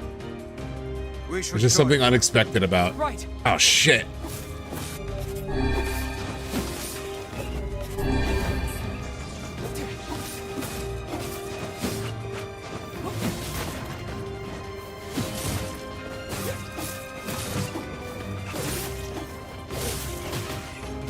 I can't zoom around them.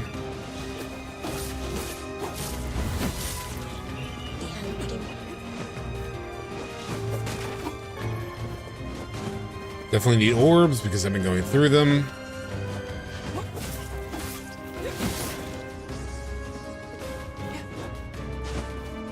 Oh, he's not dead yet?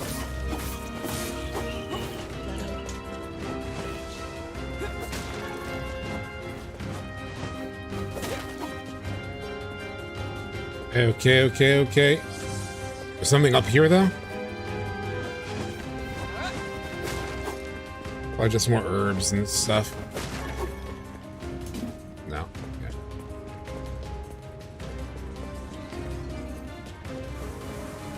It can escape us no longer. Fuck off. Fuck. Ah, God damn it. It's oh, Jesus. Outside, Kaine. Oh my god, shut up.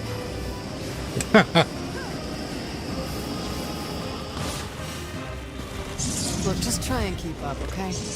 I'm doing my best.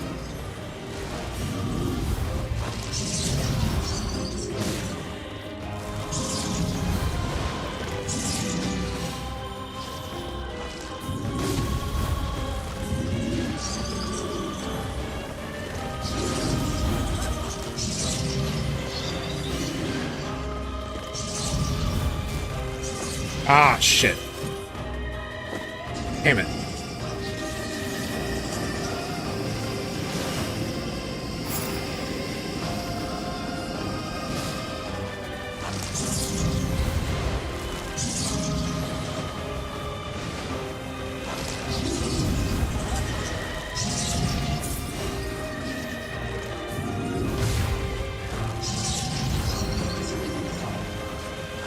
Hey, Kanye. I see you in the past doing your thing. In the back doing your thing.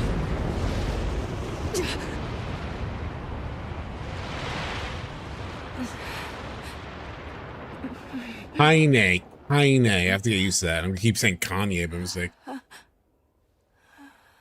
Kaine. It's me, Grandma. What? Oh, how you've grown. Kaine, what's wrong? No. Oh, it gladdens my heart to finally see you again. Grandma? It feels like manipulation. Kaine, come to your grandma's side. You've been lonely for No, snap out of it, Cloud. so long. I mean, Kaine. So much pain, so much despair. Why go on? Oh, that's some Eva shit. Kaine? Is that Pete Genova, yeah. Are you finished yet? Don't speak to your grandma like... You're going to stop talking now. And then I'm Yeah. going to slowly walk over to you, cram my hand inside your goddamn bitch-ass chest, and pull out your fucking heart!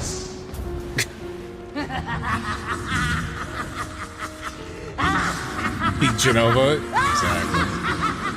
My grandmother would never say that. She'd never tell me to give up on life. Never! I've spent my entire life searching for a way to avenge Oh, my damn. She gave me the strength to deal with this goddamn mutant body. Do you know how long I've been like this? How much I loathe myself?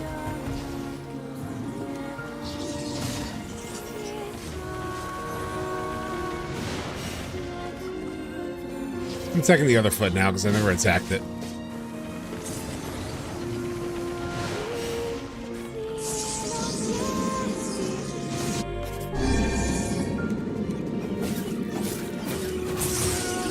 Damn, there's a lot of these shits.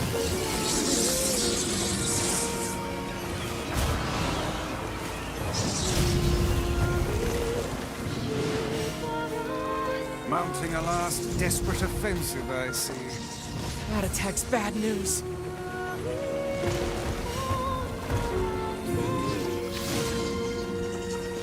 This is a really cool, like, design of shit.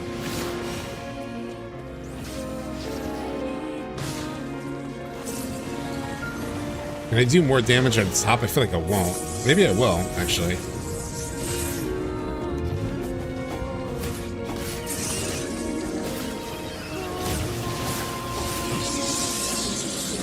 Jesus. I'm on it.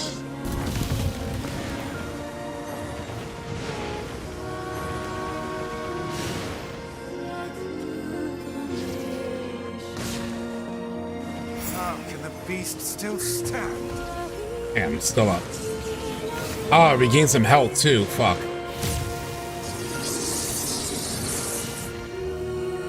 What if I hit it right in the goddamn face? Ooh, ooh, ooh, ooh.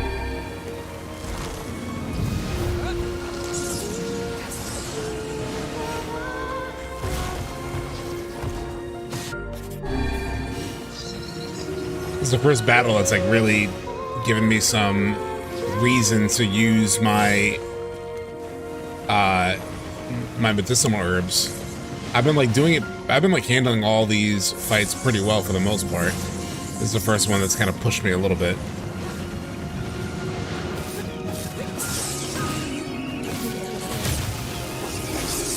These little shits are like annoying because they unleash all those. Ah, god damn it!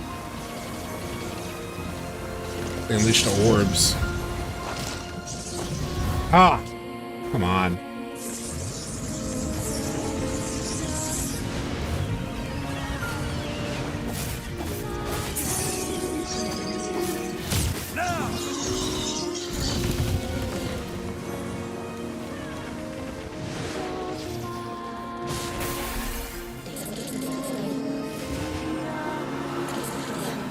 Go. Aren't they called medicinal herbs? I could have swore. Could be wrong, but. Oh, unless you mean like it's a joke for weed or something.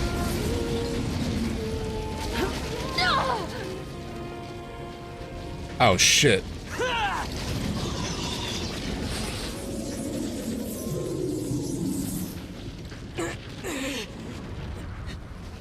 Yeah, what if we turn its body, its Dunzo body into a bridge?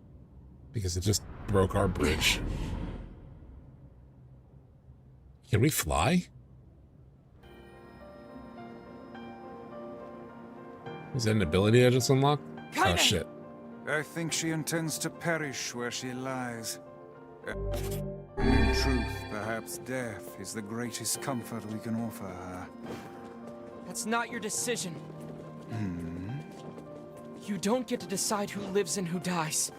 She's alive. She has meaning and worth, and we're going to save her. Everyone has something to live for. Even Kaine. Even Yona. Perhaps you should save your pretty words for her instead of wasting them on me. Valid.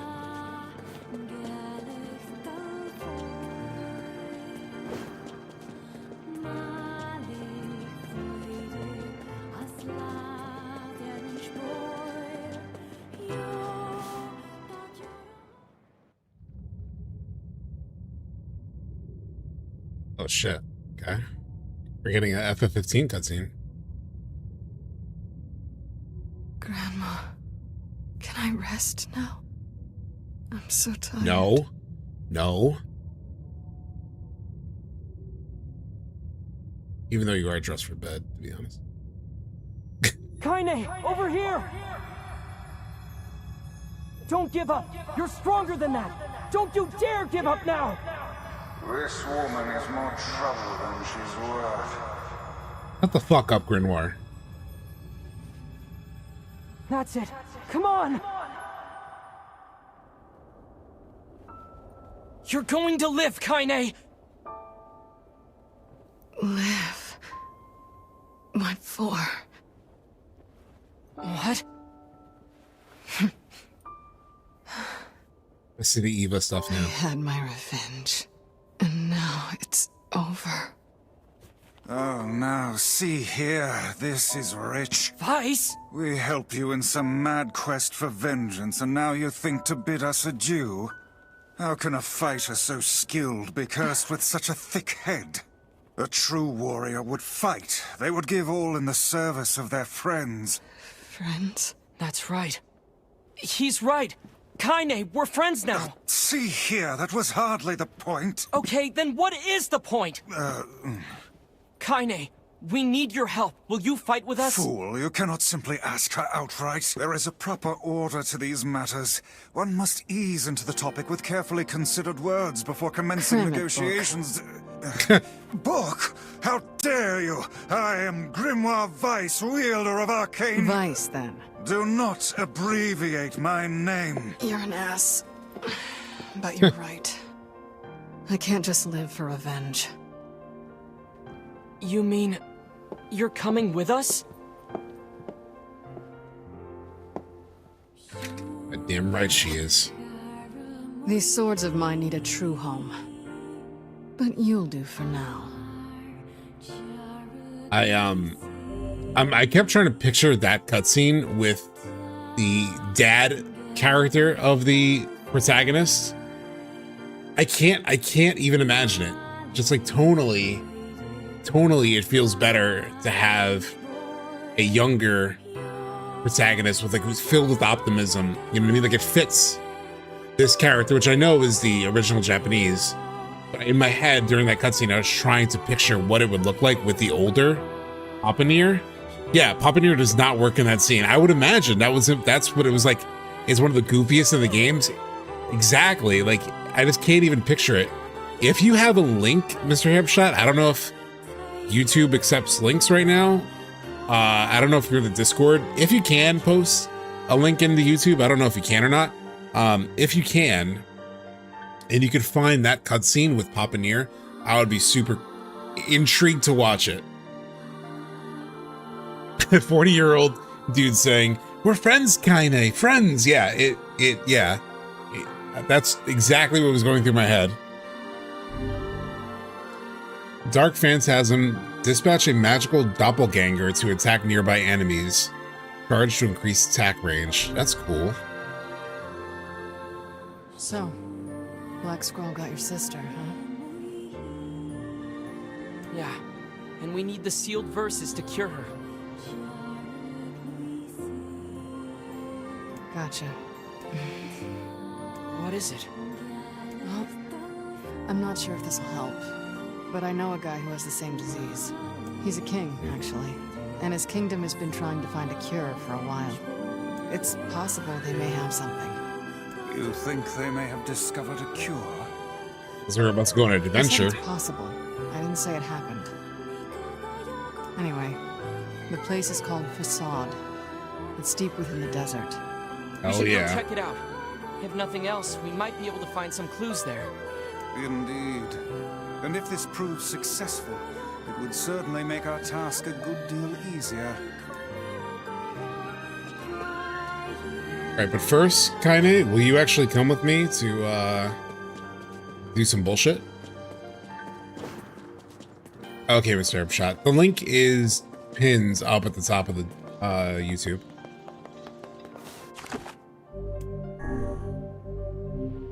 But first, Kaine, we need to go check in on some of our friends who give us power back in the village. I kind of want to go talk to. I definitely want to talk to the guy whose package I keep breaking. Is there anything to take from your tent, by the way? No? Okay. Sorry, I was gonna try to rob you first, Kaine, now that you're part of our crew. You don't have anything to steal, so there's that. Remember reading an article on why they went with Papa NieR for the original version? It's really interesting. We need to head back to the village, then leave by the east gate. Okay, I have to go back to the village such anyway. as myself will find an arid desert climate quite delightful.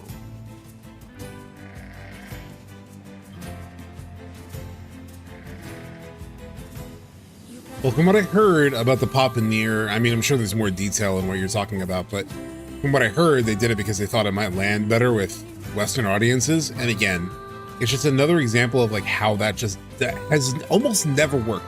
Like, legitimately, has that ever worked in terms of like how they've tried to make Final Fantasy work, or any of these like JRPGs? Like, literally, they're popular because they embody their origin, you know? Oh, shit, I didn't mean to kill you guys. Like, it's why anime is, like, so popular, too. It's like, it just has to be real and, like, authentic to where it's from, you know? You just can't craft anything for a different culture. It'd be like me trying to craft something for the Japanese culture. Like, let's say I wanted to write a book or write a film or something. I'm like, me try to, you know, write something with that audience in mind. I just couldn't even do it. Like, I could try and it would just completely miss. And I think and it wouldn't feel authentic to the person from the artist it's coming from, you know? So that's why I think it just fundamentally has never, ever really worked. What's up? I'll wait outside. What? Why? It's way safer inside the village. Might be hated there too. It's fine. I like being alone. If you head out from another exit, I'll just meet you there. You sure? I know Yona would be really excited to meet you. Don't force the issue now. Her mind is clearly made up. Not everyone we have to earn loves her the company trust. of others as much as you. All right, I won't push it. See you in a bit.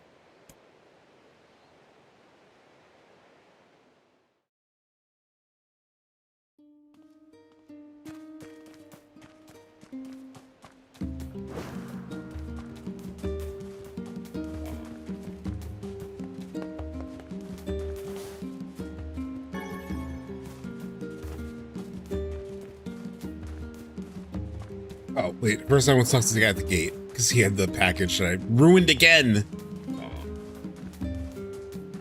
I wonder if he'll give me another one, or if he'll have, like, a joke. I'm so sorry, but your package got damaged during delivery. Yeah, I thought that might happen. Should have bought the guy a Oh, nice just gives me another one. or something. Anyway. Sure, let's actually do that. I'm just curious what this could be. At this point, I'm just curious what the package is. I expect it to be a bit of a troll. Unless she stops me. Okay, she comes with me, okay. If there are fucking enemies here that fuck me up... No! No!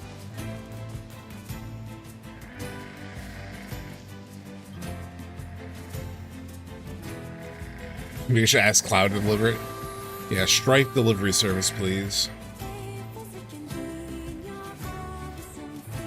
Oh, really? Mr. Hepshot? It's okay. If anything, I'll try to look for it myself. Like, I think I'll need to find a playthrough of, like, that whole version of it, you know?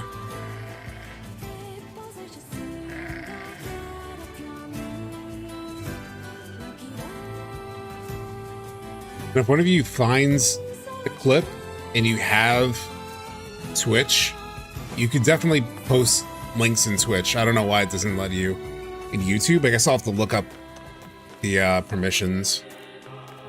I have to fight bats? Yeah.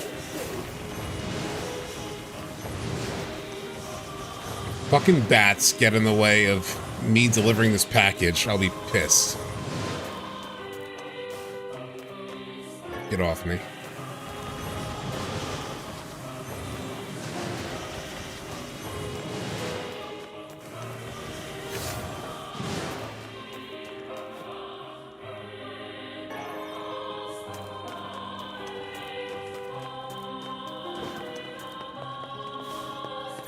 Alright, the package is safe up to here. Oh, I should also check that guide people mentioned. For getting all the weapons. Making sure I anticipate where they are. But first...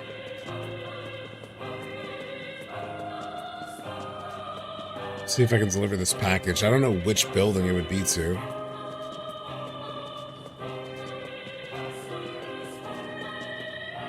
try going up first.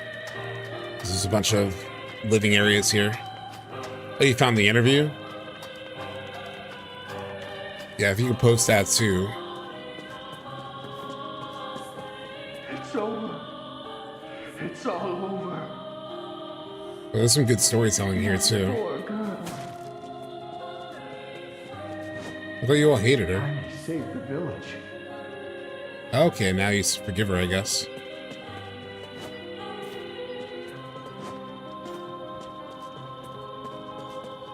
Alright, so not there.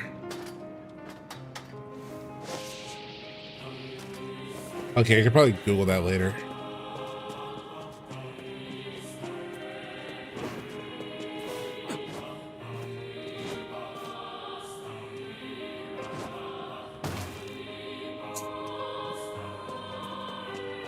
It's Kaine!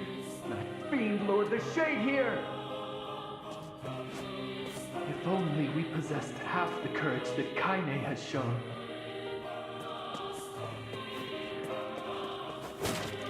It's all her fault. Wait a minute. It's half blame her, half love her for saving them. I think the only other living units are that other way. These people are as positive as always.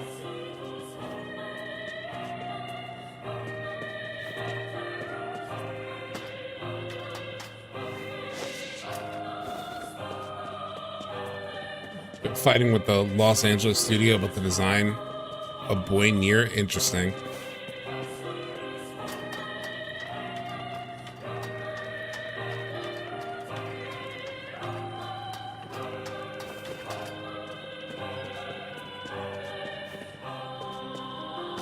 I think I need to go up this way again. Didn't we break that bridge?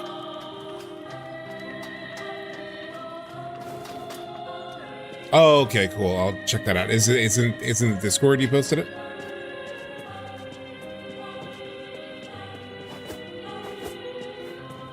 Oh, that's right. It's not one of the regular boxes. Chad, do you remember when I was like so lost here? And I was like, how do I get over to these houses? I think this is where the mayor lives. I doubt this is who I need to deliver to, but maybe. Oh, Danjo, nice. I'll check that in a second. Oh, here it is. Okay. Hello, sir. I have a package for you. Me? Yes, fine. Just leave it and go. Okay then. I'll just leave it right here. Guess that counts as him accepting it. All right, cool. So let me check this clip, and then I also want to check the guide. This woman has more trouble than she's worth. Hold on, I'll have it in a second. That's it. Come on.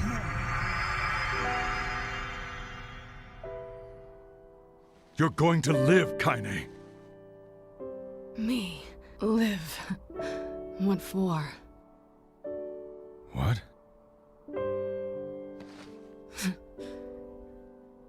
I had my revenge. Now it's over. Oh, now see here. This is rich. Vice. We help you in some mad quest for vengeance, and now you think to bid us adieu. How can a fighter so skilled be cursed with such a thick head? A true warrior would fight. Even like he looks funny, just like the way he's posed. It just doesn't match. His design is always just so. Yeah. They would give all in the service of their friends. Friends? Yes. You and I are friends now. See here. God, who? His voice reminds me of somebody. Who is it? That was hardly the. You know what his voice reminds me of? His voice reminds me of Zangan in Rebirth. Point? Then what is the point? Kaine, come fight with us. Fool, you can't just invite her along. There are many issues that must be carefully weighed and considered. For example, how will she possibly affect our overall ability Cram it, book. Even though like Grimoire Vice is talking to Papa NieR, it sounds like talking to a child, right? which I know is the actual character design. There are many But like, for example, with this Come line, fight with us. Fool, you can't just invite her along. There are many issues that must be carefully weighed and like it kind of has like that condescending adult talking to a child sort of vibe. Yeah, it doesn't work. It reminds me, like I said, who played the voice actor of Zangan?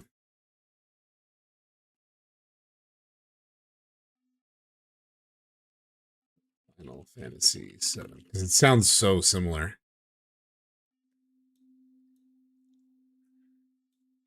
Why can't I drag this link over?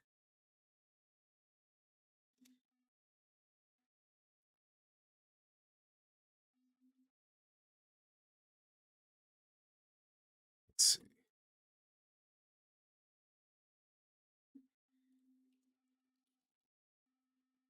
Jameson Price. Yep. Yep. I fucking called it. It sounded just like him, didn't it?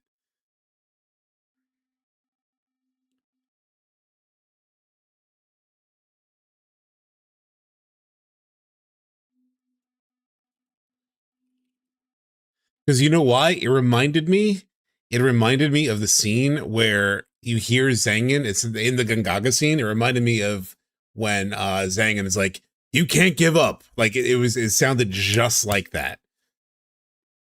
Holy shit. Fucking called it. Oh, let me check the guide for the weapons on NieR. Hold on.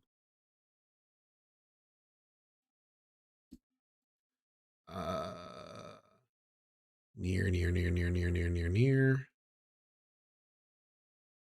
Where's my NieR channel?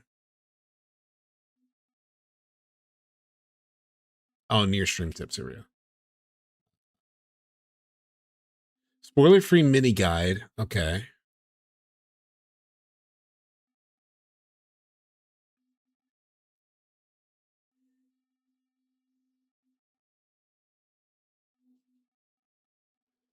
Okay, actually, it's kind of interesting for you guys to see, all to see, actually. Let me just share this on screen so we can read it together. But this is a guide that someone posted in the Discord. And it's like a spoiler-free mini guide. So it's actually cool. Let's check this out real quick. So it's saying the guide should be generally spoiler-free, at least in the sense that significant context of the game are not spoiled. Doing the Lord's work. Optional content, part 1, part 2.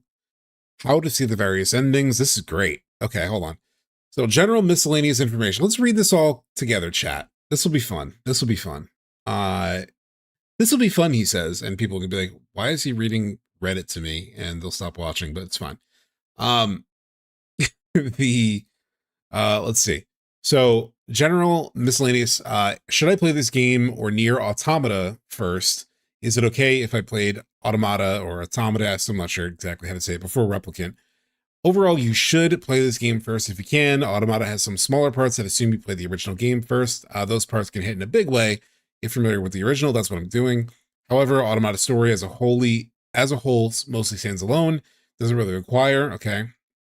If you've only played Automata, that won't be a problem, since the things that Automata talks about in relation to the original game will mean little to the player without the necessary context.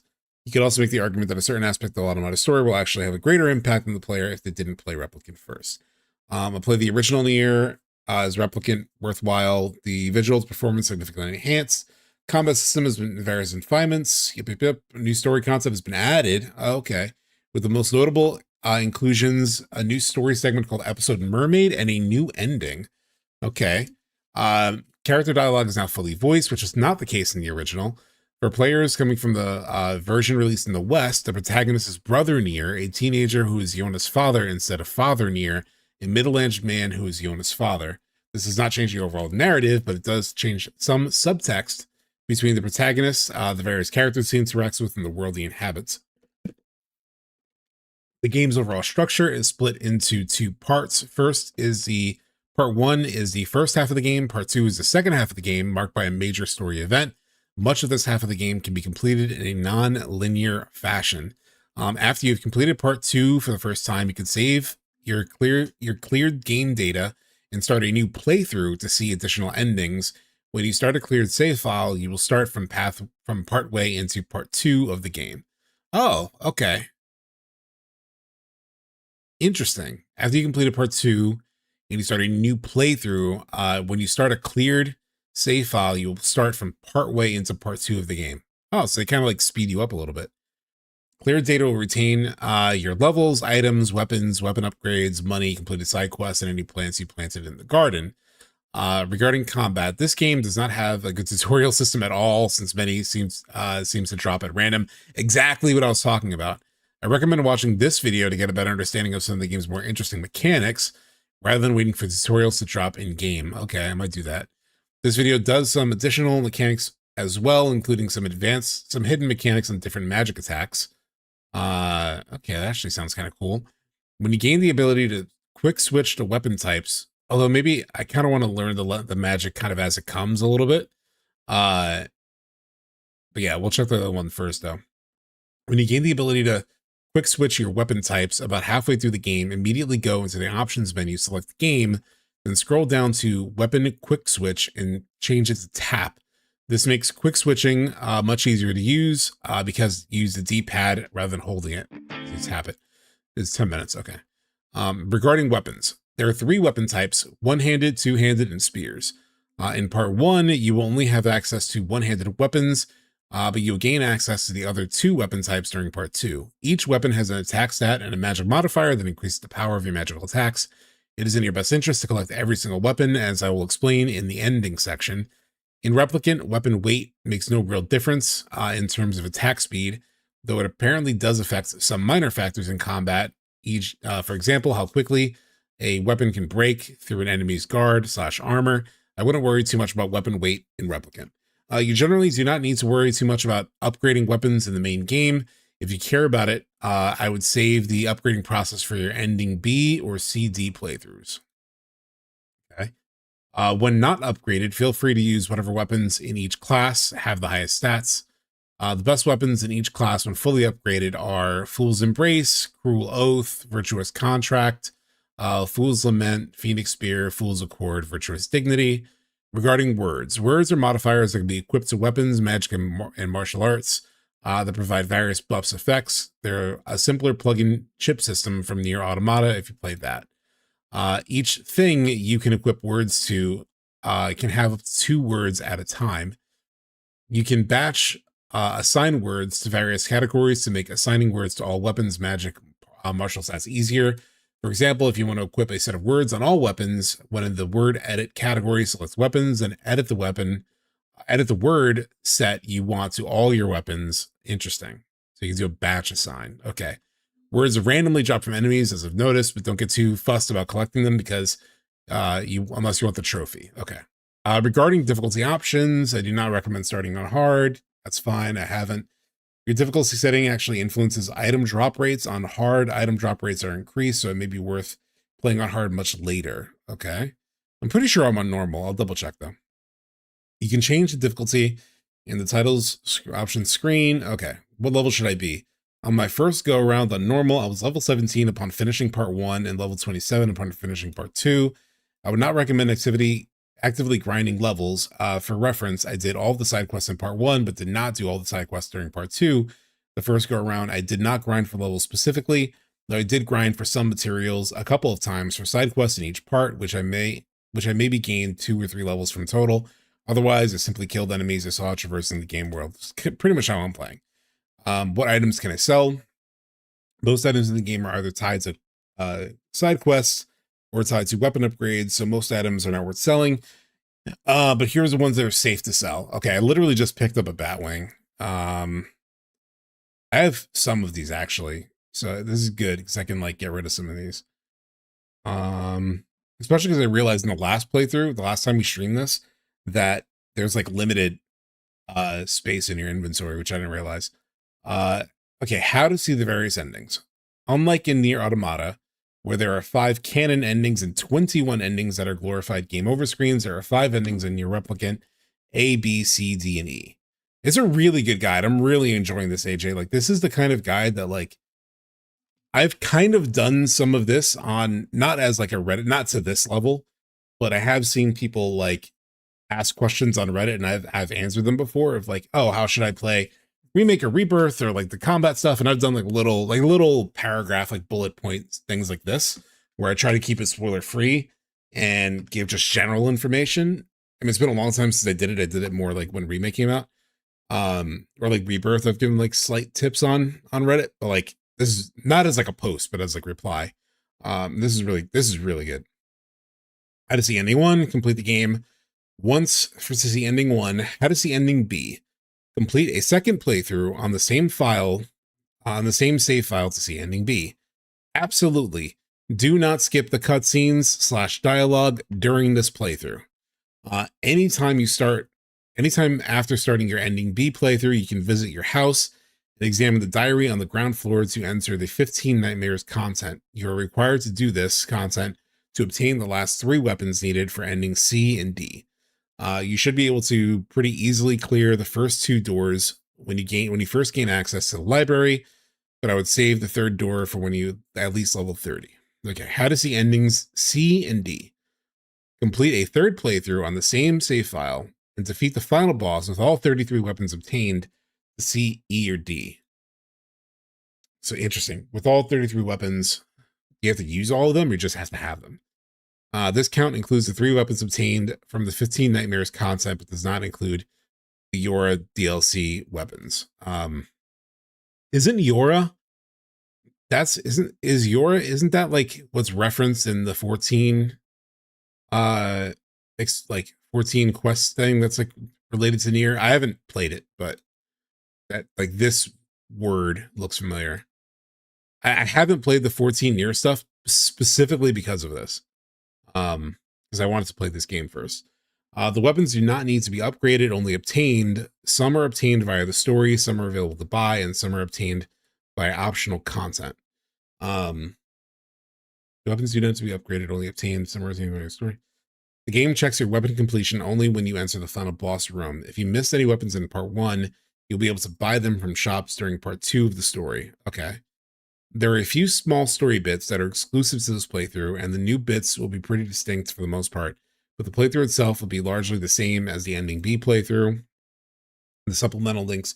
So technically, I can get all the weapons. So technically, chat, AJ, I think you're familiar with this game. From reading this, it sounds like when I need all the weapons is playthrough B, right? So in theory, playthrough B would start me in part 2 of the story, and it says that any weapons that I miss in part 1 are purchasable in part 2. So it sounds like if I finish my entire first playthrough and I missed a weapon, I would be able to obtain it in the second run, right? Okay. Okay. At the very end, you'll be presented with 2 choices. What you choose determines the ending you will see. Okay, cool. So how do you do this? So you do a second loop. Okay, so for this, okay, I need your help with this too.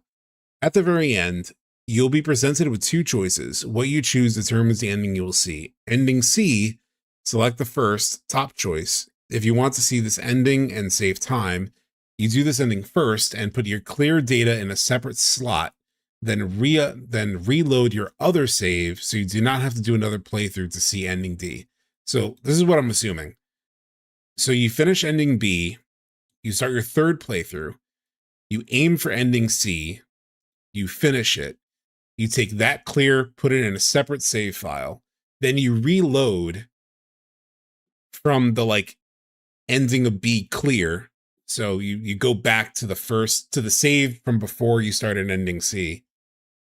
So you did ending C separate, then you basically go back to the save file for C. You could probably do it right before the final boss, right? And then like when you're given that choice, you choose the other one. And so you view this, after ending C. And then you continue the next playthrough after seeing ending D. So you go straight from D into E. Okay. How to see ending E? In order to see this ending, first see ending D, then start a new save file with a different name then the one you use for your ending D playthrough. Play through the game until you kill the giant boss in the area in part 1. Afterwards, you'll have the opportunity to start the ending E content. Okay. Cool. I guess I have a question. Another quick question. How long does it take to get through all these endings? Like, let's say I finish ending A, to like watch ending B, to watch ending C, like how many hours is it like on average to start a new, like from clear to like seeing an ending? Optional stuff we're doing during part 1. General rule of thumb, if a quest requires you to grind for something, mainly materials, or otherwise feels like it's going to require a lot of effort, it is perfectly okay to skip it. In my opinion, about half of the game's quests are not worth doing at all for this reason. Some notes, side quests do not give EXP as quest rewards. There's a trophy for completing 30 quests. However, you get nothing for completing every quest in the game, so I would personally not bother. 20 to 40 hours my first time. It was 40 to get it faster. So you're saying like 20 to 40 to get all the endings, A, B, C, D, E. And if so, I assume that's right. And if so, I'm saying like, let's say I get ending A, then it's like, okay, I'm going to aim for ending B. Is that like 1 stream, 2 streams? Is it like 3 hours, 6 hours? Like, I'm just curious on that. There is a trophy for completing. Oh, I already read that. You can find quests that you have not accepted from the client yet by talking to Devila. When she is in your village's tavern, she will track the location of the client for you, although one client can be tracked at a time. Only one client can be tracked at a time. Complete the quests. B would probably be 1 or 2 streams. Okay. Complete the quests you want to do in part 1 before entering the mansion in the Southern Plains as part of the main story. Okay. The actual end of part 1 comes after this, but the triggering event is easy to not think much about. So just to be safe, be sure to do what you want to do before entering the mansion. Okay. Nearly all quests in part 1 do not carry over to part 2, except for the Fisherman's Gambit line. Do not miss this quest line. The Postman's Request, the Lighthouse Lady's Wrath, and Closure. Okay, cool. I think we started this already.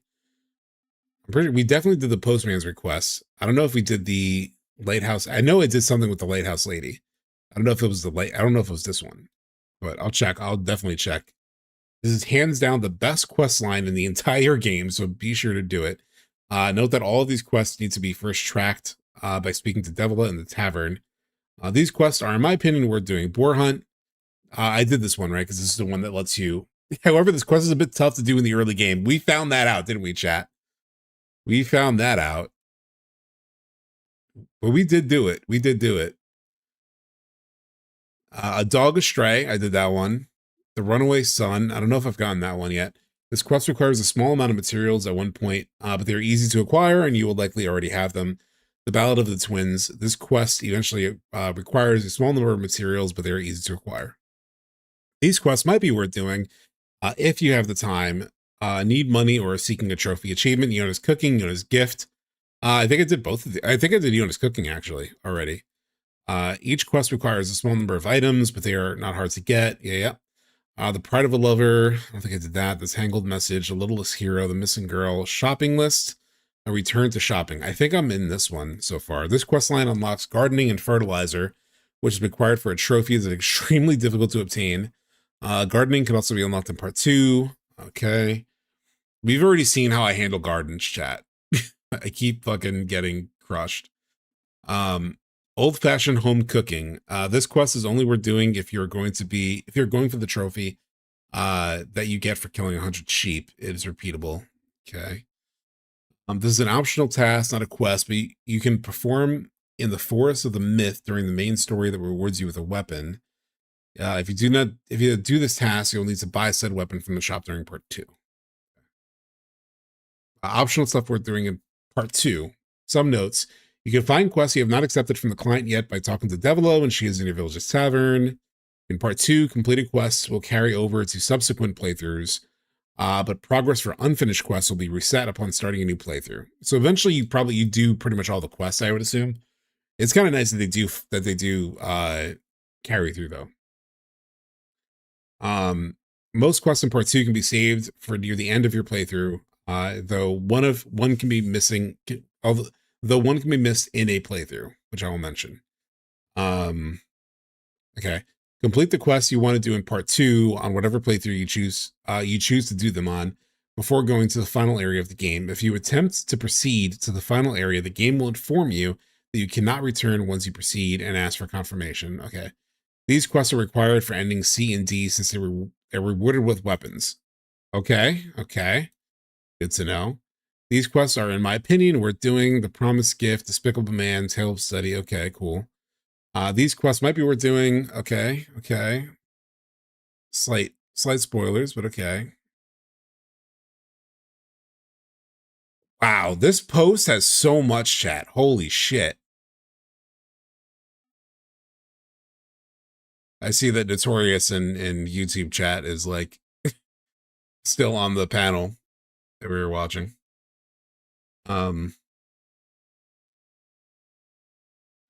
Location upgrades. Wow, there's so much here that they get that this person compiled. This is fucking insane. Holy shit. Wow. This is impressive. This is really goddamn good. How does this work? Can I give a hooray? Do I have to spend money? I do. I might do it later because that this person did like so much shit. Holy crap. I gotta save this.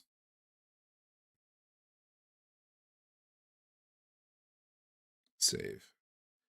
Damn, that's a really good post. I don't want to check out this guide too. Oh, Devil Never Cry. Back with another video on NieR Replicant, this time going over some of the basics of the combat system. It became quite apparent yesterday while streaming NieR that it didn't really do all too good a job of explaining some of these combat mechanics, so that's what this video is for. Before we begin, I do want to say a quick thank you to Square Enix for providing me with a... Chat, when you played, did you have the damage, the enemy health icons the game turned on? With that said, I turned them on at one point, but they kind of killed the immersion for me. Let's get into it. Don't watch. So starting off with the... You're saying don't watch this video? Is it going to give away too much on like abilities and stuff? All right, I won't watch it. I mean, I feel like I've been picking up on the abilities pretty well, right?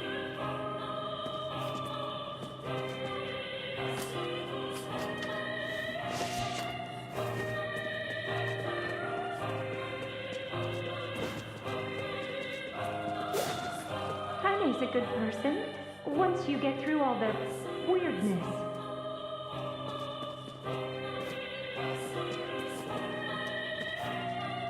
Say something, damn it. Okay, maybe not. Can I go down? I want to see what these people say.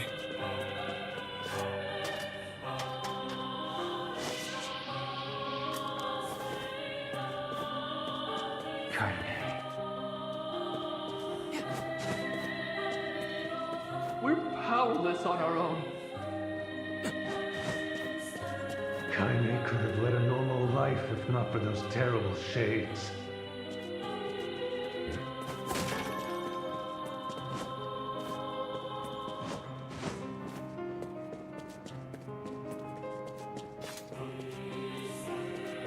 I just like I love this like world building of like listening to everyone.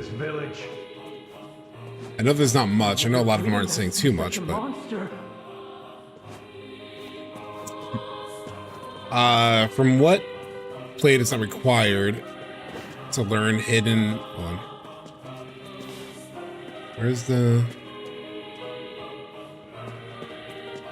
ladder? Oh, there it is. The delay is so funny. Do you mean like my voice delay?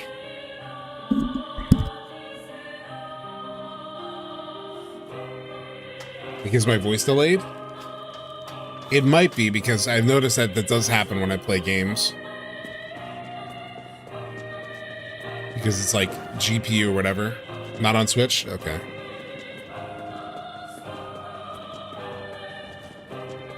Oh, maybe you're talking about the chat delay.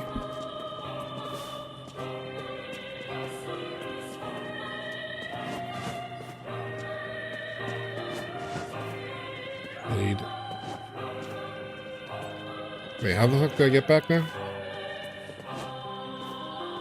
Oh, right here, this ladder.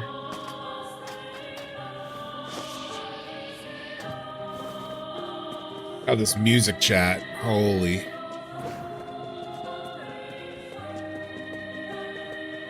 Be scared as fuck to live in this place. One false move. Yeah. Yeah.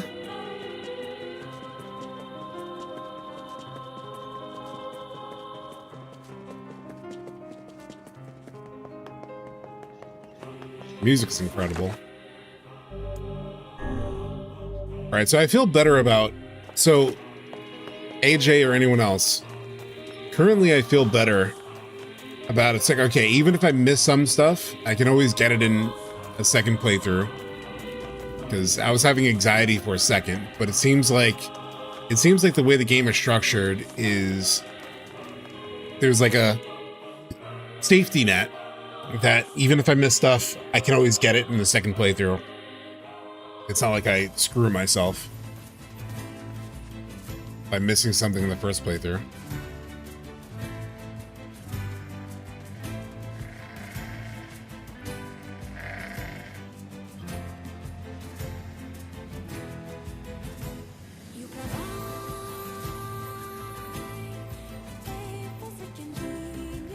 Mr. Hipshot. If there's anything I would say about the song in the Aerie, it's just like it's a little overwhelming. Like I can't stay in that song for too long, you know what I mean?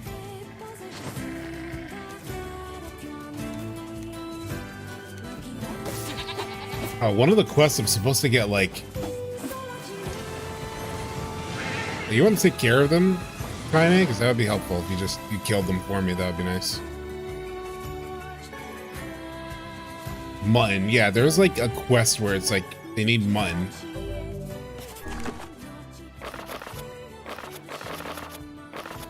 I'm probably playing it like so suboptimally in terms of like I need wheat. Where the fuck do I get wheat? Did that one. Fisherman's Gambit. Not yet. Ballad of the Twins. I gotta do that one. Signature Dish.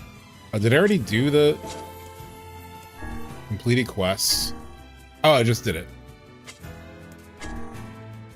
Wait, no, wait, I did this.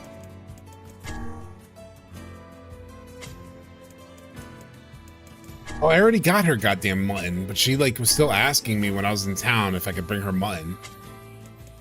I already brought the mutton. And I did return to shopping. So I did shopping, I did return to shopping. That was listed in the Reddit post. I did a dog astray. Okay. So I'm good on that.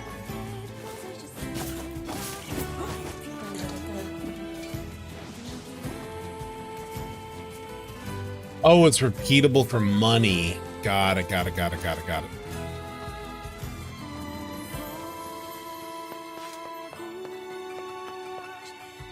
I'm actually curious, is there like somewhere I can buy wheat?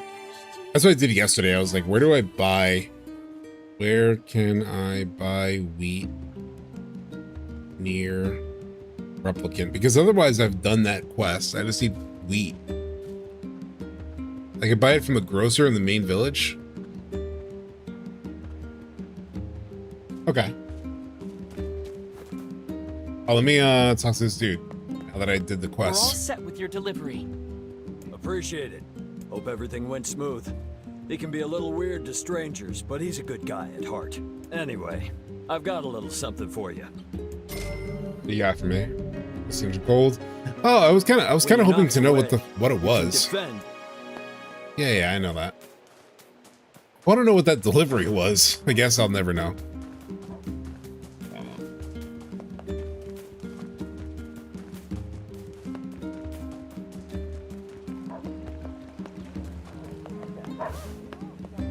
Make sure you stock up You on the grocer? Or no, probably not. No. Come back.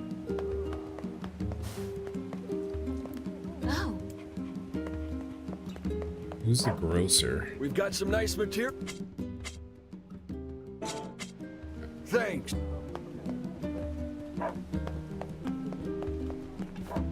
Do you know about the... It's a large stone building surrounded by cliffs. Folks say you can find a number of unusual ores there, but it's... Oh, this looks like grocer, maybe? We've got some new items. Yeah. Alright, I need wheat. Come back. Alright, who needed that?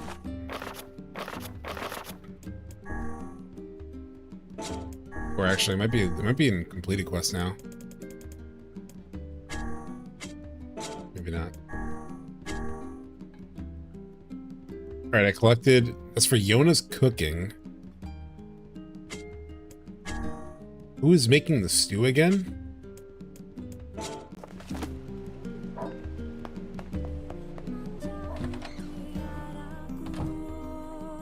Wasn't here, was it? Do you have time for a little? I'll make the time.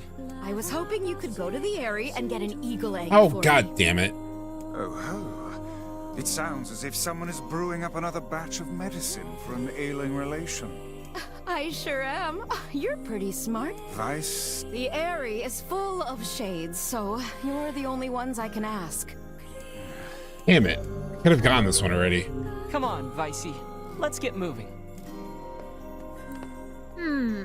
What have we got today? I want to do Which this job quest should with I the... give you first? Wait, different jobs. How about you, like, hook me up with the singing? They always do that. It won't be the last. That's why people... Is that why people are, like, so anti-side quest in this game? Fragile delivery, too. That's kind of funny. Delivery request here. Something about a fragile parcel that needs to go to Seafront. I Sure. wrote down the client's location on your map, so head over there to get the details. Okay. Oh, which job should I give you first? Come back whenever. Oh, which job? Wait, should if I do a give you different first? job, will it replace the current job? If I take one of these other jobs, will it replace the current job that I took from her?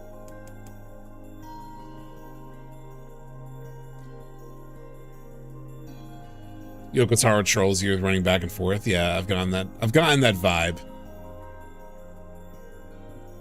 And I heard someone say there's like almost like a meta level to the side quest where it's like making fun of, or it's like poking at the JRPG tropes a little bit, and like that's a lot of what these are. So it will replace? Okay. Come back whenever you have a. Although I'm kind of curious about that. Where do I go to deliver? I guess I could track it, can I?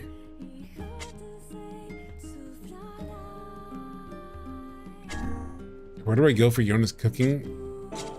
Oh, Yona's my goddamn sister. Black squalls in our village. Sorry, I haven't played this game in a while, chat. It's like Yona. Yeah, it's my sister. God. Look, we took 2 weeks off of this game to finish Crisis Core. The thing is it weird that I enjoy doing the bullshit side quests? Like, is that weird? I assume that's kind of weird, but...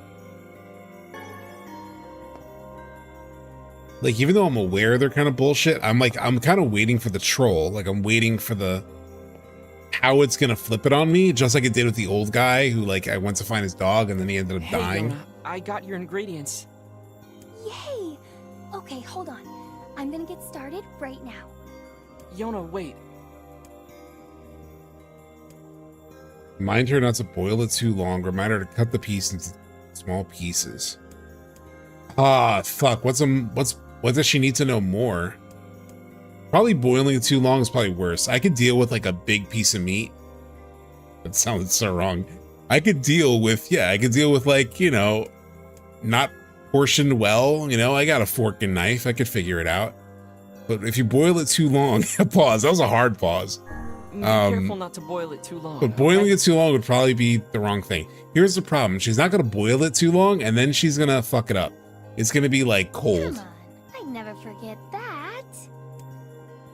I get the sense this is an option that you have forgotten that, Yona. I recognize most of the ingredients, but the chunks of meat are so big I don't think they cooked through. Oh, damn it. Eat up, okay? Sure, Yona. It looks, great. Look, it's meat. It's meat. So if it's a little rare, that's fine. Tomorrow, Yona's not gonna be the only one here who's sick.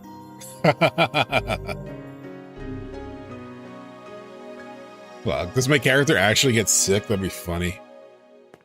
Say, next time you go out, could you pick something up for me? What do you want this time? Sure, Yona. What do you need? A melon. A melon? A melon? That's easy. I could just buy that.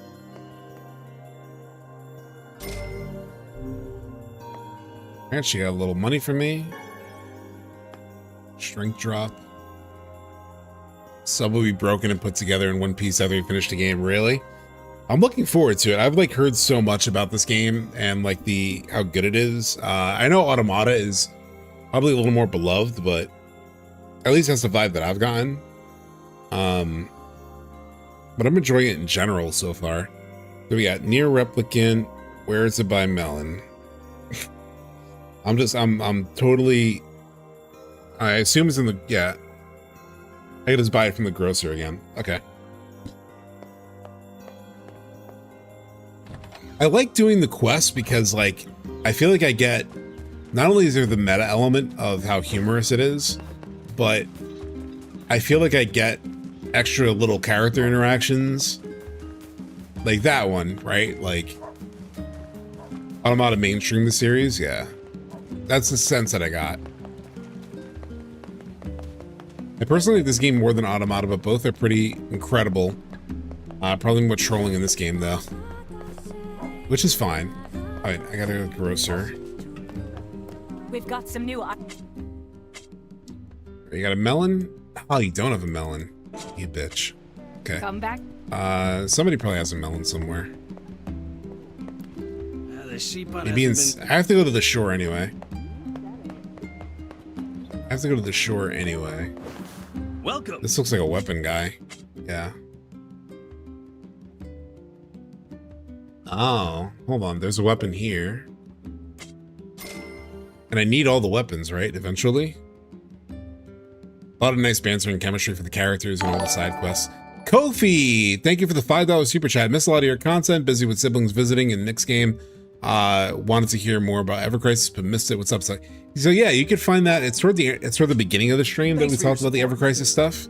Ever Crisis was probably around 50 something minutes into this stream, Kofi, is when we started talking about Ever Crisis stuff. I think your main story quest location, I just checked the grocer and it didn't have a melon, but I have to go to Seashore anyway. So I think I'll go to Seashore first and then I'll check on it from there. I think I'll go to Seashore, do some side quest stuff that I need to do there anyway.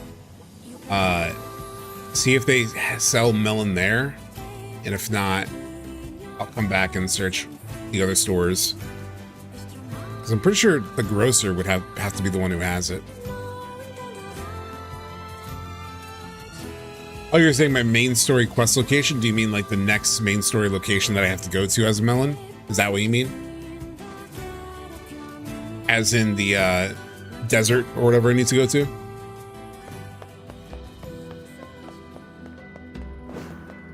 Kaine's probably like, what's going on? Why is this kid going everywhere except where we need to go? Oh wait, she looks like she has melons. That also sounds inappropriate. She has melons, see? I wasn't making a euphemism, okay? Do I just need one melon? Oops, I didn't mean to do that.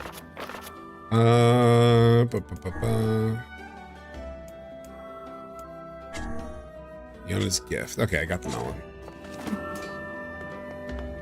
Yeah, you could get seeds. You could just get seeds, from what I know. How do I get Devila and Popola to sing Discuss the Matter with both of them? I gotta talk to Popola, maybe. Because when I talk to Devila, she has me do these side quests.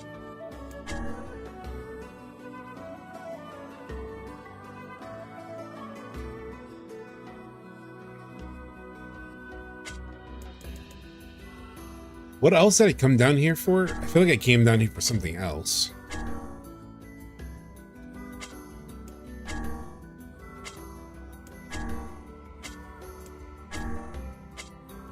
Oh, I feel like I need to come down here for the main quest, right? Oh, maybe I need to leave from here to go to the desert city. If you're ready to get... Come back. If you're ready to... Come back.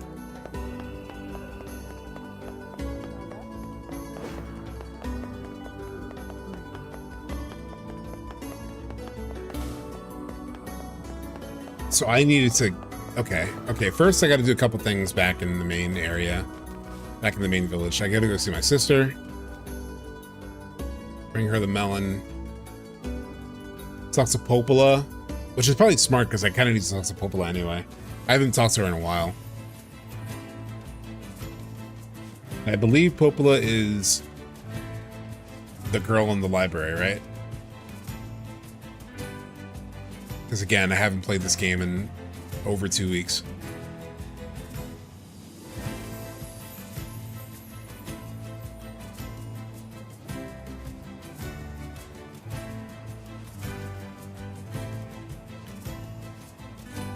Yep, library, okay.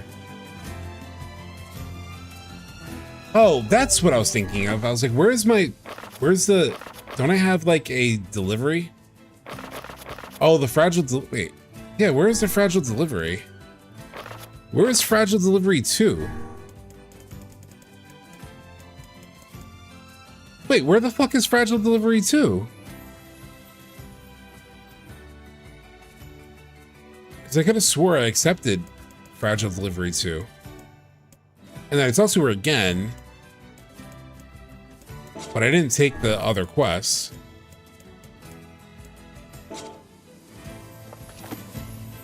I didn't accept another quest when I talked to her. That's I think what I was thinking of needing to go down there for. I could have swore I just exited the menu when the other list came up. Thank you so much, Marcos, for subscribing. Well, let me talk to Devila again.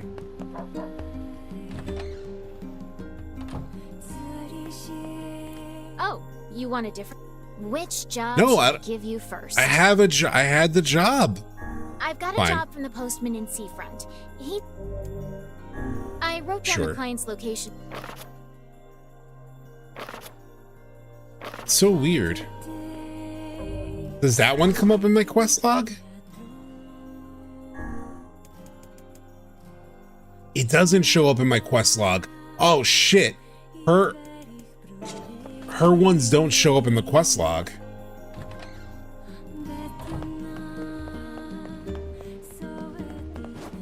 Get out of my way. Okay, hers just don't show up in the quest log. Okay. It's the checklisting thing. They don't do the checklist. In our village now. Interesting. I just have to remember the quest. Alright, so I'll have to go back down there anyway for the second quest. I wonder if the first one will still be there or not. Or if I just screwed it, which is fine. I heard that the postman's one is more worth doing anyway. First, let me give my sister her melon.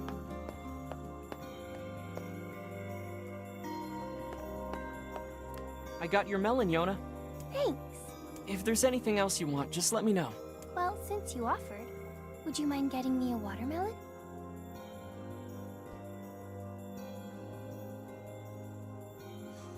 Just got her a melon. Now she's like, oh, would you mind giving me a watermelon? Sure thing.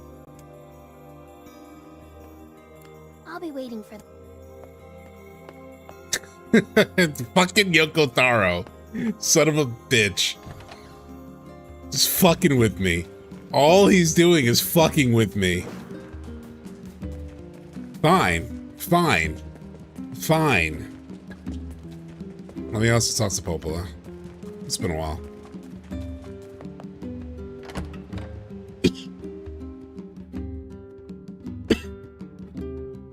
Also, let me stand. I've been sitting this entire stream. It's probably good to stand up a little bit. Ah.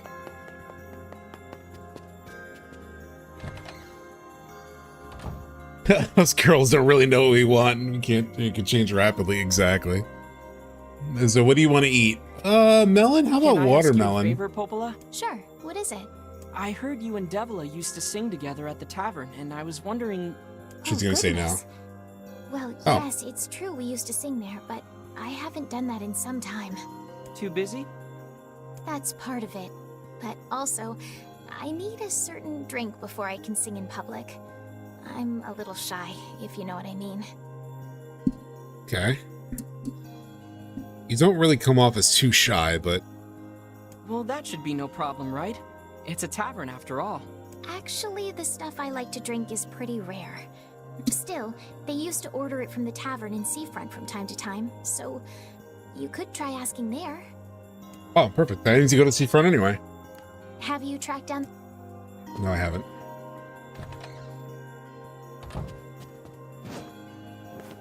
I hope this is fun for you guys, chat. Like, I know I'm just doing side bullshit and Yoko Taro is fucking yanking me back and forth. But I want to enjoy everything I want to check out, like, almost everything this game has to offer. Even if I know it's a little bit tedious. I kind of like the meta messing with me.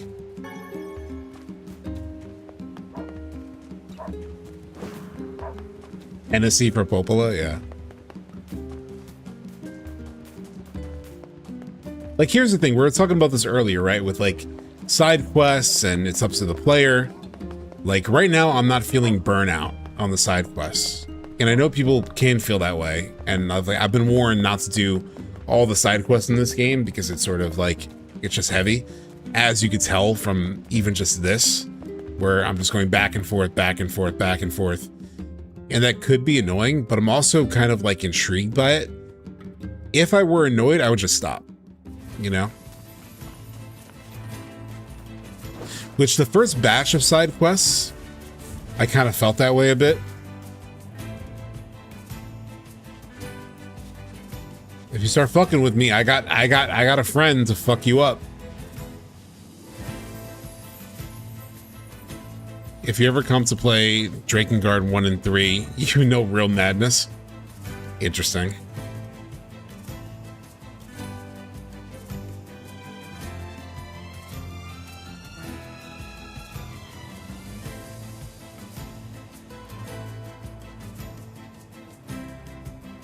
I also get the feeling that, like, one of the reasons I like immersing in the side stuff, at least early on, is I feel like at a certain point, the story is going to get kind of crazy, right? Like, it's at a certain point, the story is probably going to turn, and it's probably going to get kind of crazy, and it's probably going to get very story heavy. A port town like this there's a post office. We've also got... I know the side quest was like here on the map, the other one that she gave me. The fragile things, because when she marked it on my map, it was like over here. I must have canceled out of that quest then, but I can still go to the post office, so I'm gonna do that. There's insane battle track. Interesting. I have to go to the post office, which I think is this way.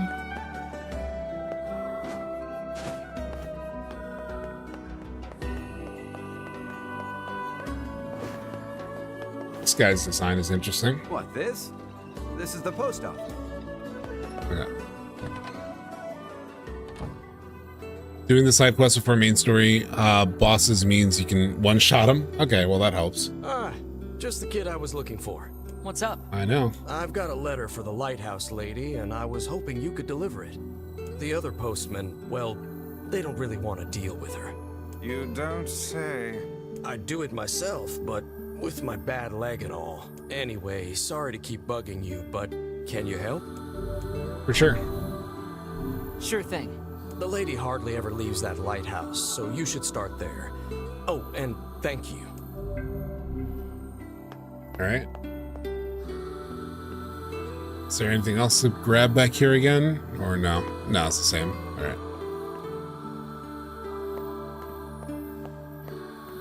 Drakengard is a game that combines story elements of Berserk and Game of Thrones with some splash. It's okay, Vice. At least we're helping people. You are far too soft. And you're just a cranky old man. Book.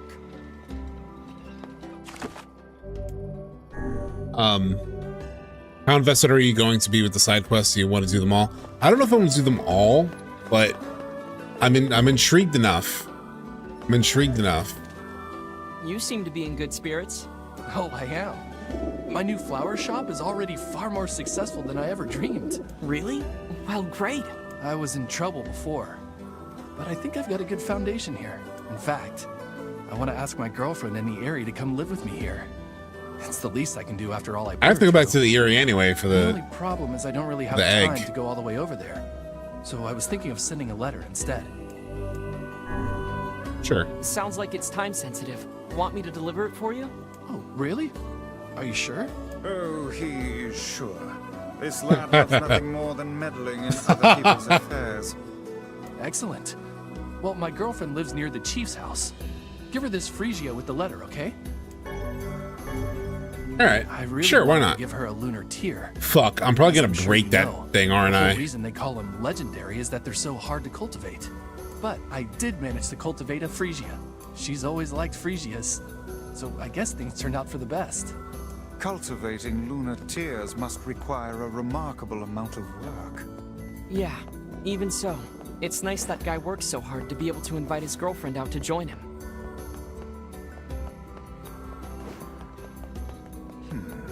But who can say if said girlfriend honestly wanted to wait?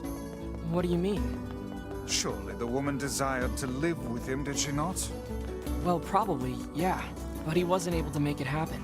That's why he left her in the village. It would have been difficult, yes, but perhaps preferable to a life of solitude. Why did they not think about how much time and distance would separate them? I'm just listening to this. Anymore.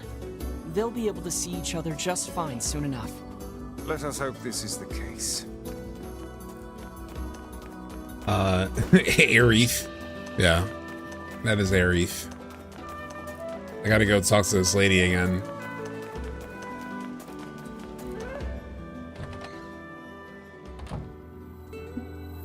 Not sure if you care, but some of them are missable as to why I won't say if this is your first playthrough. Yeah, it is my first playthrough. I didn't know they're all missable. I get the sense that you don't have to really do all. For example, there are some that give you a weapon, so you'll need that for the endings, but they're not all like necessary to get all the endings. So I probably won't do all of them, but. Oh, you again. Are you all right? You took so much time delivering the mail, my illness has gotten worse. Oh, shut Luckily, I'm up. not dead.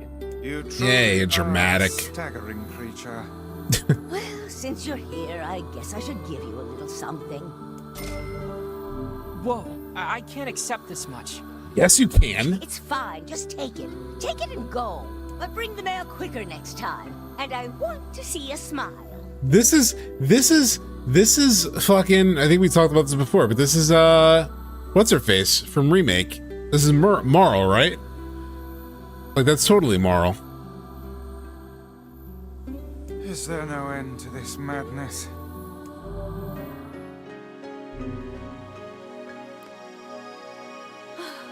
Oh, when will he return to my side? Yeah, that's Marl. That's Merle. Or Marl, sorry, Marl.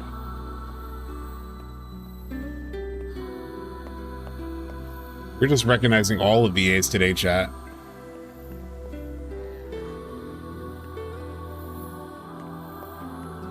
Funny, a woman telling a man to smile. Yeah, true.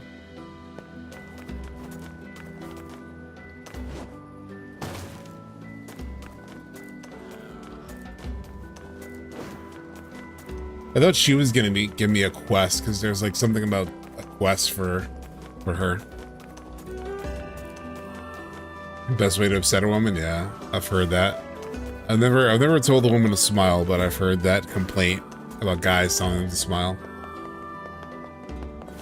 Alright, what else do I... Oh, shit, my bad.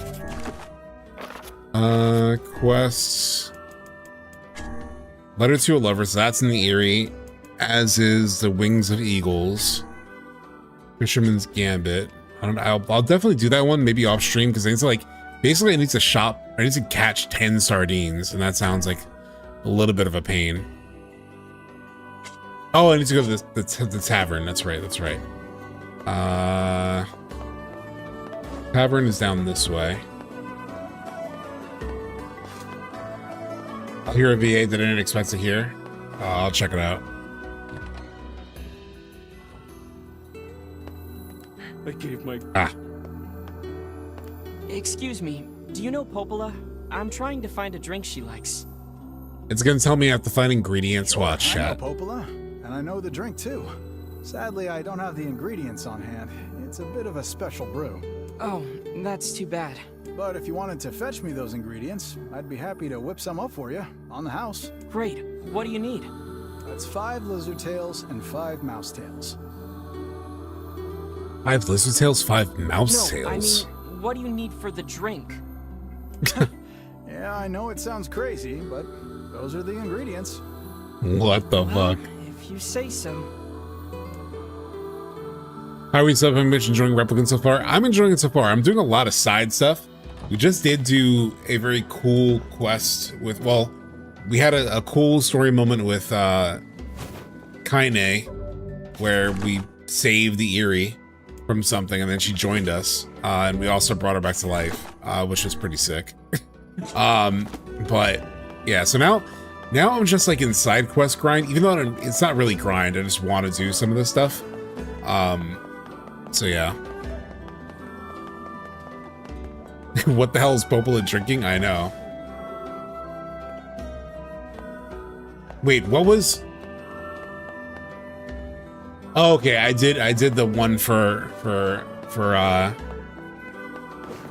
what's her face?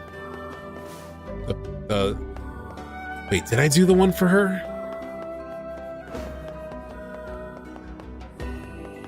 Now I'm second guessing myself. Like, did I complete the postman? Like, I know I did the postman one, but was that a different one? Was that the right one? Hold on, let me just talk to this guy again. Okay, My leg's still bothering. Okay, I did what I need to do with him. Okay. That old lady in the lighthouse is a real pain. Yeah, she is.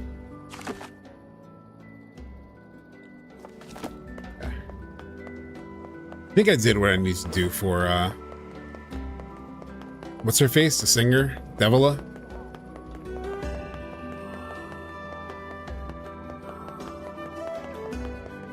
This town didn't become a trade and of the sea. I'll be...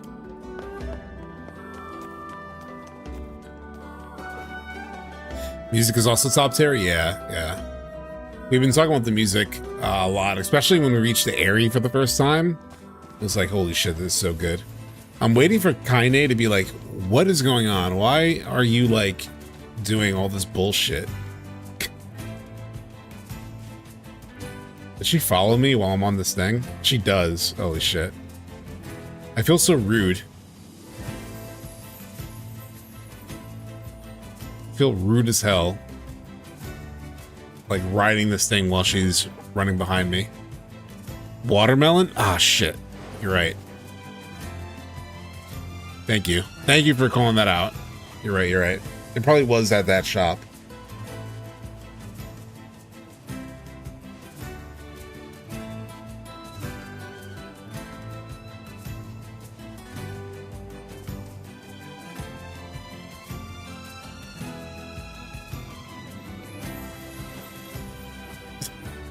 I like that you were like, hey, Kaine, do you want to come and do bullshit with me? And she was like, no, I'm gonna hang out here.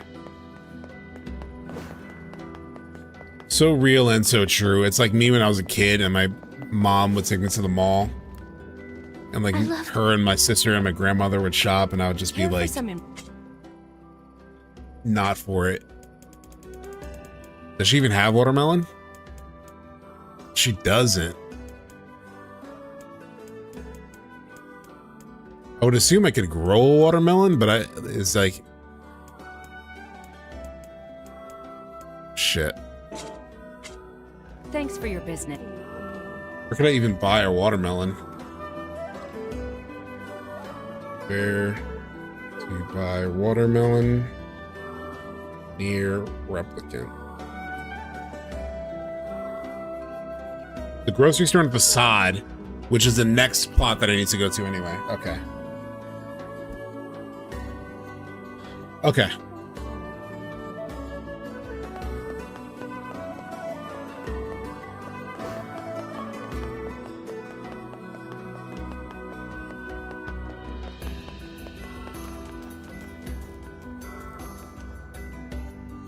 Yeah, the garden stuff doesn't work well with streaming, as we learned on my second week playing this game, where I loaded in, went to my garden, I was so excited, I was like, oh, let me check out my plants, and they were all dead. And then I realized it's basically like a real-time farming sim.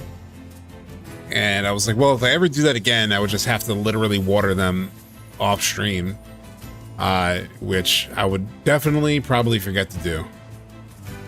How easy is this dude now? Also, I have like a new weapon. I kind of want to try it out.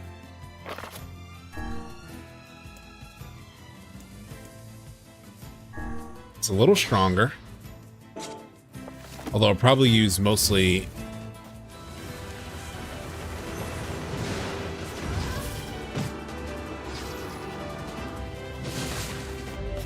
Okay, he still does damage. Okay.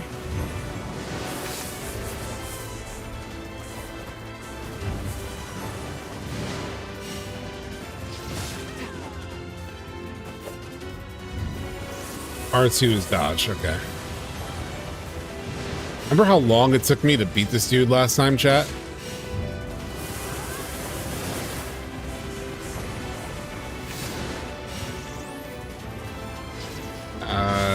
Still not a walk in the park.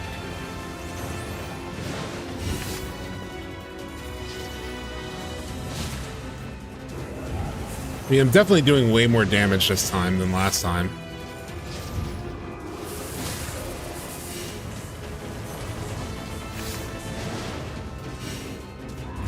I was like, I could not get hit last time. You remember it was like a one-shot kill, basically.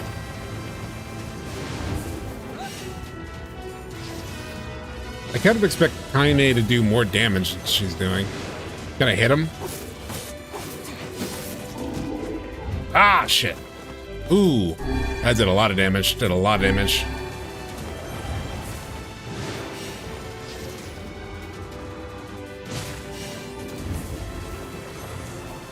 I gotta use more drops, more damage.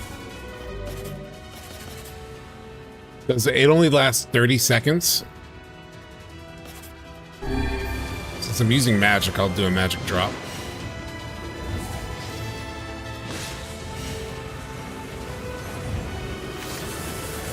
Probably like not worthwhile to use it here versus like a real boss, but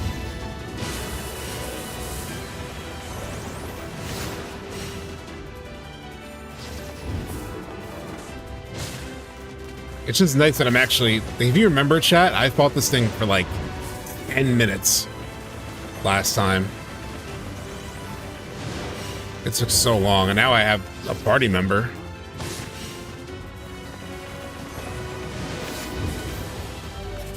I have a new ability, don't I?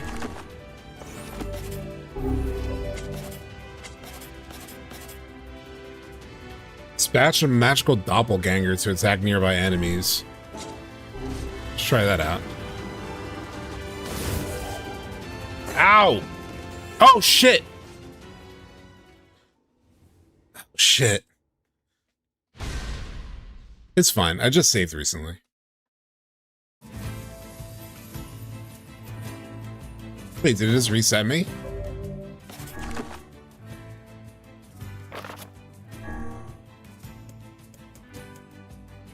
Did it just set me back at the beginning of the area? That was unexpected. Yeah, I have this quest. Give him his gift I don't have yet.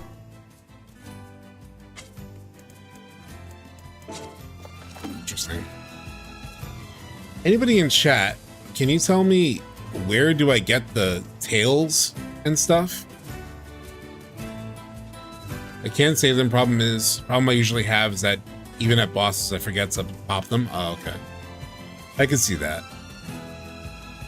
Where do I get like lizard tails and all that stuff, chat?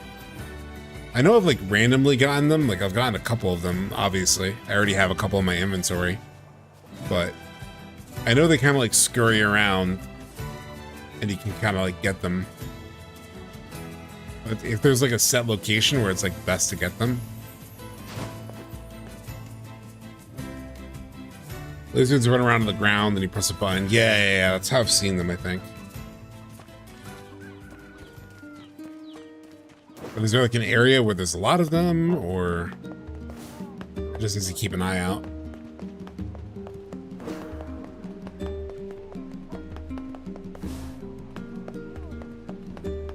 Actually, let me check the Devil because I did her quest. What have we got today? Which job should I give you first? Oh, now okay, so she gave it back. I've got another Fragile delivery too. I wrote down the client's location. See, now it's back. Alright, this will be the last bullshit one I do. And then we'll continue story.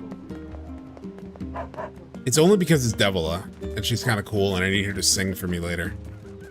Which it may not require this quest, it may just require me to sort of like do the one I talked about. It may only require doing the one for Popola, like getting her a drink, but in the meantime, let me just do it real quick. It's not far. It's like right at the start, right at the entrance of the town.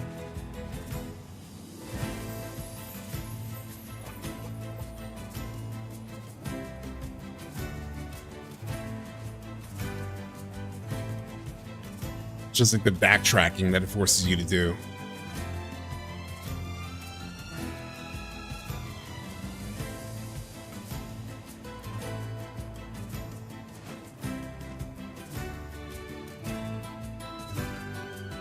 Wish I could meet Kaine's Lady Arkin told me about.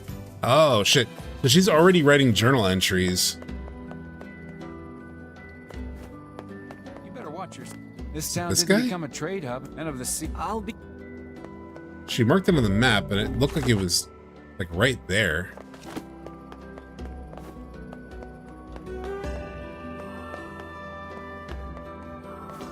When she marked this fragile delivery too, it was like right here on the map. So like up there maybe? Maybe up there.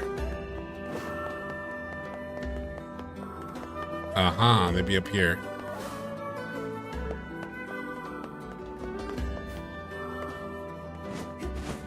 Can I cross that? No, I can't. Huh.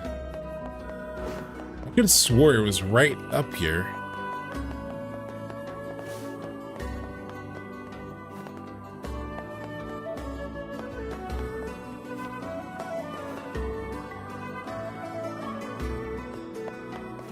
Huh.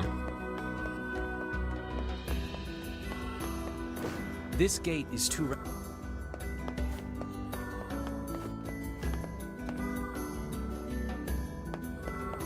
These stairs are tough.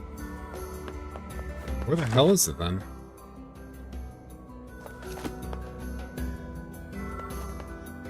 Hold on, now I have to look this up. Because like I could have swore, chat, that it was right at the beginning of that town. NieR Replicant Fragile Delivery 2.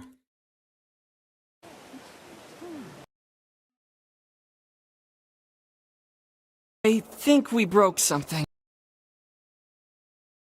Oh, this guy broke sound it. Good. Ah, crap. Oh my god, look what this person did. Chat. Look what this person did. Holy shit. Just like somebody thought that I would break it from jumping. Look what this person did. So they enter town and then they did a pointless roll. I was watching my nephew play. I forgot what game it was. It may have been FF7 Remake. And like everywhere he went, he rolled, and it was driving me nuts. It's like such a kid thing to do, to just like roll everywhere. Crap! That did not sound. And so he broke it.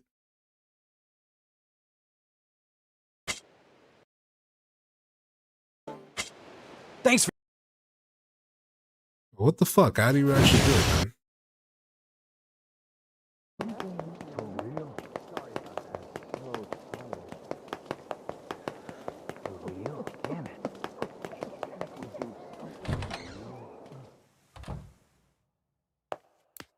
Hey, bud. Hey there. Got a special delivery here with your name on it. Oh, thank you. This will make my life a lot easier. We should tell the client we delivered the package. Is it just a tavern? I could have swore it was actually weird.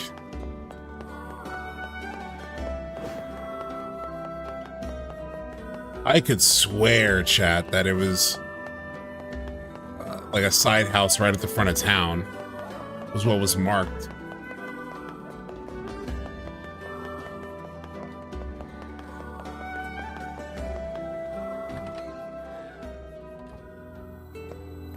I need 5 lizards. Yeah. Hey. I gave my girl a... What the hell?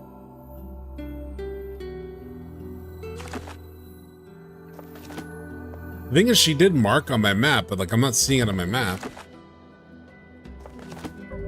Is there a way to like... No. I could swear there was like a way to track. Oh, but it's her quest isn't even at the fountain, if I'm not mistaken.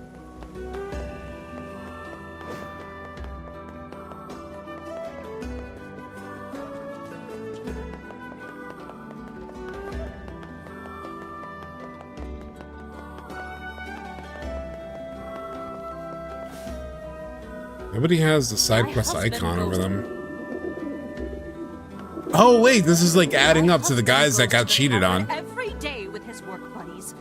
If he keeps this up, I'm going to cut off his pocket money. My no-good husband starts drinking at noon or earlier. I wish he would keep. So those under guys control. in the tavern. Kids to think about. Interesting. I feel like that video led me astray. Where the hell?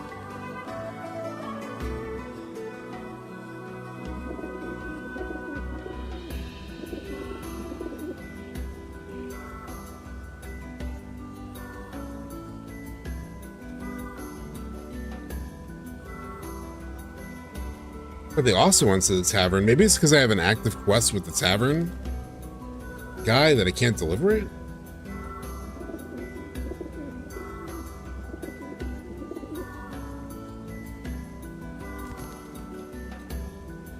But everyone's picking up this fragile delivery from the old lady rather than...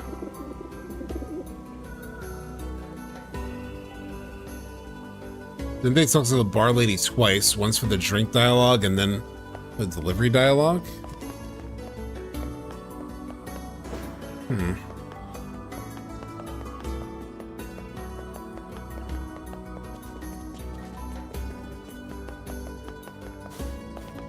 It's around this way.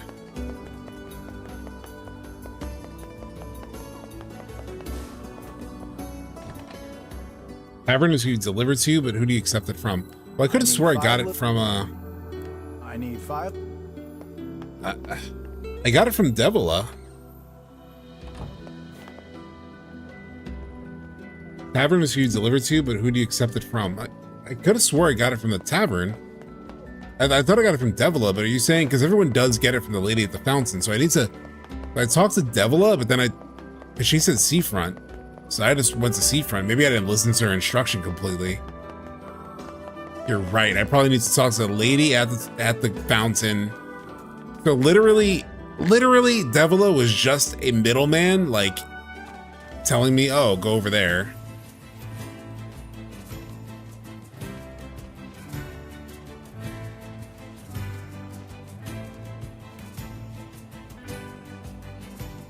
Oh, God dang it. Okay, here's the plan, chat. Here's the plan. I'm going to go down to the Aerie, do the 2 Aerie quests I have, then I'm gonna come back. I know I said I was like going on to main story, and it would make sense to go to the Aerie. I'm like a little bit meta scared of like being late with this guy's love letter. It'll be fine, it'll be fine. There's no actual time passage in this game.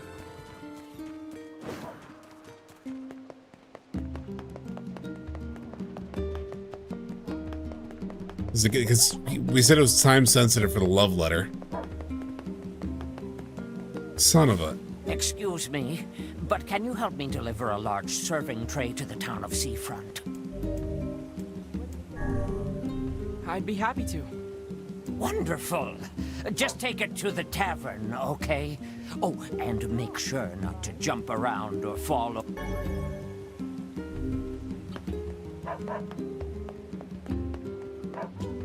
So Devila, you're a devil. You're a devil, Devila. You gave yourself more backtracking, exactly.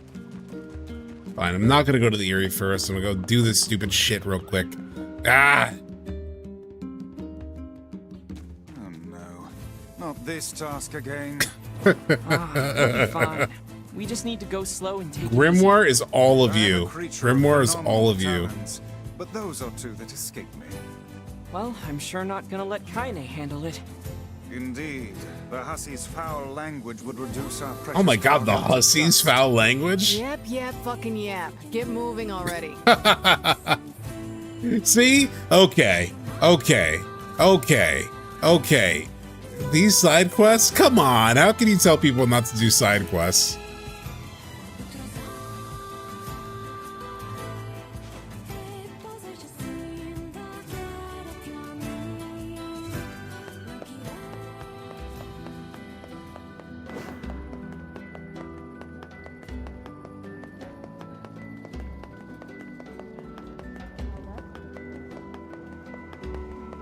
I know, it's a lot of backtracking. Hey there, got a special delivery here with your name on it. It's the collecting X amount of X item that can be tedious. The RNG in this game is crazy. Yeah, like for example, the 10 sardines that I need to get for his special ingredient.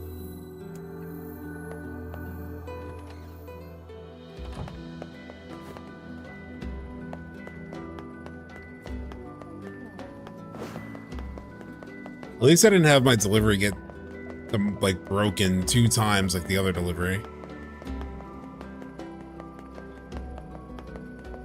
If you would have told me, chat, that I was gonna enjoy doing side quests, especially after the first set of side quests in this game. If you remember the first stream, we did a ton of side quests. And I was like, I got frustrated at one point. I asked you guys to help me find stuff that I needed for it. If you told me I would actually enjoy doing this, they're not even like good side quests. They're like purposefully bad side quests. But it's because they're purposefully bad that I kind of fuck with them. Which is weird. Genuinely weird. Like, how do you do that? How do you design a game to purposefully... I know it's because there's a self-awareness to it. That's what it is, really. Hold on.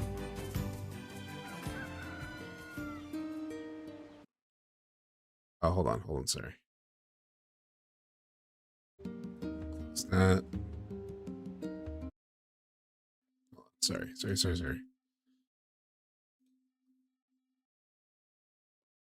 over here. The world is so awful, it feels good to help people. True.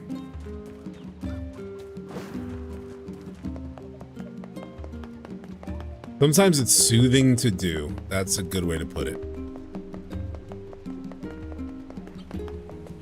Yeah, I feel like FF16 had somewhat similar quests, but it was like earnest, right? It was like, you have to go deliver that wood over here. The one in 16 that was cool was the quest where you thought they were describing, at least I thought it was interesting, was the one where you thought they were describing like a dog or something, and then you find out that they're talking about a slave, and it was like, oh fuck. And like you just like you like gain just hatred for this world and the way it treats what are they called? We're looking at something else. Oh, sorry. It's showing my my stream info. Here we go, sorry. The one in 16 where you like you just gain a hatred for how they treat the bearers. Sorry, I deliver the tray in one piece. I know that must have been difficult. Hopefully some gold will help ease the pain. I do need it for that one weapon in the shop. Okay. Alright, so we gotta go to the Aerie next. Because it's from... Wait. Facade. Which way is Facade? I thought it was through the Aerie. Oh no, it's through the Eastern Road. It's through the Eastern Road. I kind of want to go to the Aerie and do the 2 Aerie quests real quick. And then we'll go to the... over there.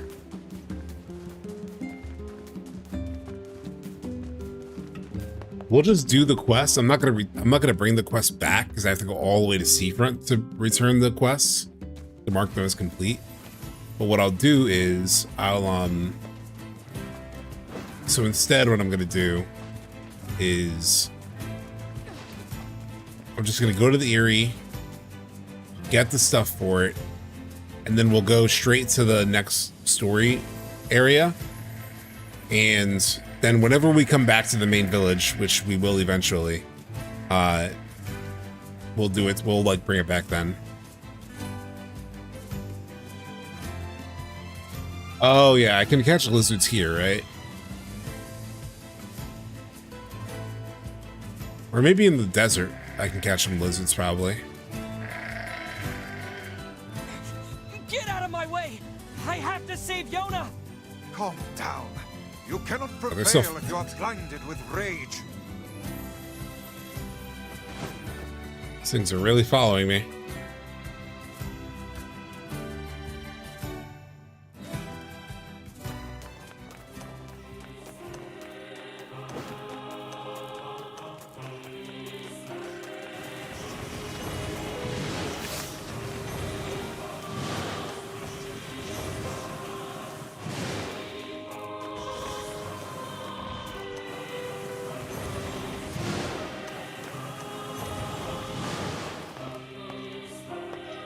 Fortunately, I don't need bat wings. Actually, let me save, just in case there's some fuckery to these quests. Alright, I had 2 quests here. Every time I'm here, because of the music, I feel like I'm gonna, like, something crazy is gonna happen. On the wings of eagles, I gotta get an eagle egg. The tavern keeper needs... This time she needs an eagle egg found in high places where the wind blows.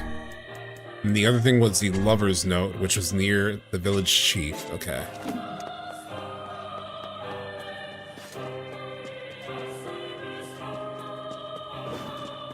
How do I have to go like way higher than I've ever gone? Is that what I need to do for the egg?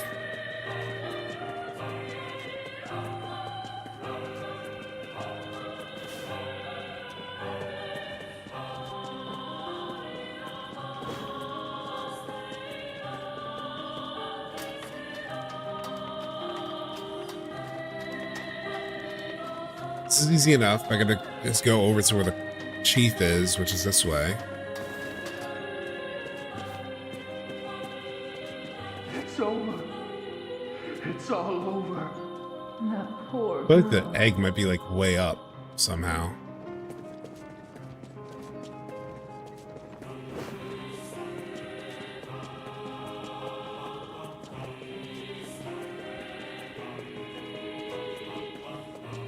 So I feel like there's only but so many ways you can go. Oh wait, this is near the chief, but it's not the chief itself. There's only the chief is up there. Okay. So it might be over here, one of these houses. Kaine's a good person. Once you get through all the weirdness. Oh, right here. This must be the place the florist was talking about. You think she stepped out? Or perhaps she moved. It doesn't look like this house has been occupied for some time. Well, no point hanging around. We'd better go back to town. Shame she wasn't there. Indeed. Yes, you were right, Vice. They should have stuck together. I find it difficult to determine who is right at this point. In any case, we had best return to him. Imagine we came here just for this quest. Imagine you came here just for this quest. Luckily, I have another quest. I have to go high where the wind blows. I feel like maybe over there? Because I don't think I can get up there.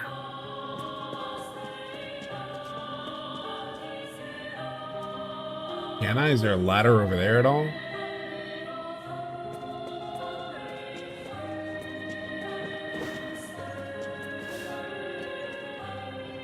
How the hell did I get over there earlier? Now I'm not even sure how I did that. Oh, over there is where I went.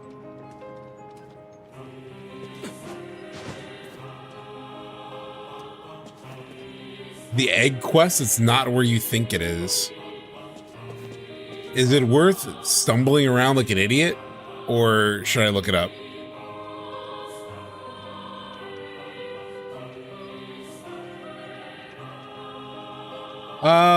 Let's go with general area for now.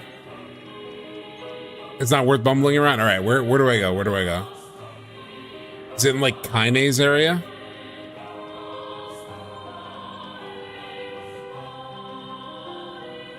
Like I didn't know if like part of the fun was in the discovery, you know? Back by the chief's house? Okay.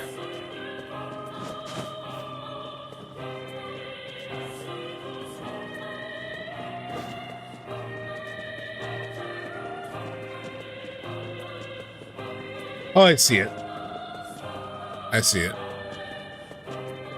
It's shining. They make such a big deal out of like, oh, it's high up where the winds collect. Which is true of this whole place. Big leg. Got it. This must be the egg. We'd better get it back to the tavern lady. You've certainly taken on a rather trying job this time.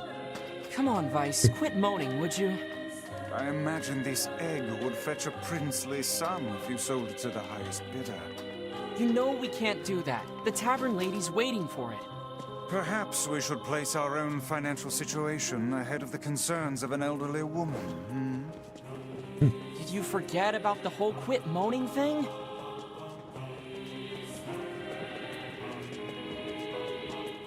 Classic music it is, except especially now that we've had like a boss battle in this area, 2 boss battles in this area, I think. Now every time I hear this music, I'm expecting like an epic fight. Instead, I'm just fetching an egg. I did miss that ladder a few times. Yeah, the first time we were here, I missed that ladder that we've been on now several times. Oh, shout! Fucker. I told you I expected a fight. And I don't have Kaine. I keep saying Kanye instead of Kaine. Oh, I'm doing the wrong thing. Because I switched my ability.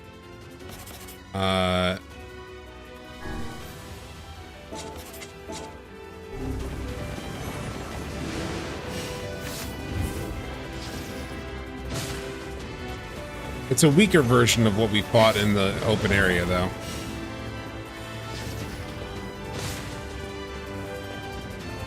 Oh, that purple bar is my...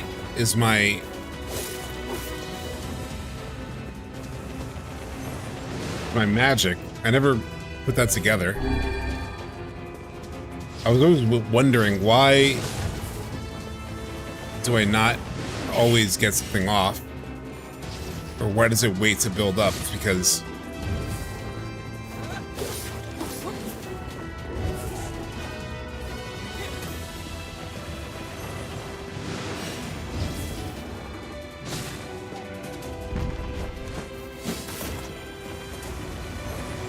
I just gotta fuck it up.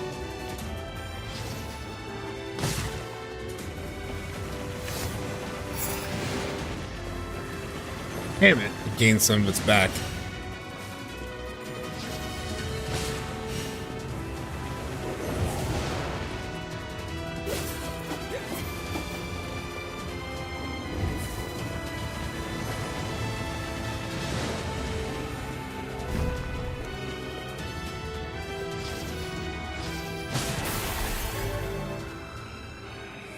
Obtained Pressia. The shade had a flower? Wait. The shade had a This is flower. Freesia, the same flower we were delivering to the woman. Did that woman turn into the shade? Oh, maybe his girlfriend was attacked by a shade. Oh, that makes more sense.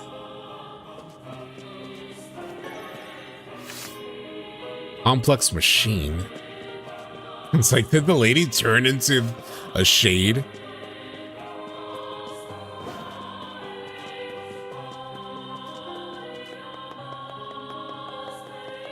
Everything about this game and like how these quests are structured and like the things that my character talks about, it just feels like it would be weird with Papa NieR. Like, I feel like it's such a mismatch. It makes so much sense for like a young boy as the hero. You can melee the timer circle thing. Oh, really? I got the sense that I only did damage to it with magic, but it's good to know. All right, I should probably go.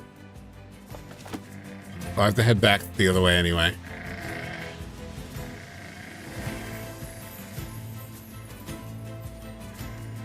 These fucks are gonna absolutely like follow me.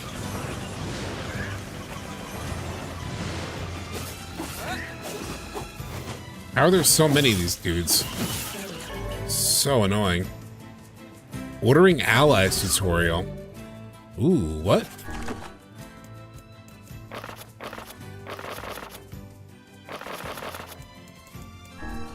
Tutorial. Ordering allies. Select orders with the options.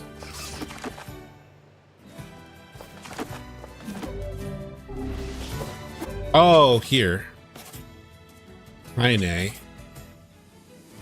Kaine, get him. Keep your guard up. Interesting. Okay. Good to know. So I can have her do specific things.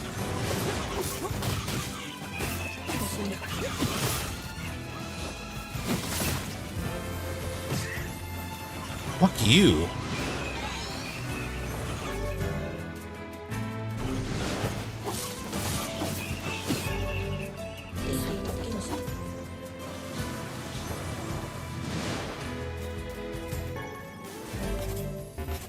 Tired of these little shits.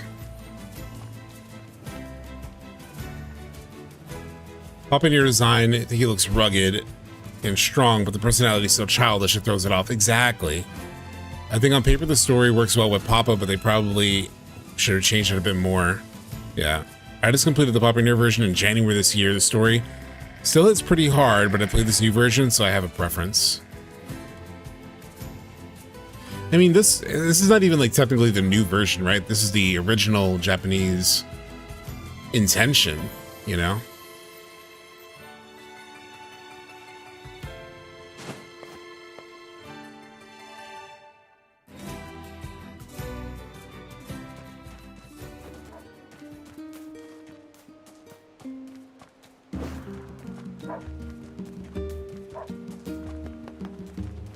I should save.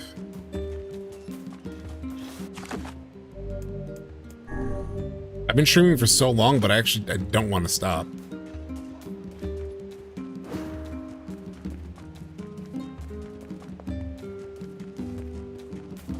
Especially because I feel like doing the side quests, I've been like eating my vegetables, and now I'm like, all right, now I need to continue some story. But before we continue, let me run to the bathroom real quick.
Okay, 6 hours. Damn, yeah, it's gonna continue.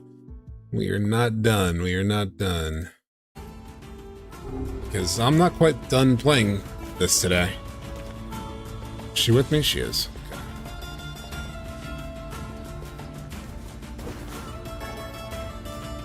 Shroom. Oh!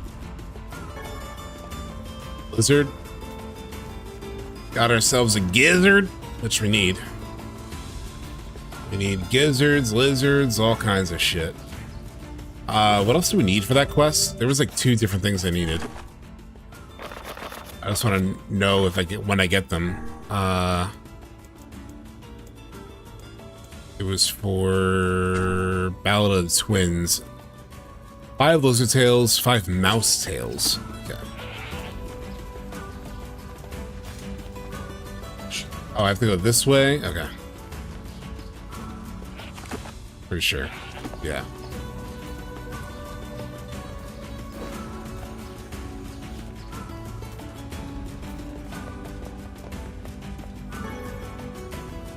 Clay. I feel like I just keep picking up shit that I don't need. Like tree branches. I do not need tree branches.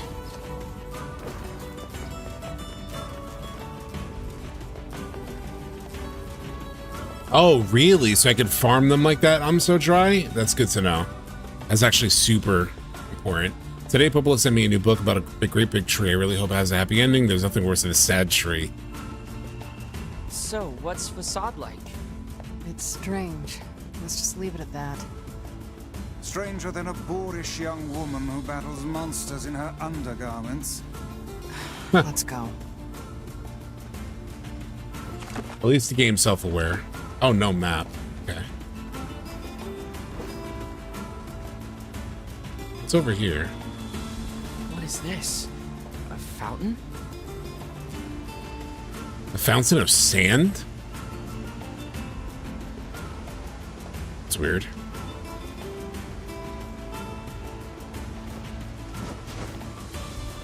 It appears to be out of service.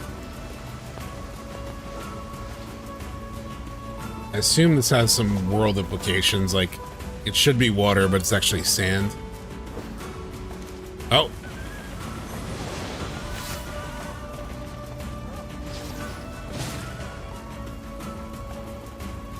Oh, there's a bunch of these dudes. Wolves! Look out!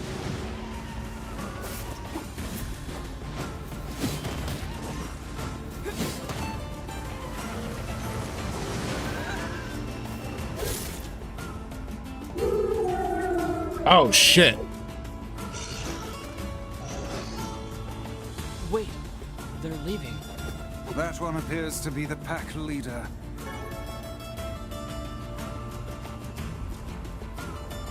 Chat, is this worth following? Is it worth trying to follow this wolf, or should I just continue toward the... Oh, I guess it's in the direction we're going. Maybe it's gonna just keep coming after us in a way. What's over here? Probably some bullshit like clay that I don't need. Silver ore. Yeah.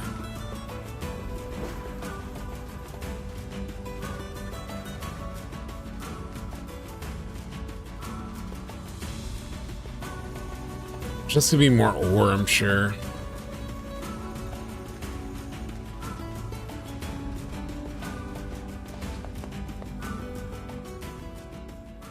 The gate is sealed tight. Well, great. Guess we're not getting in. Kaine? Kaine? Where is she going? 오! 아니 카이네 같아! 킷! 와르라! 옮긴다!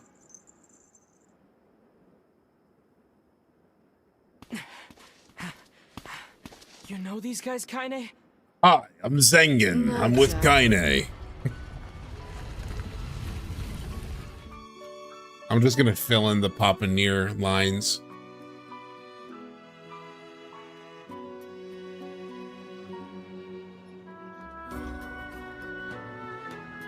Very cool. It's a big ass town, damn. A while back, I saved a local kid from a pack of wolves. Ever since, this town's welcomed me with open arms. Gotta be a pretty screwed up place if they let me in, huh? Anyway, I don't understand a word they say, so don't get too excited. Oh, really? She doesn't understand their language?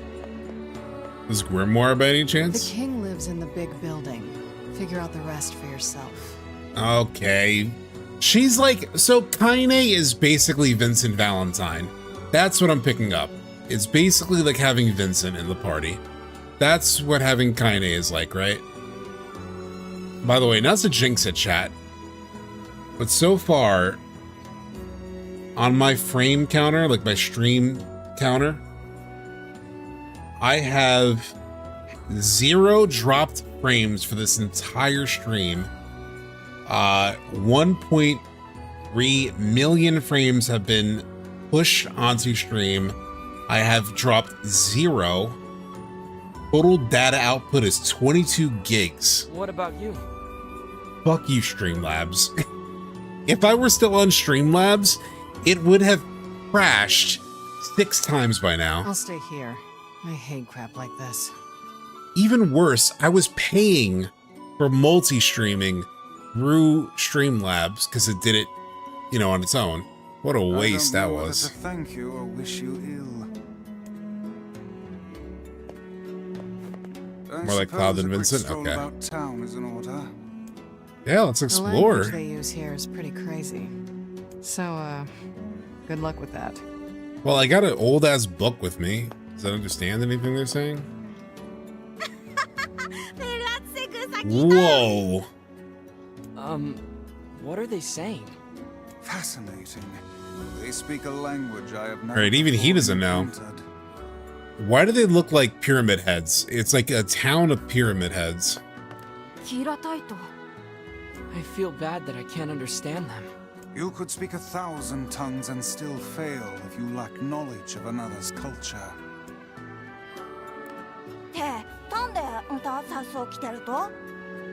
Voices are really nice. Are they just speaking Japanese? Like, hold on. I don't know. I can't recognize it off the top of my head, but obviously it just sounded a little bit like it. It's probably not though. It's probably not. It would be funny though if like Americans, like people in the West, just didn't understand what they're saying, but people in Japan knew. Sounds like Japanese, but it's a bit of gibberish. Okay.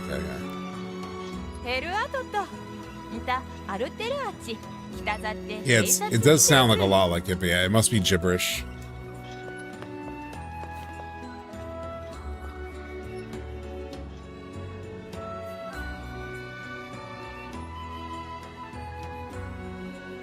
Fascinating. I'd wager that huge structure is the King's Manor. How do we even get there? With willpower and smarts, my lad. I will say so far, NieR is like nothing like I expected, other than like the combat. Like in terms of like the direction of the story and everything that's happened so far, it's like nothing that I expected really. If only we could speak to the locals. I've no doubt we'd have little trouble reaching the King's Manor. We'll just have to suss out a route on our own. Can I go in? No, I can't go in that. Okay.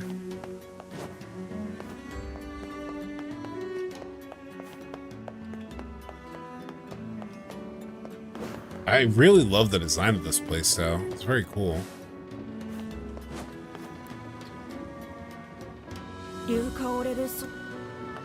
I just like hearing them talk. I just have to go over there. Okay. Let's go this way.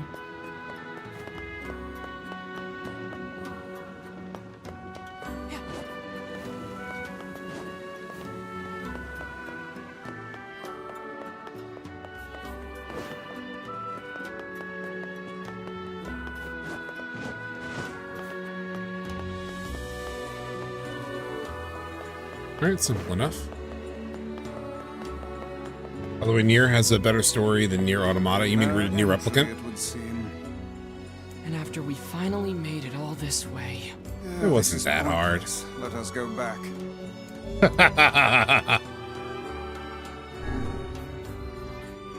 I'm actually surprised it gave me the option to quick travel back. I'm actually really shocked by that. I think Replicant story is definitely easier in a way to understand straight through as opposed to Automata, which is kind of abstract for a bit. Got it. I didn't expect them to give me a fast travel back.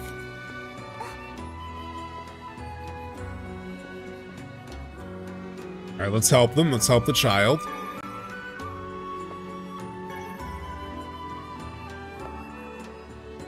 Grab it.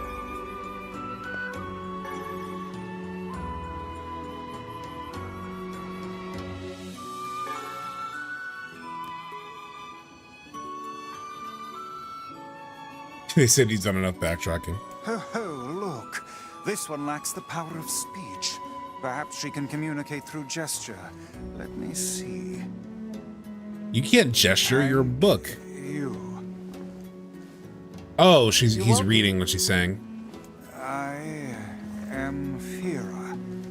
Do you need... Yes. Yes. Yes, we came here to talk to your king. But it turns out we can't actually talk to anyone. I can guide you? Oh, she will act as our guide. How fortuitous. But first... Okay. It's spoilery, but trust me, you'll love NieR story. Definitely hits harder than Automata, in my opinion, and I won't say much. Okay. I must explain this town. We really just need to see the king. No. There are rules to follow. Okay. Follow me. Well, there you have it. All right, let's see.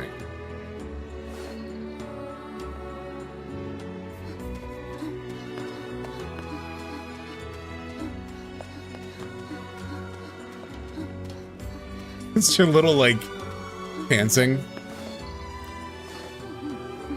This is an item shop. All shops and houses in the city must abide by the following rule. Rule 106, do not live on level ground. 106? We have many rules. Is Rule 106 the reason for your labyrinthine system of staircases? Yes, that is the rule. Well, I suppose eccentric people deserve an eccentric town. Alright, next stop.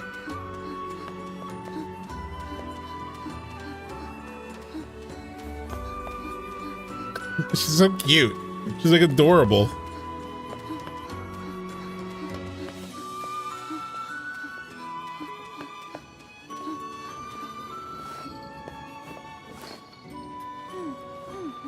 This is a Sandskill dock. Rule 115,017. You must view the town by ship before purchasing any items. Yeah, her little grunt while running is so cute. Yeah. Come now. What could possibly be the point of such an absurd rule? I don't know. It's a rule that was in place when I first came here, Hold not a on. new one. Your people are still making rules? Yes, I heard we passed Rule 124,046 earlier this month. The idiocy. I could never live in this city. It's fun. Let's get on. A little tour. Oh my god. A little NieR is just relaxing, maxing, and relaxing. Got a little tour guide. This is amazing.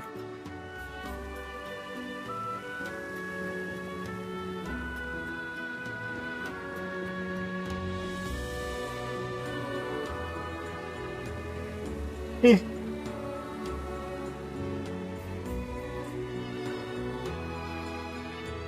assume we're going straight where we need to go. Oh, almost. Alright, it's gonna be another shop. They got watermelons! This is a grocery. Rule 11,034. You must live at a level appropriate to your position. So the aristocracy lives in the top levels, while the commoners subsist below. Seems like a rather unpleasant rule for those on the bottom. Does this girl plan to drag us about the entire town in this fashion? Yes, she is. She's just following the rules, Vice. Exactly, Vice. You gotta stay cool. No.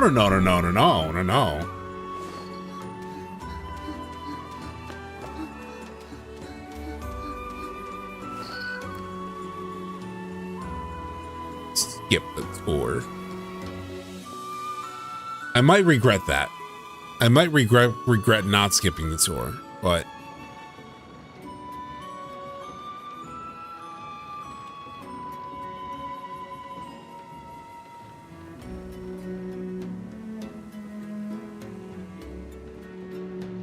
alright, is it just taking me back? Is it fucking trolling me? Is it just taking me back?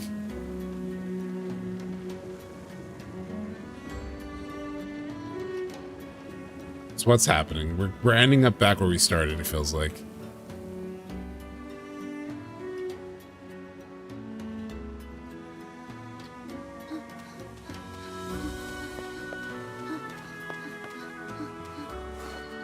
I am here. I just met her.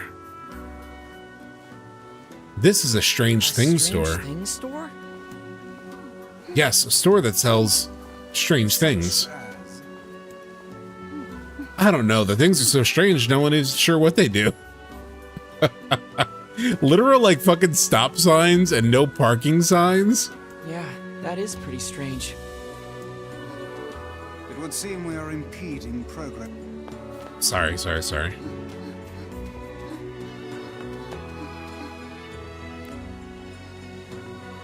Alright, continue. Alright, you gotta watch the entire loading animation, okay. That's a choice. I respect it.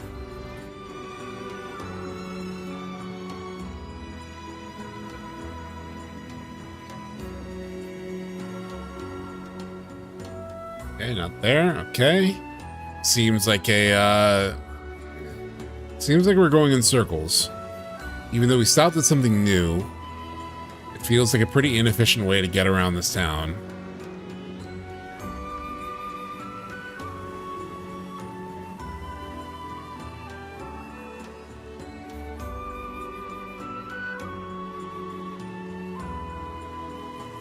We already did that one, so are we stopping at the king? Are we stopping here? Here? No. Okay. She's gonna make me do full laps around for each of the weird vendors.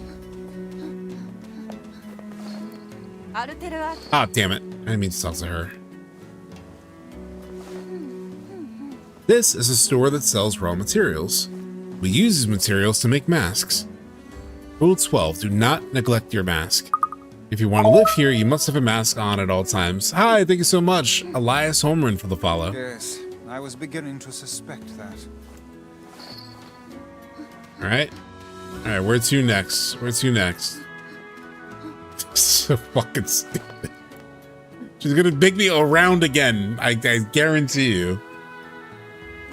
We're going all the way back around. All right, here we go. You know, this one-way system of traffic is very inefficient. It's really not the best use of space or time.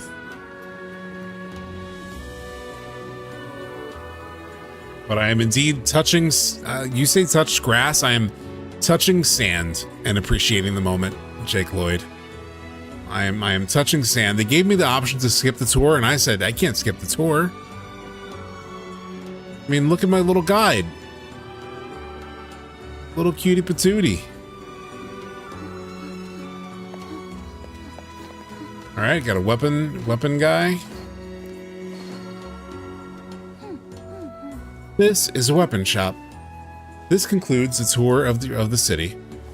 Thank you for your patience. I will now guide you to the King's Manor. Rules are enough to make a sensible man reach for the noose. Everyone took the tour. Yeah.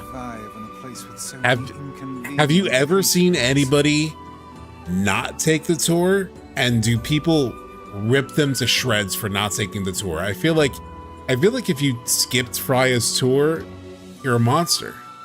Like, just straight up. It's not so bad. Although I used to ask the same question, and then someone told me, rules do not exist to bind you. They exist so you may know your freedoms. When I look at it like that, they don't bother me. Citizen, Fira. Yeah, Fira. I said Freya. Fira. Indeed. Yes, and they were ripped for it? Okay. I mean, look at her. She does her little hit. How can you skip that? Freya and Kanye.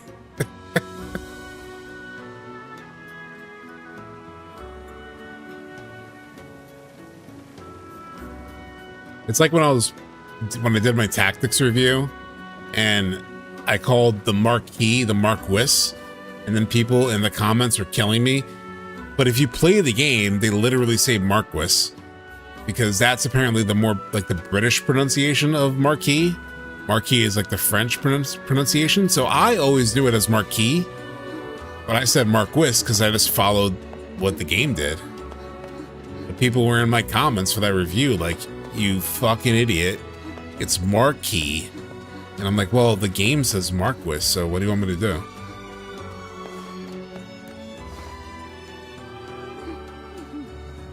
This is the King's Manor. However, we have no king now. Have no king? Our king was stricken with a foul black illness and so passed away. His son, the prince, now rules this land. Scroll. This is the prince's royal advisor. He would know far more about these things than I am. Touring has been helpful for understanding your language. Oh wait, did Grimoire actually pick up how to speak the language? Elias Holmgren, what's good, SubTXT? We have new 7 stuff. Aerith and Sephiroth battling weapons. This idea doesn't surprise me too much. I think heard it was an old concept idea, but think of this. Sapphire weapon happened to get Tifa out of the gas chamber. An ultimate weapon in Mediel led to the live stream sequence. Maybe there's something to Aerith and Sephiroth fighting over weapons. Yeah, I mean, that's probably something in there. We did talk about it a lot, Elias, at the starter stream. Right around like 50-ish minutes into stream is when we started talking about it. I remember because we were talking about personal like fitness stuff. And then I checked the time on stream and I was like, oh my God, we've been going 50 minutes. Let's talk real stuff. So we talked about Ever Crisis around, I think like an hour-ish into stream, and we talked about all that.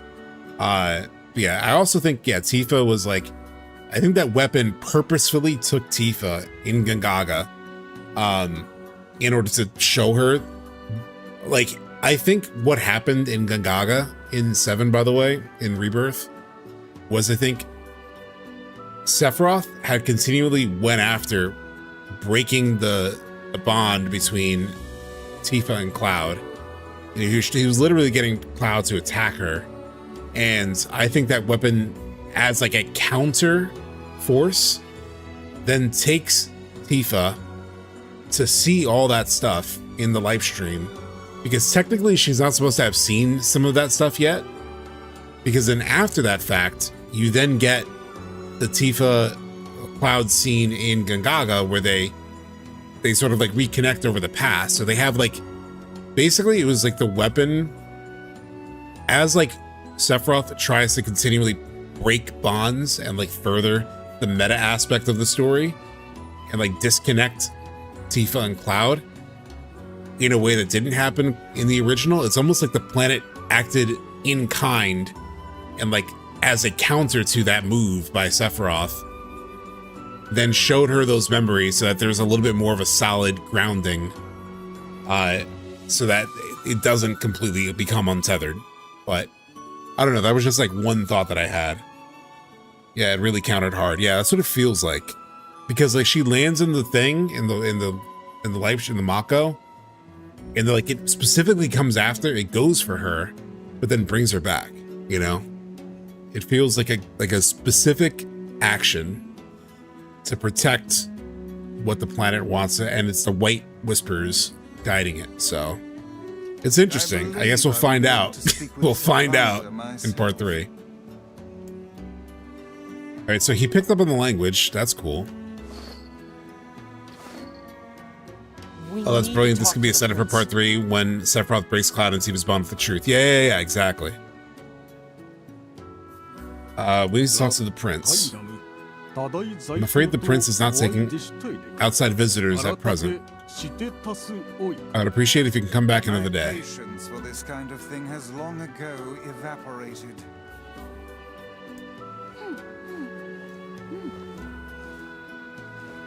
It's not your I'm fault. sorry. Kira. Let's go back to Kaine for now. Oh, we are going back. Okay. Cloud's cuts Tifa look too close to miss. Unless an instinct stopped him or something. Like a sudden no button push by the planet. Yeah, it seemed like an emergency button almost by the planet. Like an emergency counter force because it was so close.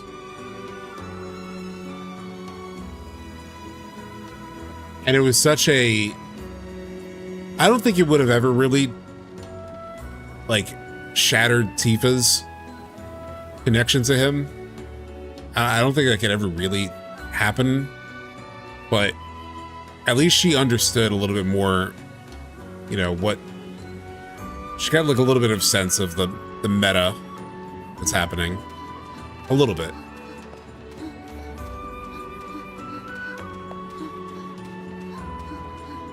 It could have been even more for Cloud's benefit for them to have that conversation. I think that's even more of what it is for like Cloud's benefit, so that when he gets messed with, he at least has that memory. It would seem we are impeding progress. It would seem. Oh, sorry. I know, I'm disrespecting the tour. That's true.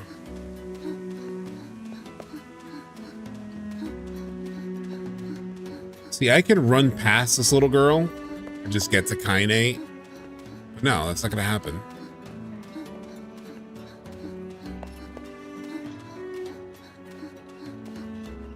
Fira has to guide me back. Fira is my guide. Oh my gosh. I wonder if this is the child that Kaine saved.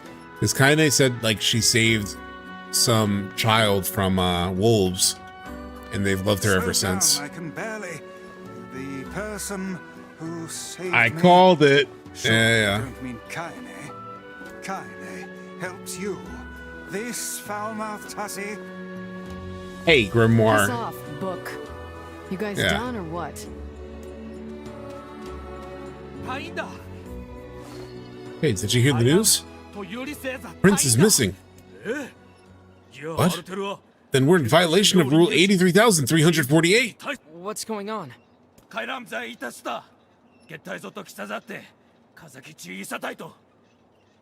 According to the rule, we have to start looking for him right away.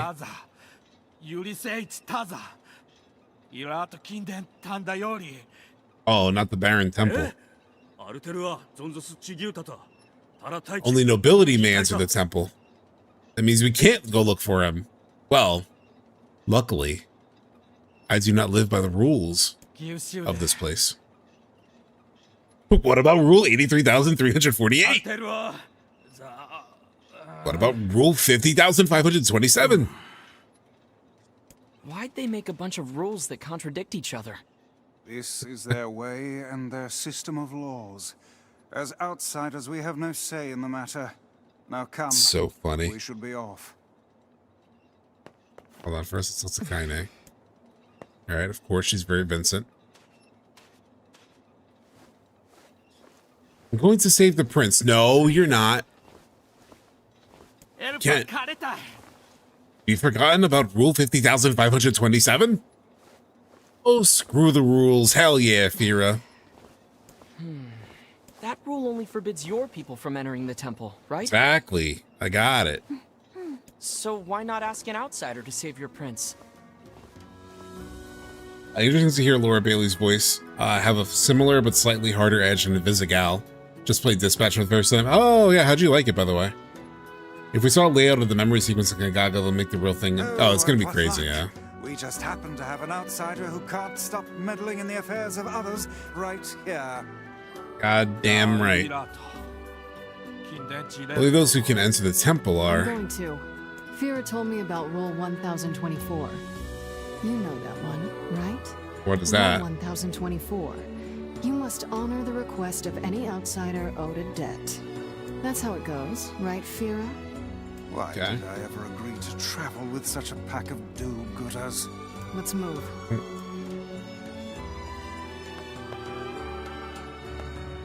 Is this the temple, or I assume no? Just this direction. Do I need to follow Kaine at this pace, or can I just run up there?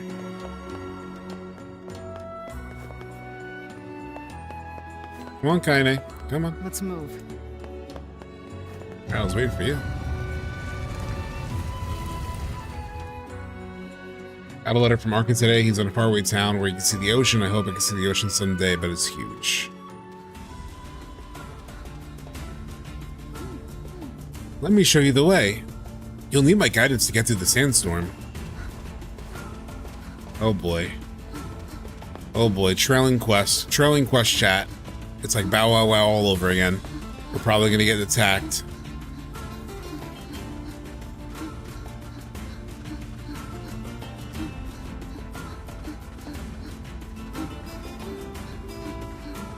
Alright, she's adorable, but she moves very slow.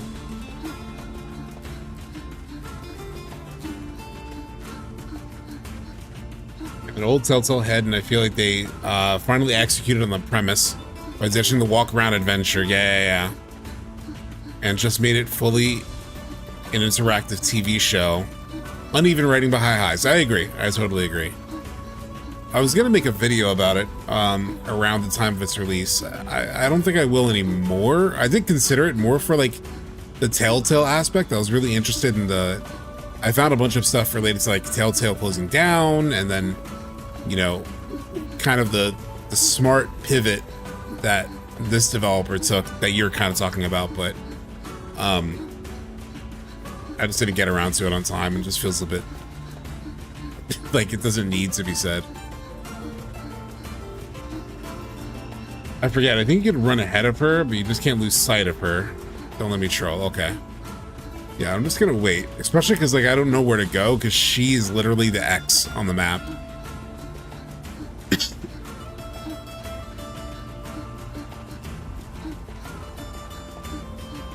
Okay, Yoko Taro, I see you're really making us feel the trailing quest fatigue. I will guide you through the desert. Please stay close to me.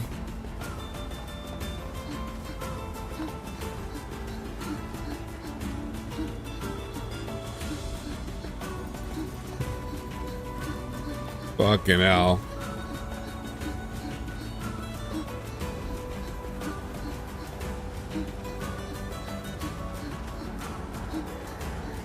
Kaine, you with us? Beware the wolves. Where are they at? Where are they at? Where are they at?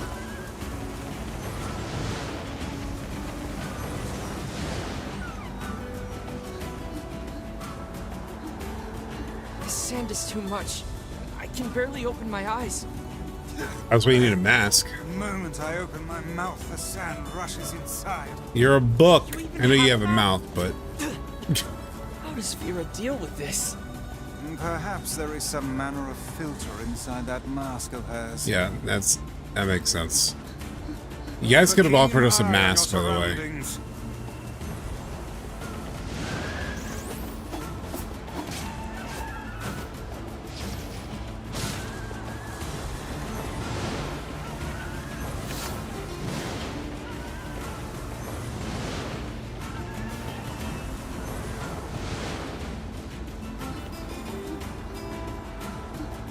Vera sure is brave, isn't she?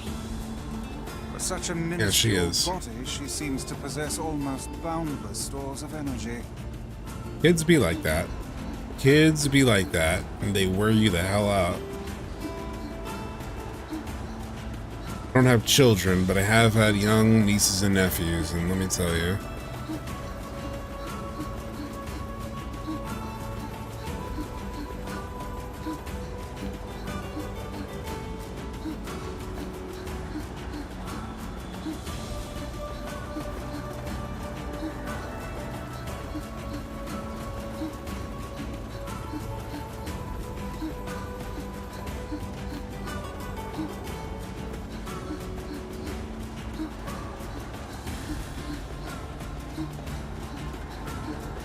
Just gonna dash.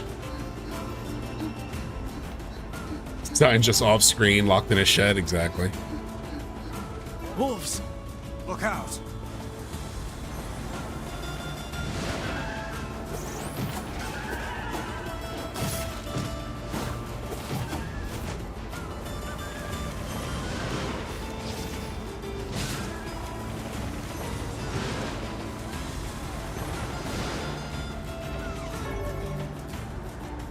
Fighting tutorial? You unlock the Fighting Wolves tutorial. What?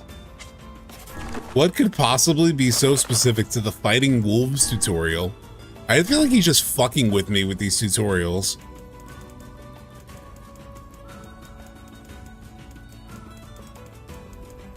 Fighting Wolves. If a wolf bites you, tap square repeatedly to shake it off. Got it. Okay.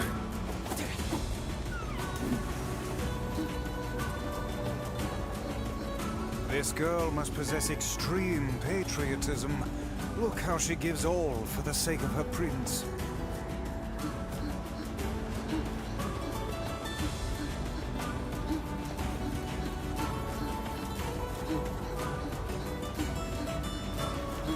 Yeah, the tutorials are pretty bad. We read a Reddit post that gave us like there was a really good tutorial of sorts via a Reddit post.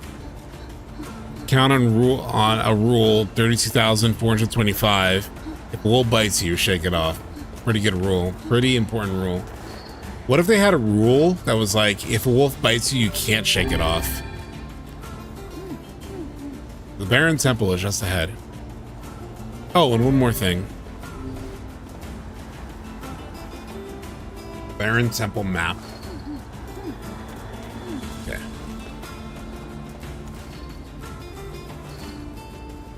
This is as far as I can go. Okay. Figured as such. Is there a save point by any chance?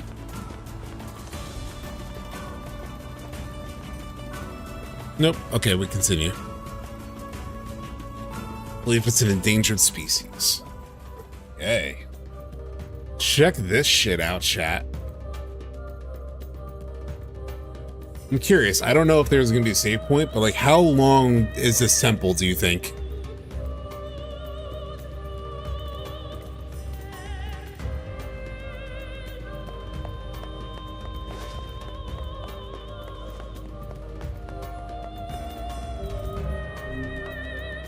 Sealed by a mysterious force.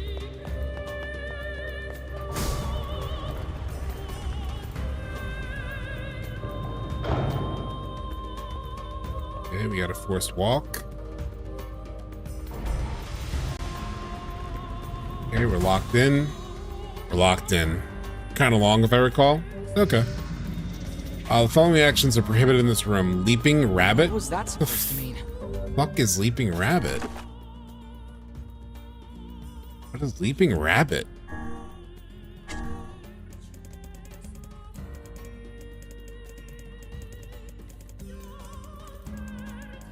Is it even listed? It's like a thing that saw me? Okay.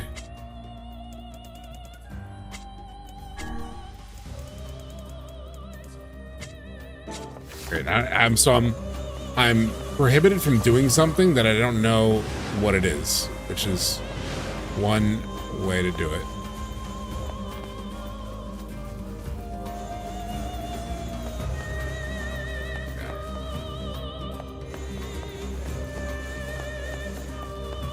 It's like close it.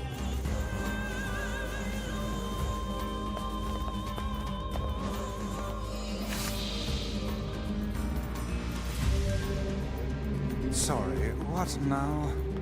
Guess we have to play by the rules. Or rules. Yeah, it's a special name for jumping.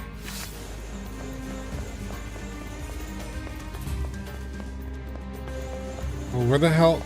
Then how the hell? Oh, this way.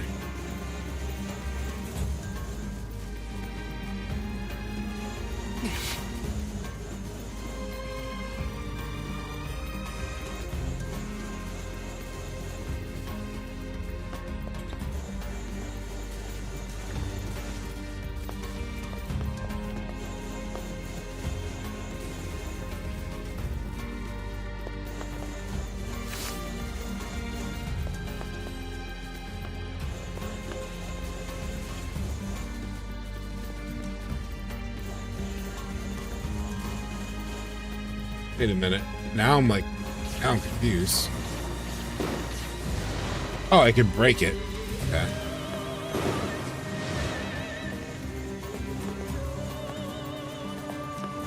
Oh, they come back. Okay. I feel like it needs to push this one forward.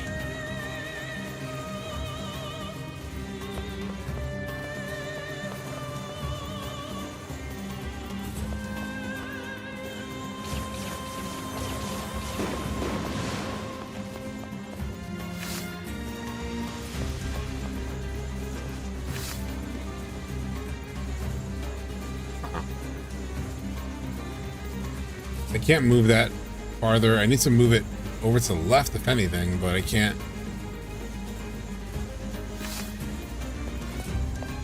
You repress this from your memory? I can sort of understand why. Can't. Oh, I can pull. Oh, I can pull.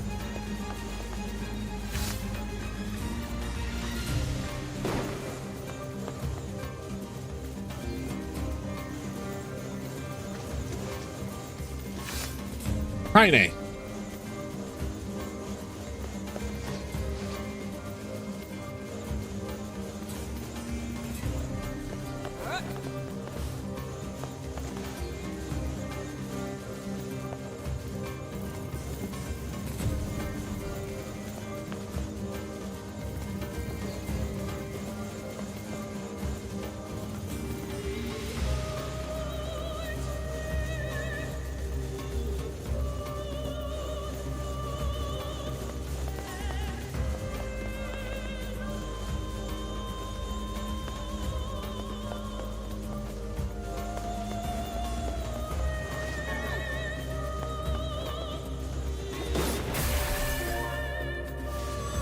Alright, cool. Zero master of the trial. It is time to devote yourself to the next rule. What a bother. I wonder what this prince is like. The man is tasked to protect his people, and yet he's made them toil to save him. I think that tells us everything we need to know. Okay, so just turn this to the front. That he is an incompetent fool. What did you say? Did I just hear someone?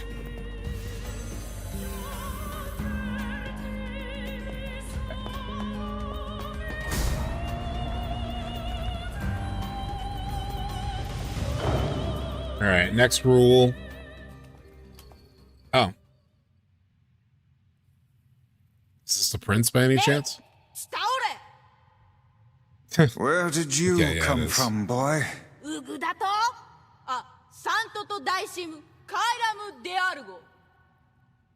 Wait, seriously? But you're just a kid. You're one to talk. Oh? What? What the?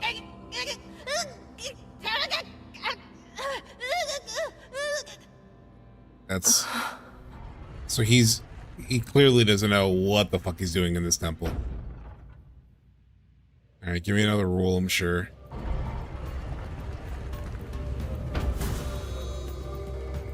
He needs to stand up again.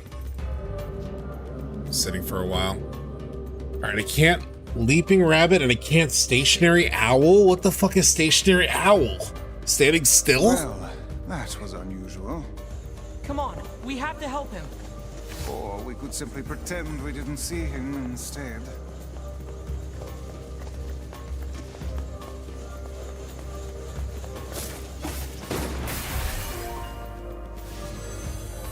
Alright. I assume that was a stand around. That's what I couldn't do. So I didn't.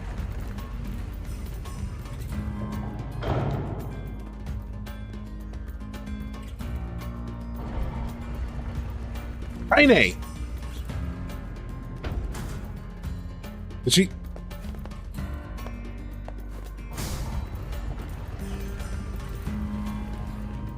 What are you doing?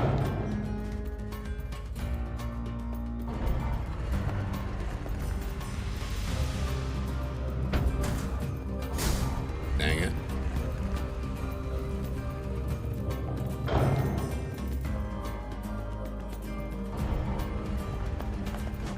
Honey is never doing what he's supposed to.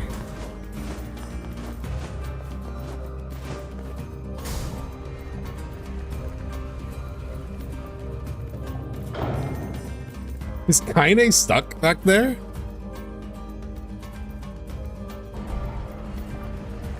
Oh, there she is. Okay.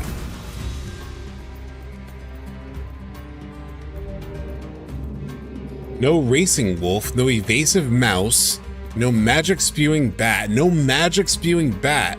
I assume that's shooting. And no running or shooting. God damn it! This shit's starting to piss me off! Okay. Kaine! Oh, she's gonna get grabbed too. Oh, are you fucking kidding me? Let me go. Let me. I'm gonna kill you when I get out of here. I assume we'll have to find her as well. This game is so much not what I expected. I assume it can't... Wait, what did I do?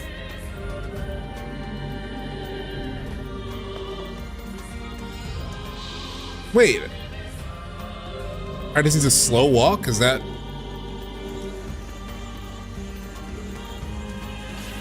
Can I shoot? I can't shoot.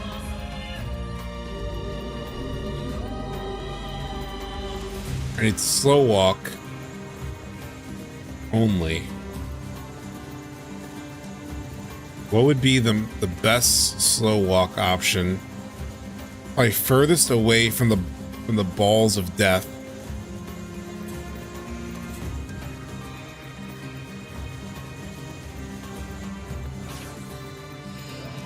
God damn it, why did I do that?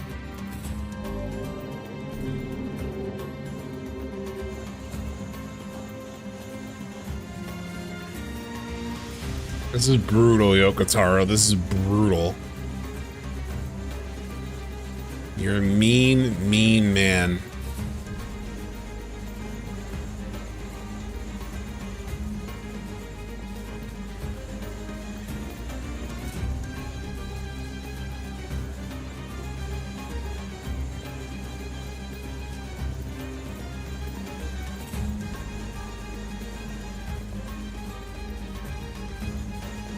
Yeah, I cannot move this stick. I have to be very careful with this stick.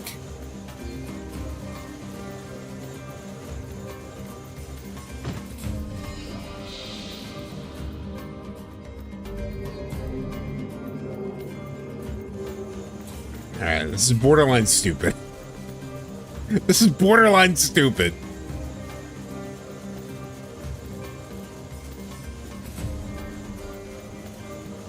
I do think I could stop moving. I think that's an option.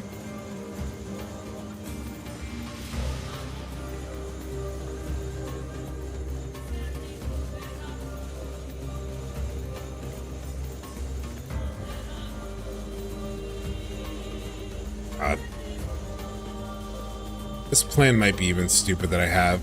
I might be better like waiting for it to stop and then moving forward. Ooh! Oh god! Oh, I can melee them. Let's give that a try.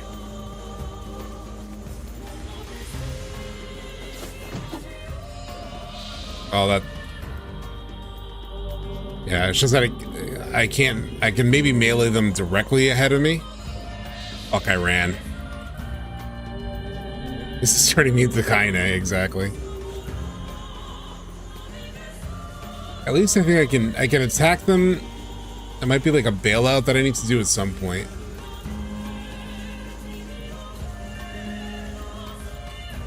Only those who follow the rules may pass. I am a...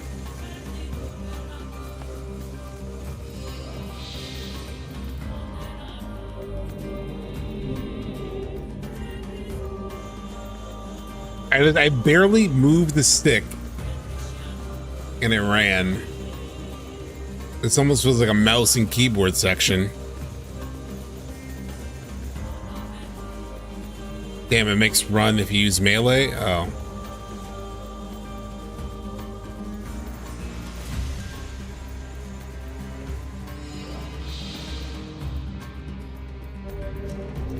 This is ridiculous. Oh.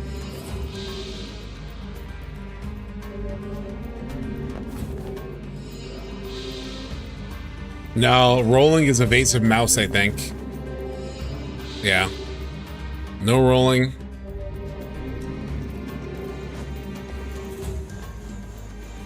I could jump?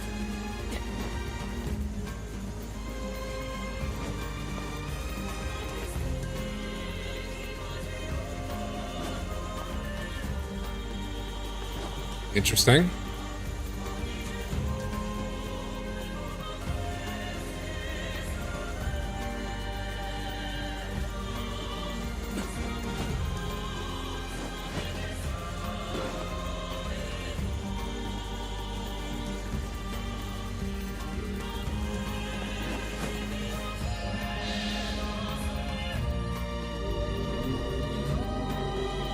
It's just that you're so used to moving quickly, like after a jump, that like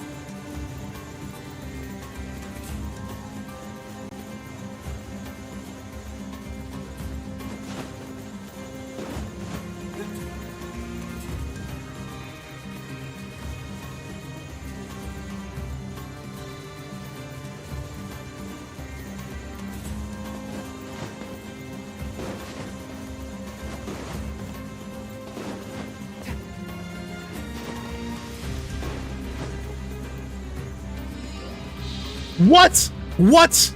What? I didn't do anything.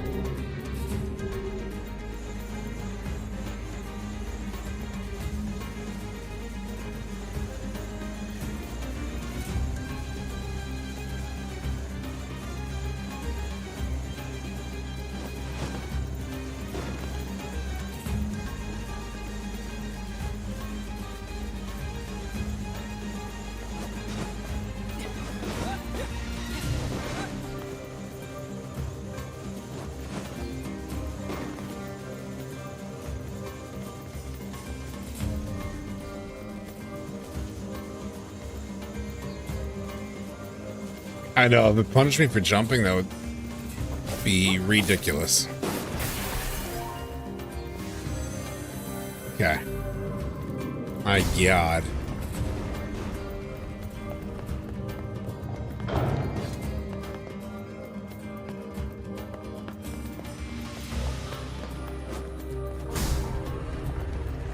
Okay, what now? What now?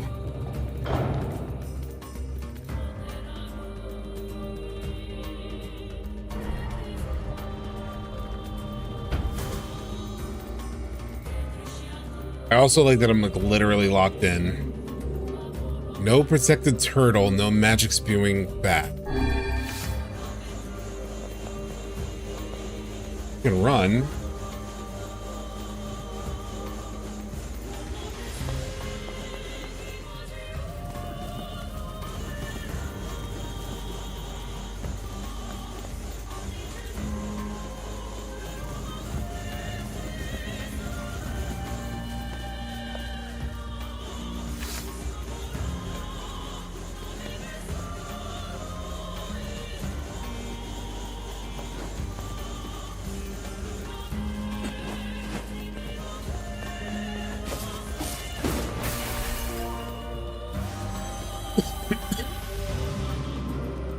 Zero, master of the trial, it is time to devote yourself to the next rule.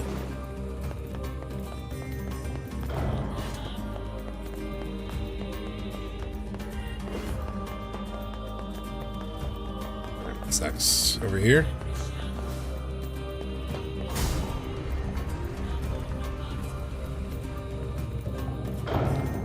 I like that last one. More rules like that, I'm good with.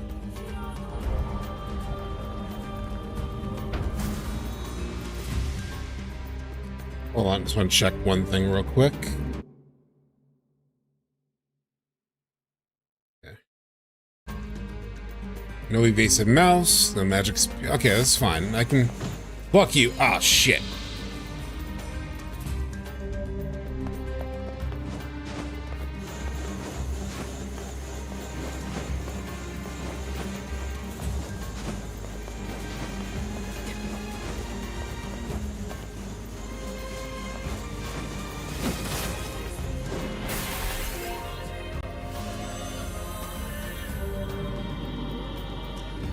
Oh, master of the trial, zero master of the trial.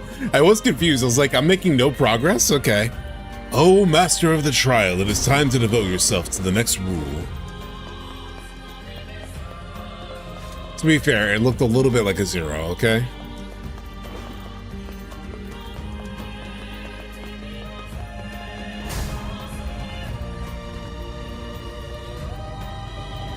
It's gonna give me something fucked up. The last two were too easy. It's gonna give me some fucked up rules.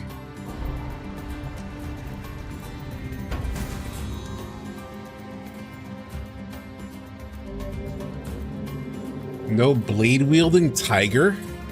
This madcap barrage of rules shows no signs of slowing. So I can't hit it. Advice? We need quiet or we're gonna mess this up again. He's magic then? Masked folks certainly enjoy Okay. bizarre customs. I wonder what drove them to make such complicated rules.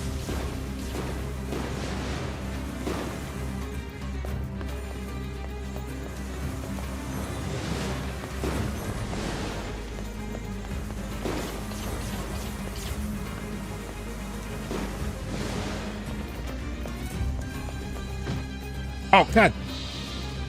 Oh, the lock on, the lock on, the lock on.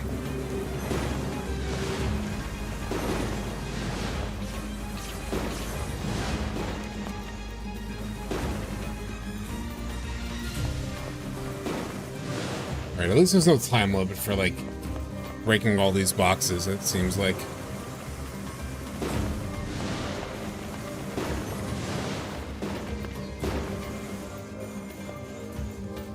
I just need to, make sure I find all of them.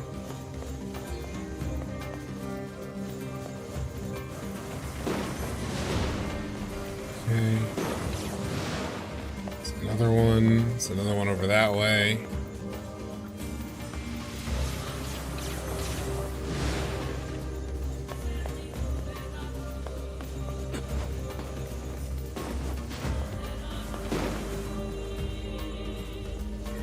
There's another one over there. Okay.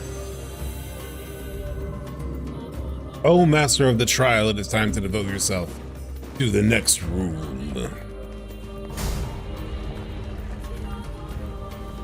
It did not account enough for having no save point.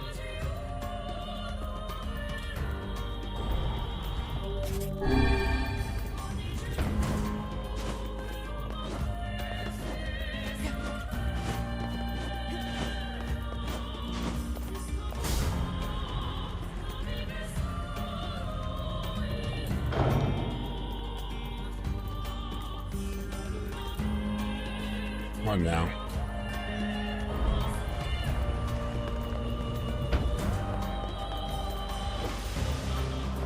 Doesn't seem like a typical trial room. This one might be.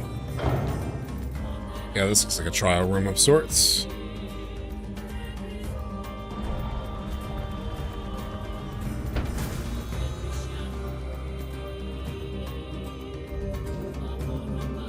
Alright, he can't use an evasive mouse, so no dodging, basically.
Okay, got a word.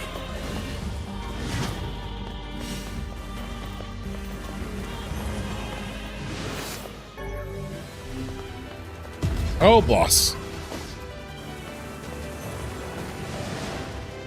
All right.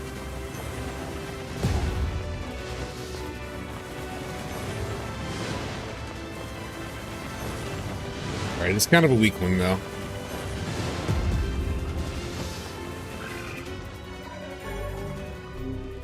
Okay.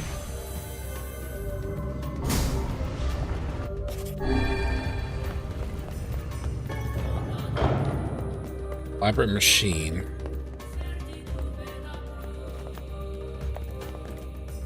What now?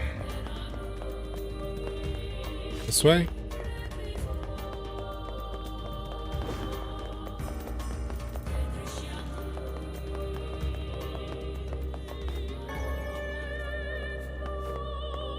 I feel like I may have missed a door. Oh, save point in the next room?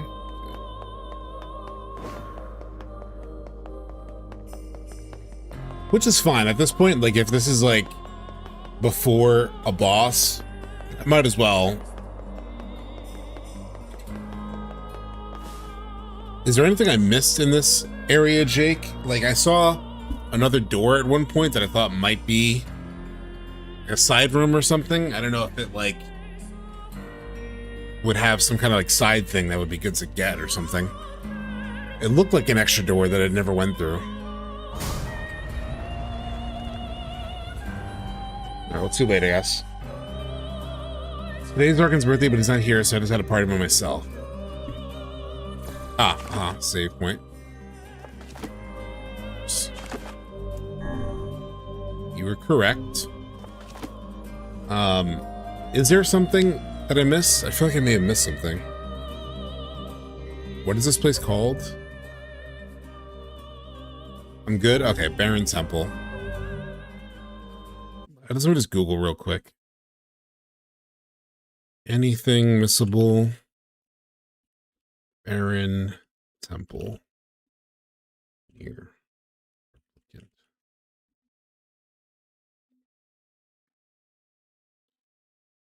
There are a few potentially missable items and events related to the Barren Temple.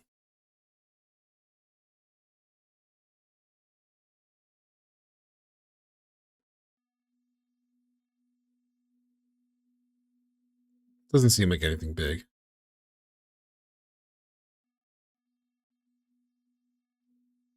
Oh, okay. I didn't miss anything, really. All right. I was just double checking. I saved it, right? Sure. All right. Let's just see if there's any. I'm sure it's like a boss fight here, and then I'll progress the story. So, kind of want to see what happens. What's this? Well, this doesn't look suspicious at all.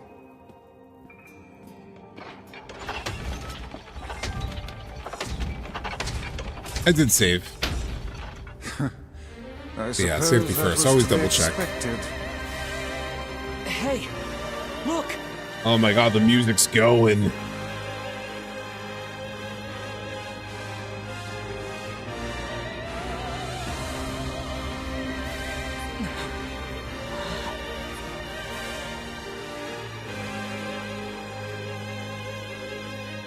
It's not a boss. Oh, there it is. The child is inside. Without any rules to bind us, we are free to unleash the entirety of our powers. It's about time.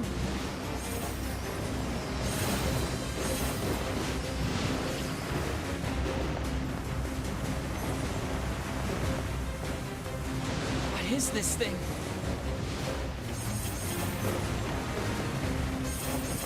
I have a feeling that this needs to break. Shit.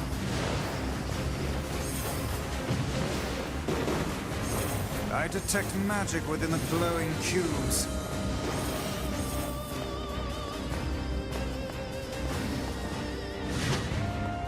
Oh, god damn it. This thing needs to break the red ones. That's the sense I get. Okay.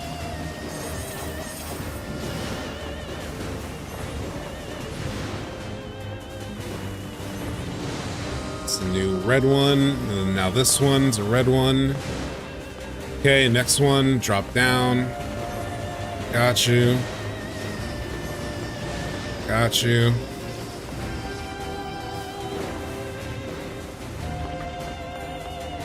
That's the next red one. It's over there. Oh, it's switched.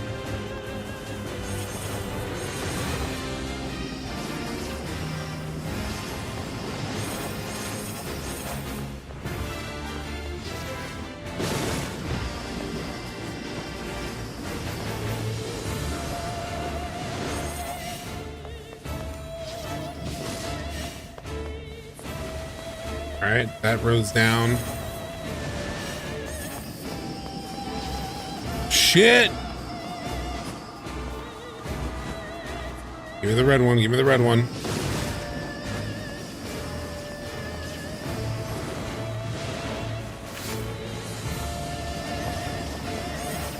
Give me the red, give me the red, give me the red.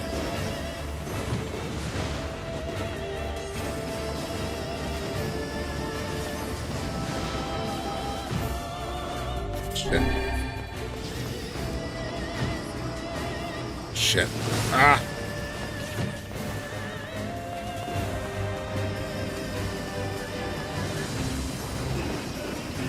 Little bullet hell action.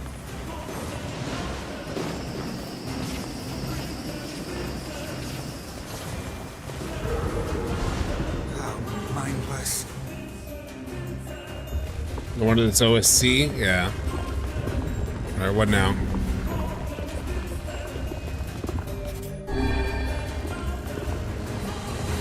Guardian of this temple is a curious sight indeed. Says the talking book. Yeah, really, right?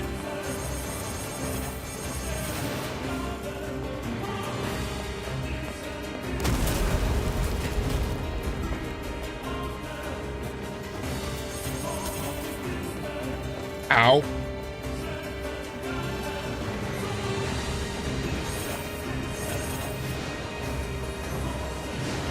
Well, I failed at handling those. Can I even break them when they're blue, though? This is a powerful foe. There you are, you bastard! Kaine! I'm gonna kill the shit out of you! Now who's gonna die already?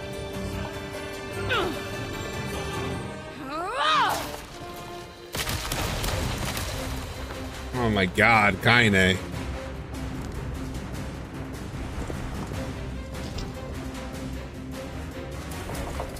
Okay, that didn't work.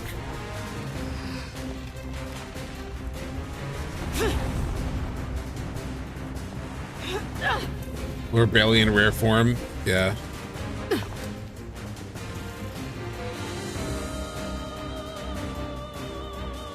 Can you help me with these blue boxes? I feel like I'm doing nothing to these things. I just kicked a bunch of ass and wound up here. Ow, mother. Even bothering to get dressed. Fuck off, book. Kaine, the glowing cubes take priority. Screw Yeah, your please. priorities! I'm gonna kill this thing my way!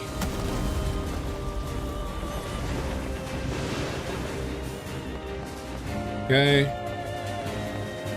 She's just going off. I'm just gonna save because they turn red on impact. Okay.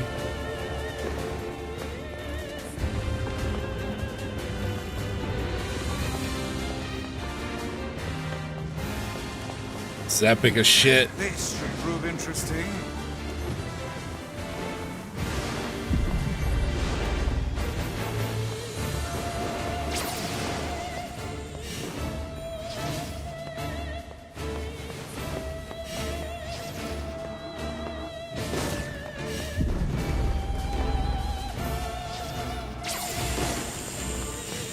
Oh shit.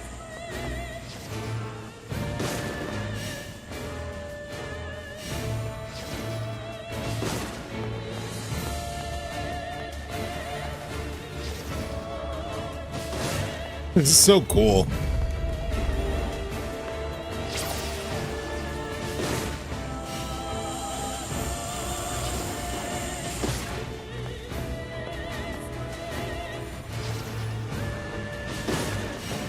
This fucking Dark Lance is like still coming in handy.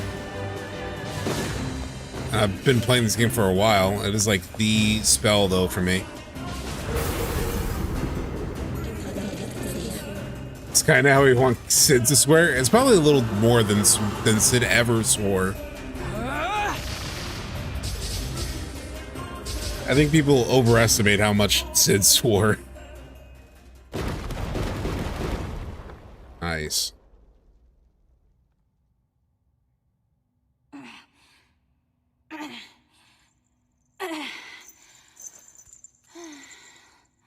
Alright, you little shit.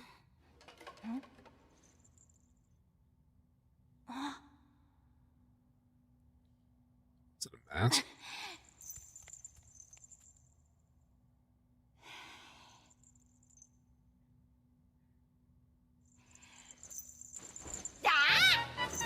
Alright, something he really wanted.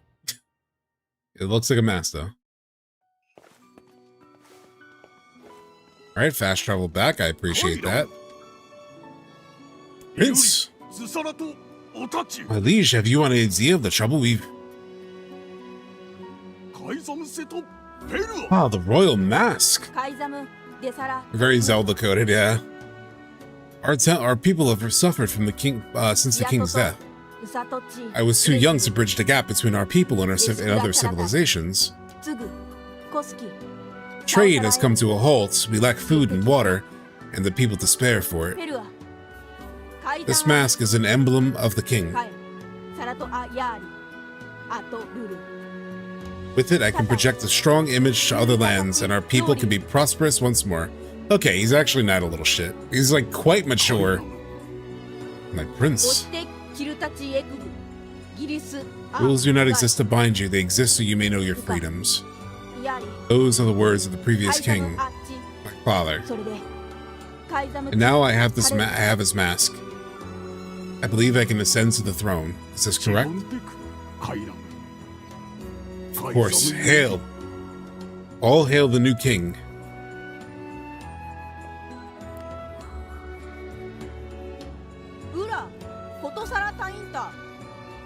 I apologize to you, my foreign friends, for all of your hardships. I swear by my new position as the king of Facade, I shall grant whatever you desire. Please, what is it I can do for you? No, that's all right. We were just happy to help. Where Moira's gonna be like, no, we want help. Nonsense. Speak your desire that I may see it done. The Regent has just given us an order. Let's take it. Let's I guess take it. so. In that case, how about you make Rule 0 and have it say that if people don't like a rule, they can vote to change it? Oh my god. Holy shit, Arkin. And that's what I named them. But holy shit, boy NieR. Like, you're just coming in, just like crashing their whole shit. That's a bit aggressive. Idea. He agreed. My king, this cannot be. People have long memories. Shall never forget the debt we owe you, no matter how hard the times. Such is the way of the mass people. And with that, we literally just doomed their society. Like, as restrictive as 200-something thousand rules feels, especially with ones that like contradict each other, we probably just destroyed the thing that was keeping their society held together. Such is the way of the mass people. And thus we shall grant your requests. Still, that alone cannot repay our debt to you. Really? Jesus, I mean, we put a pretty big rule into your society. Please accept this. One-handed sword Rebirth. Chat. How perfect is that for, like, us, you know? Thanks.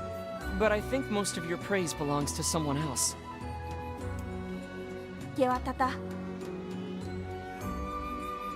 Thank you, Fira. I am sorry for all I put you through. It's not a problem.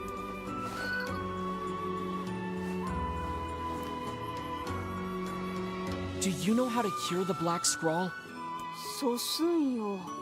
Ah, the foul disease that claimed my father's life. So, even a king couldn't recover from it.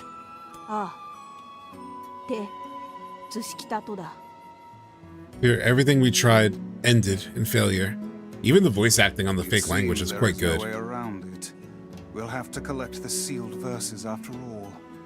Yeah, it's the only lead we have. Pardon me, what are these sealed verses? We came across an old song that says if we find them all, we can cure the Black Scrawl. And yes, we are well aware that refrains penned by minstrels half in their cups are hardly a reliable source of information. Hey, I'll believe anything if there's even a sliver of hope it could help me save Yona. And I'll collect verses, orbs, crystals, magic goat meat, whatever.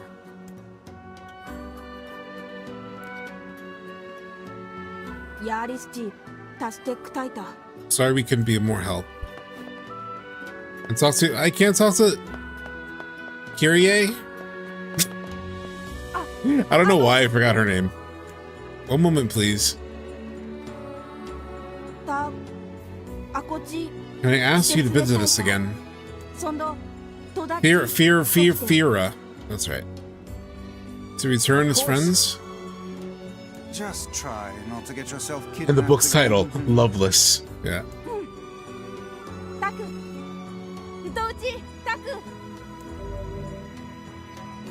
Obtain the sealed verse, Dark Wall Magic. Erect a magical defensive barrier? Oh shit, that's cool.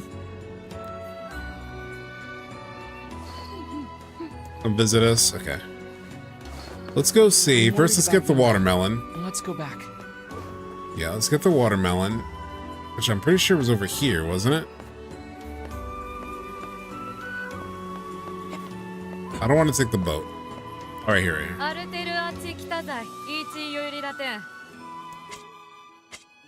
Alright, let's buy watermelon. Watch her want a damn pumpkin. So I'm tempted to buy a pumpkin. Just like I'm expecting her to want something else next. All right, so we got the watermelon, which is what we needed. Then we needed, I'm gonna check out the weapon store too. That was kind of cool. Can I understand everyone now? Yeah. Adherence to the rules helps to calm the soul. You would understand this if you lived here.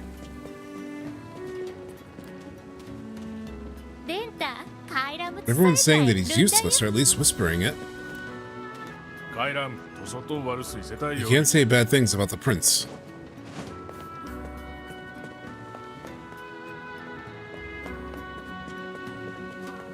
Yeah, we'll save here, chat, I think. But I just want to see if there's anything in these stores. There's a store up there. There's a weapon store, I think. Yeah. What does this child have to say? A lizard just crawled in this pot. Maybe it's just me. A lizard? But some of these rules are really stupid.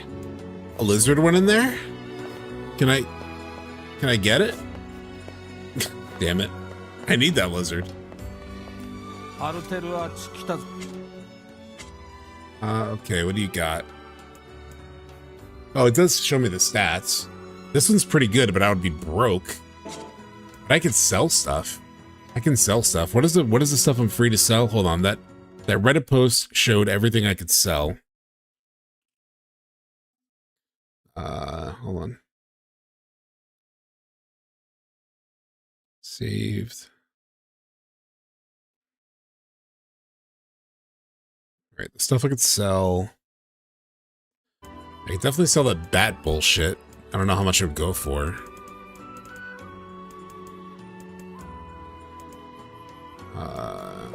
Bat Fang doesn't go for much. I could sell boar stuff. I could sell goat meat, wolf fangs, which I have some of those. I sell the wolf hide too, or do I need the wolf hide? It says wolf fang I could sell. Okay.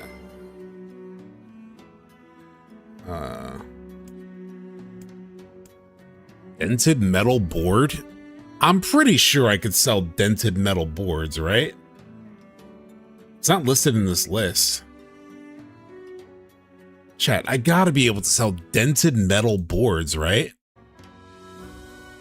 Like, there's no way a dented metal board could be important. And I can get 6,900. I'm gonna Google it. Can I sell dented metal board NieR Replicant? Stuff you could safely sell. Seems like somebody mentioned it. School books and coloring books, also dented metal boards and strip screws. While the screws are needed for a few things, they're very common. Okay. You would keep as much as possible, but people said, well, this person said you could just get rid of the metal boards.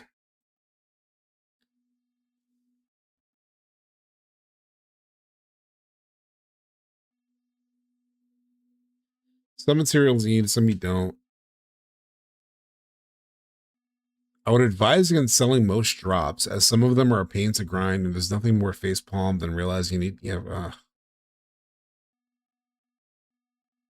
I guess this Reddit post, which has been incredibly thorough, would not steer me astray, and it does not list the dented metal boards, even though I want to. Fine. Even though you see that, chat, 6,900.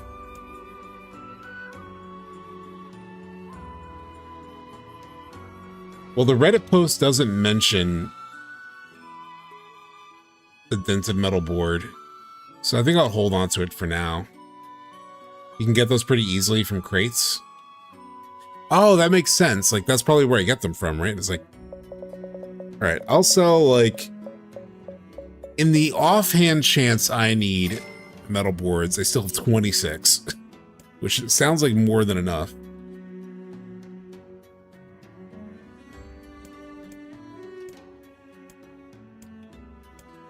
Thick dictionary is listed. I could sell that. Closed book I could sell. Old school book I could sell. Leather boots I could sell. Probably not the machines, those sound important. Stopped clock. Not listed. Broken wristwatch. These sound like I should be able to sell them.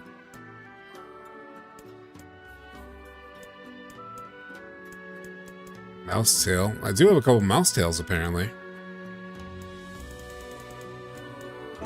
Alright, I got 15k now. I do kind of want... Is it worth buying these weapons now, or should I like save up? Because I could buy this Earthworm's Claw. Actually, what was the weapon I just got? I just got a weapon.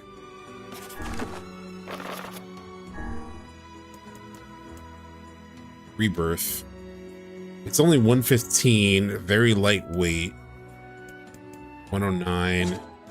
It's definitely better stats than the other ones. Like this one right here, Earthworm. God, this one's 172. Oh, they're heavies. But the guide also said like the heavies don't really matter too much. Like it kind of slows you down a little bit, but it's not that big of a deal. Fuck it.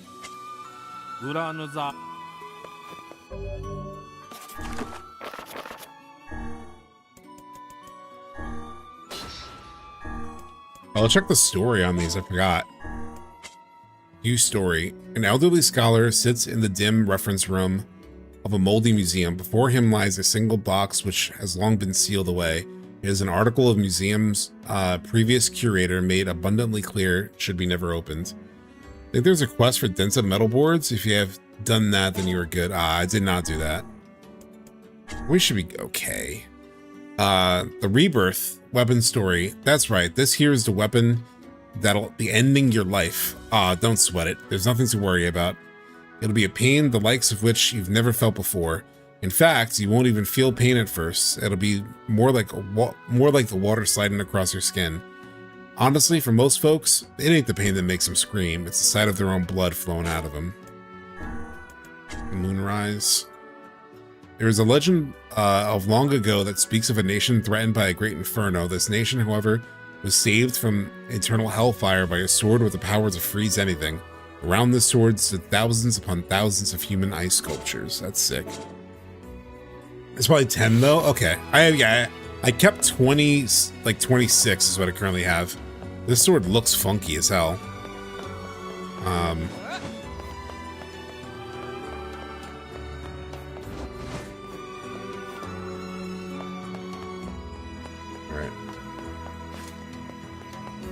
Let's take me back to the entrance. You can. Entrance. Actually, let me go to the strange shop thing. I hope I don't have to watch it. I have to watch it the whole way.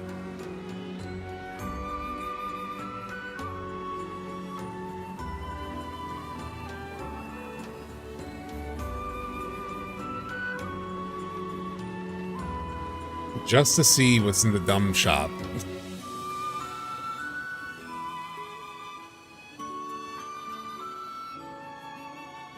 What does that? I'm going to set my windows back up the right way. Just go right on back. Look at this scenic view. Chat, just, you know, like, take it in, okay? We don't have enough patience in this world. Look at this. Look at our little boy. Just chilling. Chilling. Touching sand. Disrespecting shops is against the rules. It's also right by the entrance, so I'm pretty sure I can just get right back to the entrance. Probably that way.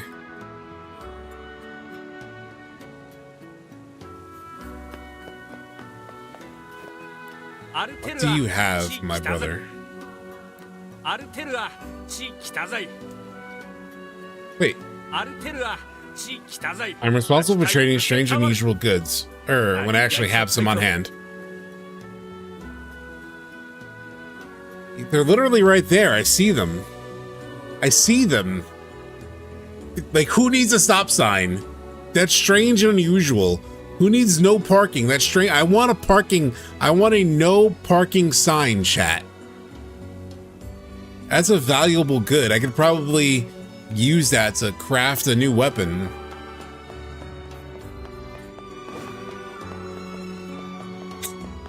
Son of a bitch. Alright, what do you have to say? I'm just curious. The professor has been studying the quicksand for over 10 years now. We're conducting research to see if we can use the flow of the quicksand as a power source. This would be a great boon to our people. Oh shit. Oh shit, it's President Shinra chat. It's an upstart President Shinra is gonna use the sand power. It's not good, don't do it. Apparently that ocean of sand contaminated water at some point, but now what land isn't swallowed by the ocean is slowly turning into sand. It's as if the human race is being shunned by its own home. Yeah, you're gonna help contribute to that. Better be careful, my guy. Husband was cheating on me again. I'm gonna brain him for frying. There's a lot of cheating spouses in this game. Like, a lot. An alarming amount of cheating spouses. It seems like a running theme. Maybe the dev team is working through some things. The children are our greatest treasure. We must do everything we can to protect them. This is Facade. It's so nice to hear, actually know what they're saying. Alright, let's save. Alright. We are technically not completely done, chat. Because as I said, I wanted to check out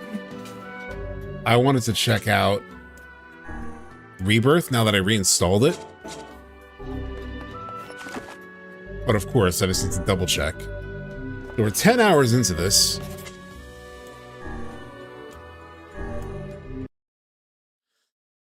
That was fun. I'm really enjoying the game so far. Like, obviously it's a bit of a drip feed in terms of like the main story and what's going on, but you know, we're getting there. We're learning things. We're meeting interesting characters and locations. But let's check Rebirth real quick. We're preparing shaders first. That's the first thing we're doing. If stream crashes because Rebirth has triggered a crash before this recent reinstall, every time I loaded up Rebirth and we played for a little while, usually within like 5 to 10 minutes, we would crash. So if stream crashes, I will see you guys on Thursday for more Final Fantasy VIII, which I'm really looking forward to. It's going to update category just to keep that habit going. Yeah, so as you can see, we're preparing shaders. So I'm like, I literally have not touched this since I reinstalled it.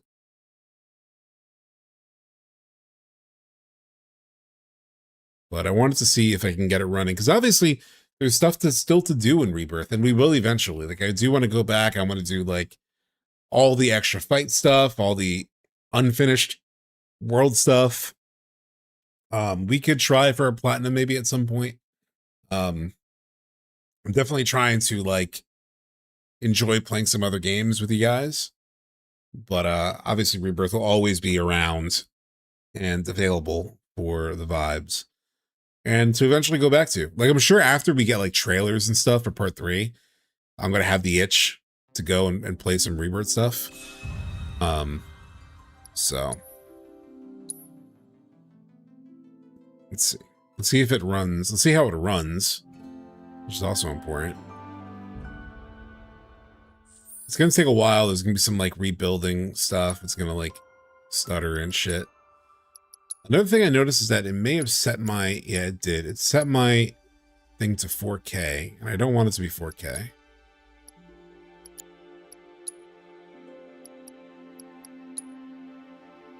I just need 1440. Yeah, there we go. There we go.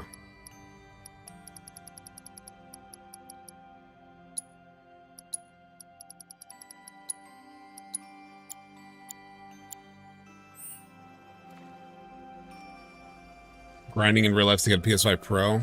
Nice.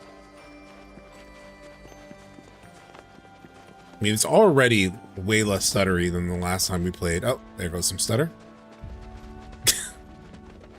It's already a lot less stuttery. Oh, there goes some stutter. But I remember when Max like reinstalled it, he had the same thing where it took a while for it just needs to like pop.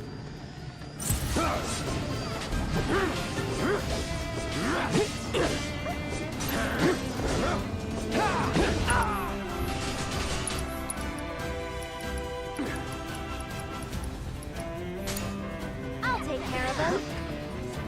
That'll do. Whatever. Get lost. Arcane Ward. Can you take over for me? Your one-stop shop right now. Got you now. Get it together, you idiot. All right. Let's do this.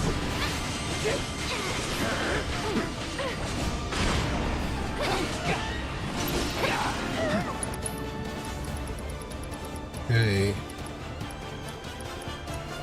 Don't overdo it. It's your turn. You're in good hands now. Just you up. At least put up a fight. How do you like that? Do me proud. Taking over. Going in. How do you like and you're safe.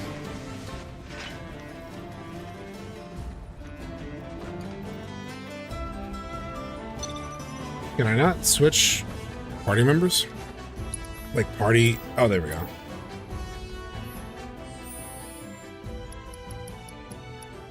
What are these parties?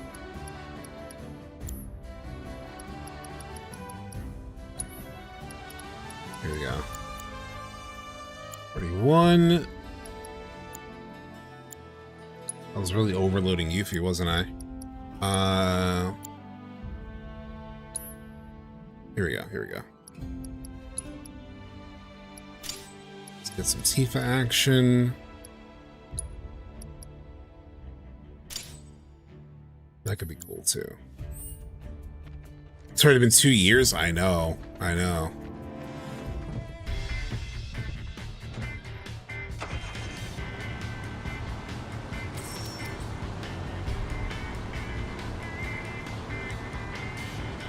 Oof. Okay. Some bad stutter there. We got somebody. We got someone.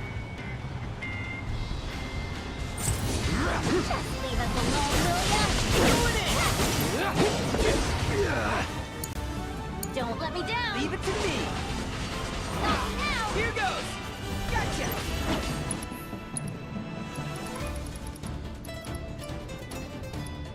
You got this. Take the lead. You won't regret one if beg for mercy. Do me proud. Ready? My turn. You're done.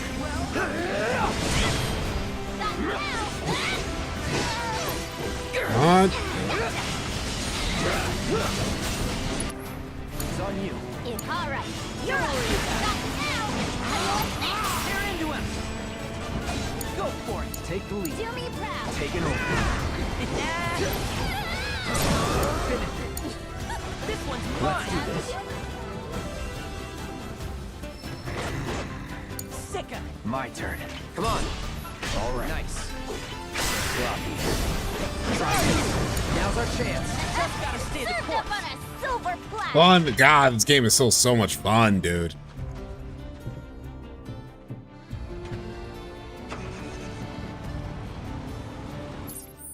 Alright, actually, let's try a different region, maybe.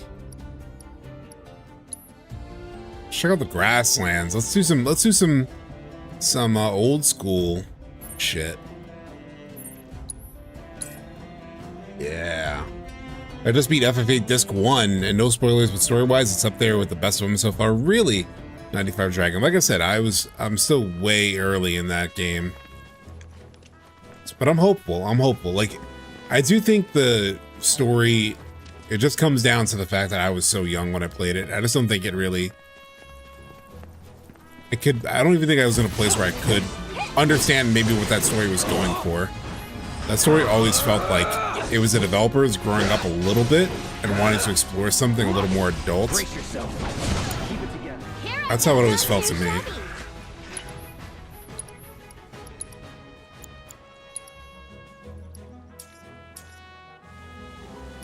Nobody has full party healing. Eric doesn't either?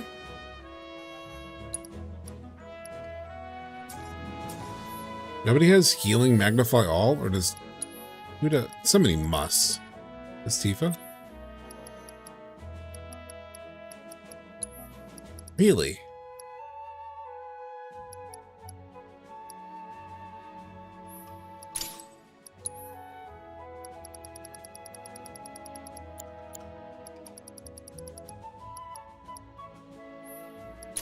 Ah, that's right. I only have one magnify.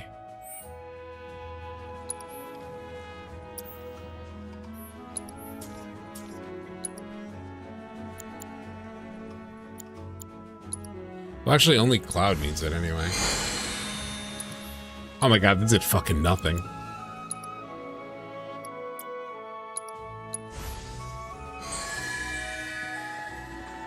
"12 is like that too. Weak hook, but overall great narrative." I could never get into it. I've tried twice. I just could not get into that story. I was actively just like fairly bored. I just couldn't get. And I wouldn't. I mean, I don't know. Maybe later it does, but I got 20 hours into that story, and I just neither time I played it. How good? How nice is this?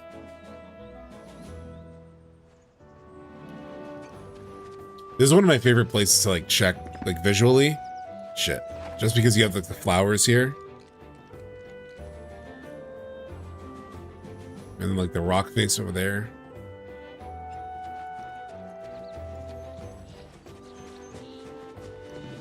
I think the hook is so crucial. Like if I'm bored and still questioning 10 hours in, I contemplate dropping it, yeah.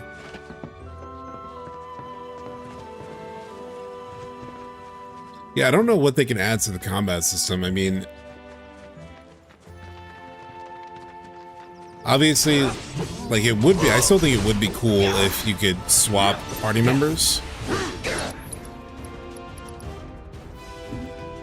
What's the audio like? What's the volume at? So far, so good on the fact that it hasn't crashed.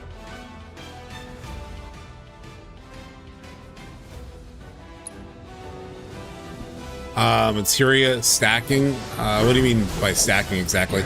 Materia fusion we talked about could be cool in, especially for like if they brought Materia fusion over, that could actually be pretty cool. Oh, juggle the shit out of them.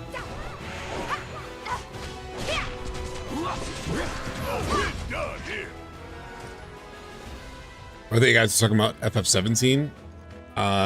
For which exactly? Take the basics of this combat. Oh, gotcha. Yeah, I still agree with that. I know NSP has been talking about that as well. I don't want to speak too soon, but I mean, this is playing well. It has not crashed, which was the biggest concern that I had. God, she got juggled by the bullets. Oh my god, how sick was that? Holy shit, that juggle was crazy. Holy shit.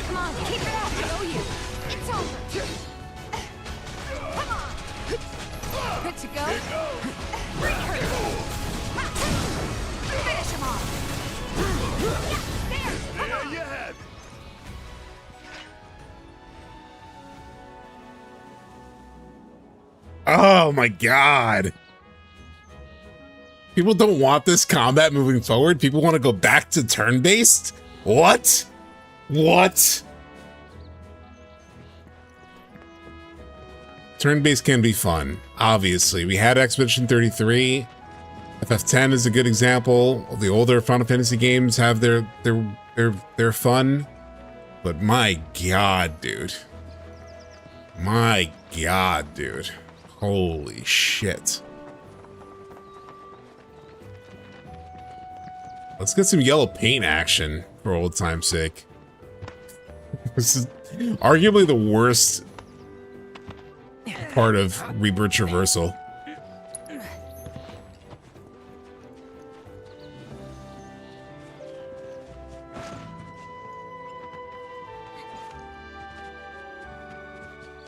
Who's our farmer friend at?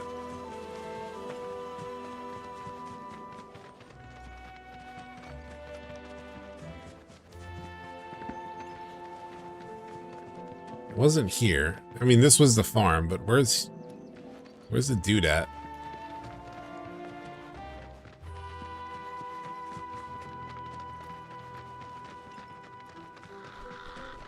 He's over there. Usually, yeah. Oliver. What's going on, Oliver? It's been a while. Just bolted over him. Hey, you think someone from Avalanche would know who to contact about joining the SRC? He wants to join the SRC? Broadcast out of Wutai. About time Shinra got a taste of their own medicine. You're on board, right? With the war? Yeah, I'm totally down. Down to clown in Chinatown. I think we might be good, chat. Like I said, I don't want to speak too soon, but I think we might be kind of good. Do you remember when we tried to go to this observation tower last time and like it was at 1 FPS? I mean, it already looks amazing on PSSR 1. But yeah. I'm sure it'll look great. It might even look even closer to the PC version. And it runs super stable on the PS5 Pro. So I'm really looking forward to PS2 to Part 3 with PSSR 2. Part 3 with PSSR 2, that'll probably be the way that I do my first run, just because it's rock solid. I don't have to worry about PC instability or anything. And then like I can do a second run on PC with like full max graphics after they've patched it and worked on it and stuff. But I'm very much like thinking I'll probably do PS5 Pro for my first playthrough of Part 3.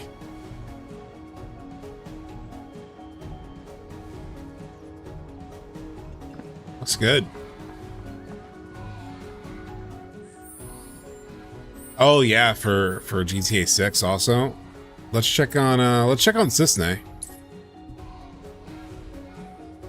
Part 3 on 480, 30 FPS. Because you have a 3070. Let's talk to the Chadmeister. I'm happy to report that your survey of the Gongaga region is complete. Your Goddamn right it discoveries is. have me all the more convinced that humans have the capacity to coexist with nature. It was also edifying to observe how the planet so decisively reclaimed the reactor. Thank you Reclaimed? again for providing such priceless insight. I hope you won't mind my mentioning, but I've observed that World Intel collection is stalled of late. I'm certain, shut the fuck however, up. Shut the fuck up. Shut the fuck up. Shut the fuck up. I'm abandoning you as we speak. Cisne here? No? I never got this chest. Cisne? Cisne? No? Not here? No? Where is Cisne? She at the Chocobo stable, maybe? There's something in the air. It's break time, boy. This is your friendly reminder.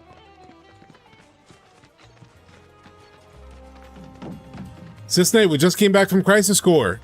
We just want to check on you. Want to make sure everything's good.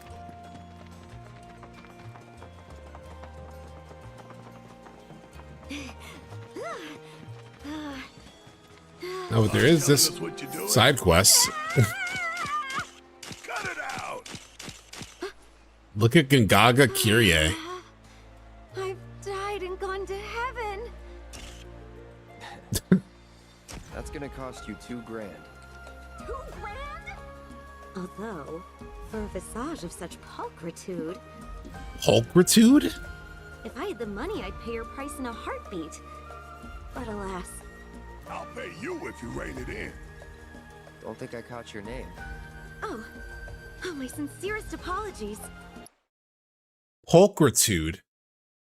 The irresistible, it just means beauty. The irresistible pulchritude of her friend. Yeah, 2,000 gills all over the place. 2,000 kills to become a hero. Glenn has a 2,000 gil reference in his story. Right now, I'm flat broke. I spent my last remaining gil to come scout out this village.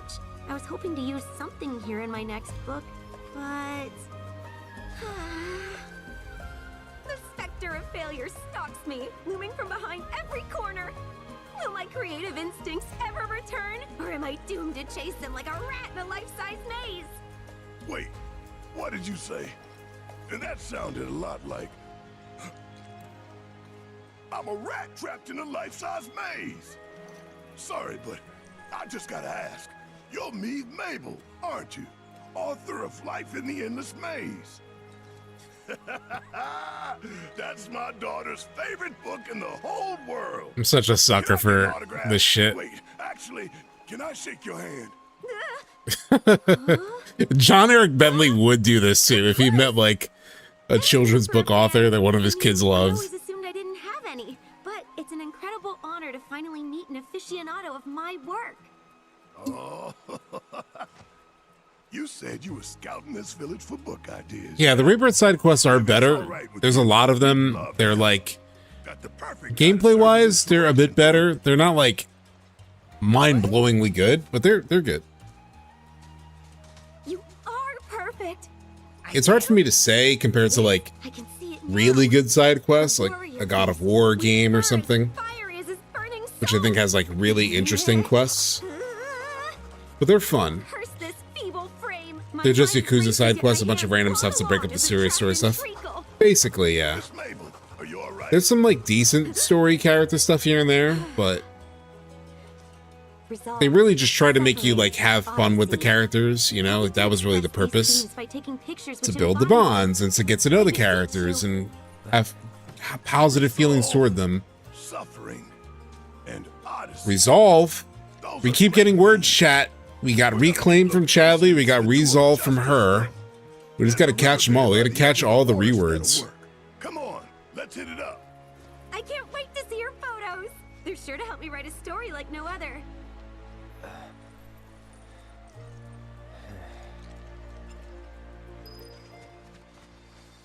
Where's Cisne? Do you know where Cisne is?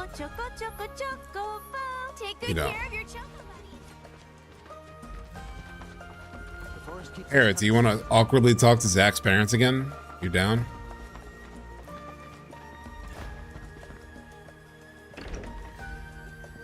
Aerie, come on in. Everyone loves war heroes, don't they?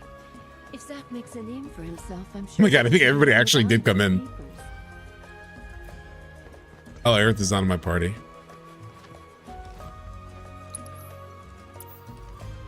Aerie, come on.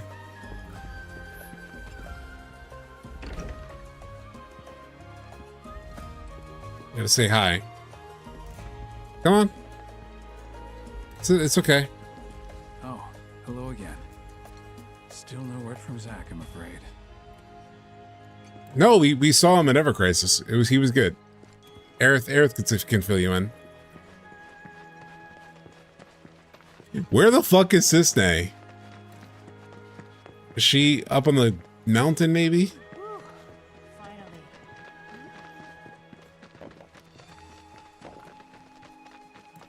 What if not a single character sings the Chocobo song? I don't know. Oh. Actually, I'm legitimately curious. Does anybody know where Cisne hangs out? Like, after the game is over? Today, I'm going to teach you about an important part of our history, about the terrible accident that changed. I don't think I ever came and checked this. Remember, this is like a pretty big location. There was always like NPCs to talk to here in the cemetery. Ben stars the gold chocobo. We can only hope. I'm excited, chat. It's working. It's working. So definitely, I think one of the mods I had must have been breaking it. It definitely must have been one of the mods that I had that was breaking. I was breaking Rebirth every time I tried to play it. Which I did install like a mod, like a performance mod, and I think that may have been what ruined it before. But I think we're back. I think we are back. Just save here. So it hasn't crashed, so that's a good sign. So I think we'll be safe to like jump in at any time. Is this thing usually in her house? I checked her house, yeah. I checked her house and she wasn't there though. There's something in the air. Where was it? Right here.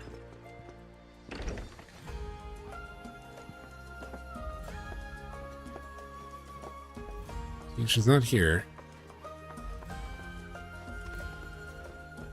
I check the room. What is this side room that she has though? Like, what is this for? I guess this is a guest, just a random guest bed. And she does say her home is like open to, it's kind of an open door policy. So she has a couch for people. She has a spare bed for people. Makes sense. Oh yeah, Ben. Yeah, 16 was great for Ben's career. I hung out with Ben for probably like an hour with a bunch of people over Summer Game Fest last year. And he was a lot of fun. Like he's like a very chill, cool dude, very much as much of a gamer as you expect. Like he very relatable, very like just nice, fun, enjoyable person to be around. We have been streaming, chat, for how many hours? We have been streaming for 8 hours and 14 seconds. And do you know what? We have had 0 dropped frames. 0 dropped frames. Let me show you. Let me just show you real quick. I'm so excited. I'm so excited by this. That's not the way to see it. Hold on. I just need to pull the screenshot over.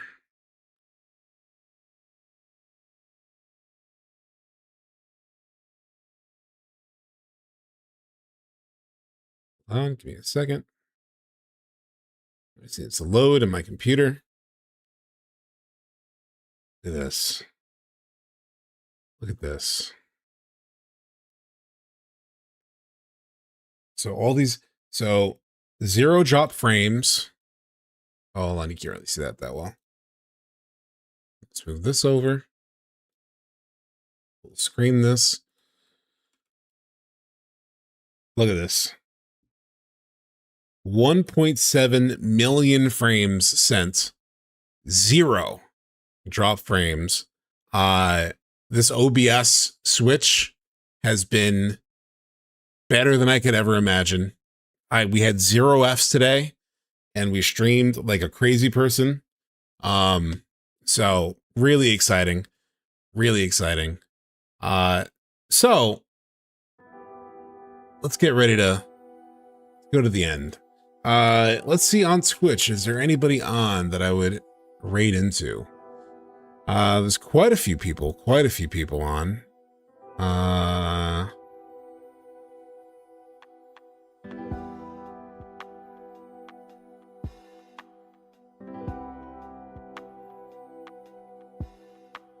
Let's do, I don't know, if you guys are here on Twitch, we'll do a little raid into, I think, Philip Harpsorn. I haven't seen him in a while, and he's on. He doesn't stream that often.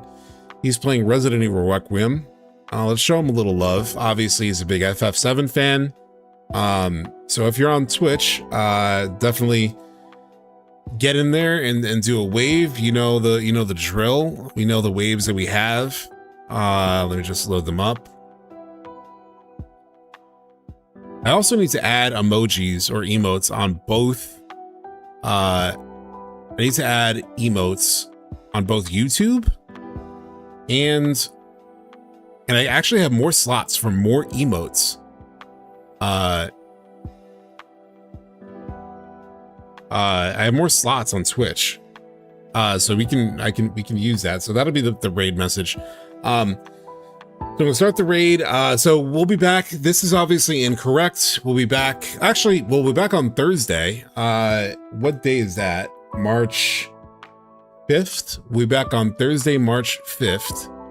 I can update that real quick now. March 5th. We'll be doing more FF8, which I'm incredibly excited about. Next Sunday, obviously, we'll have more NieR. We'll talk something FF7. You guys have experienced that I don't need actual news to somehow talk about FF7 for 4 hours, which we did today. So, thank you so much for hanging out. Thank you for hanging out with NieR as we for both NieR and the FF8 streams, you know, those are really strong despite me jumping into new games. So thank you all for hanging out.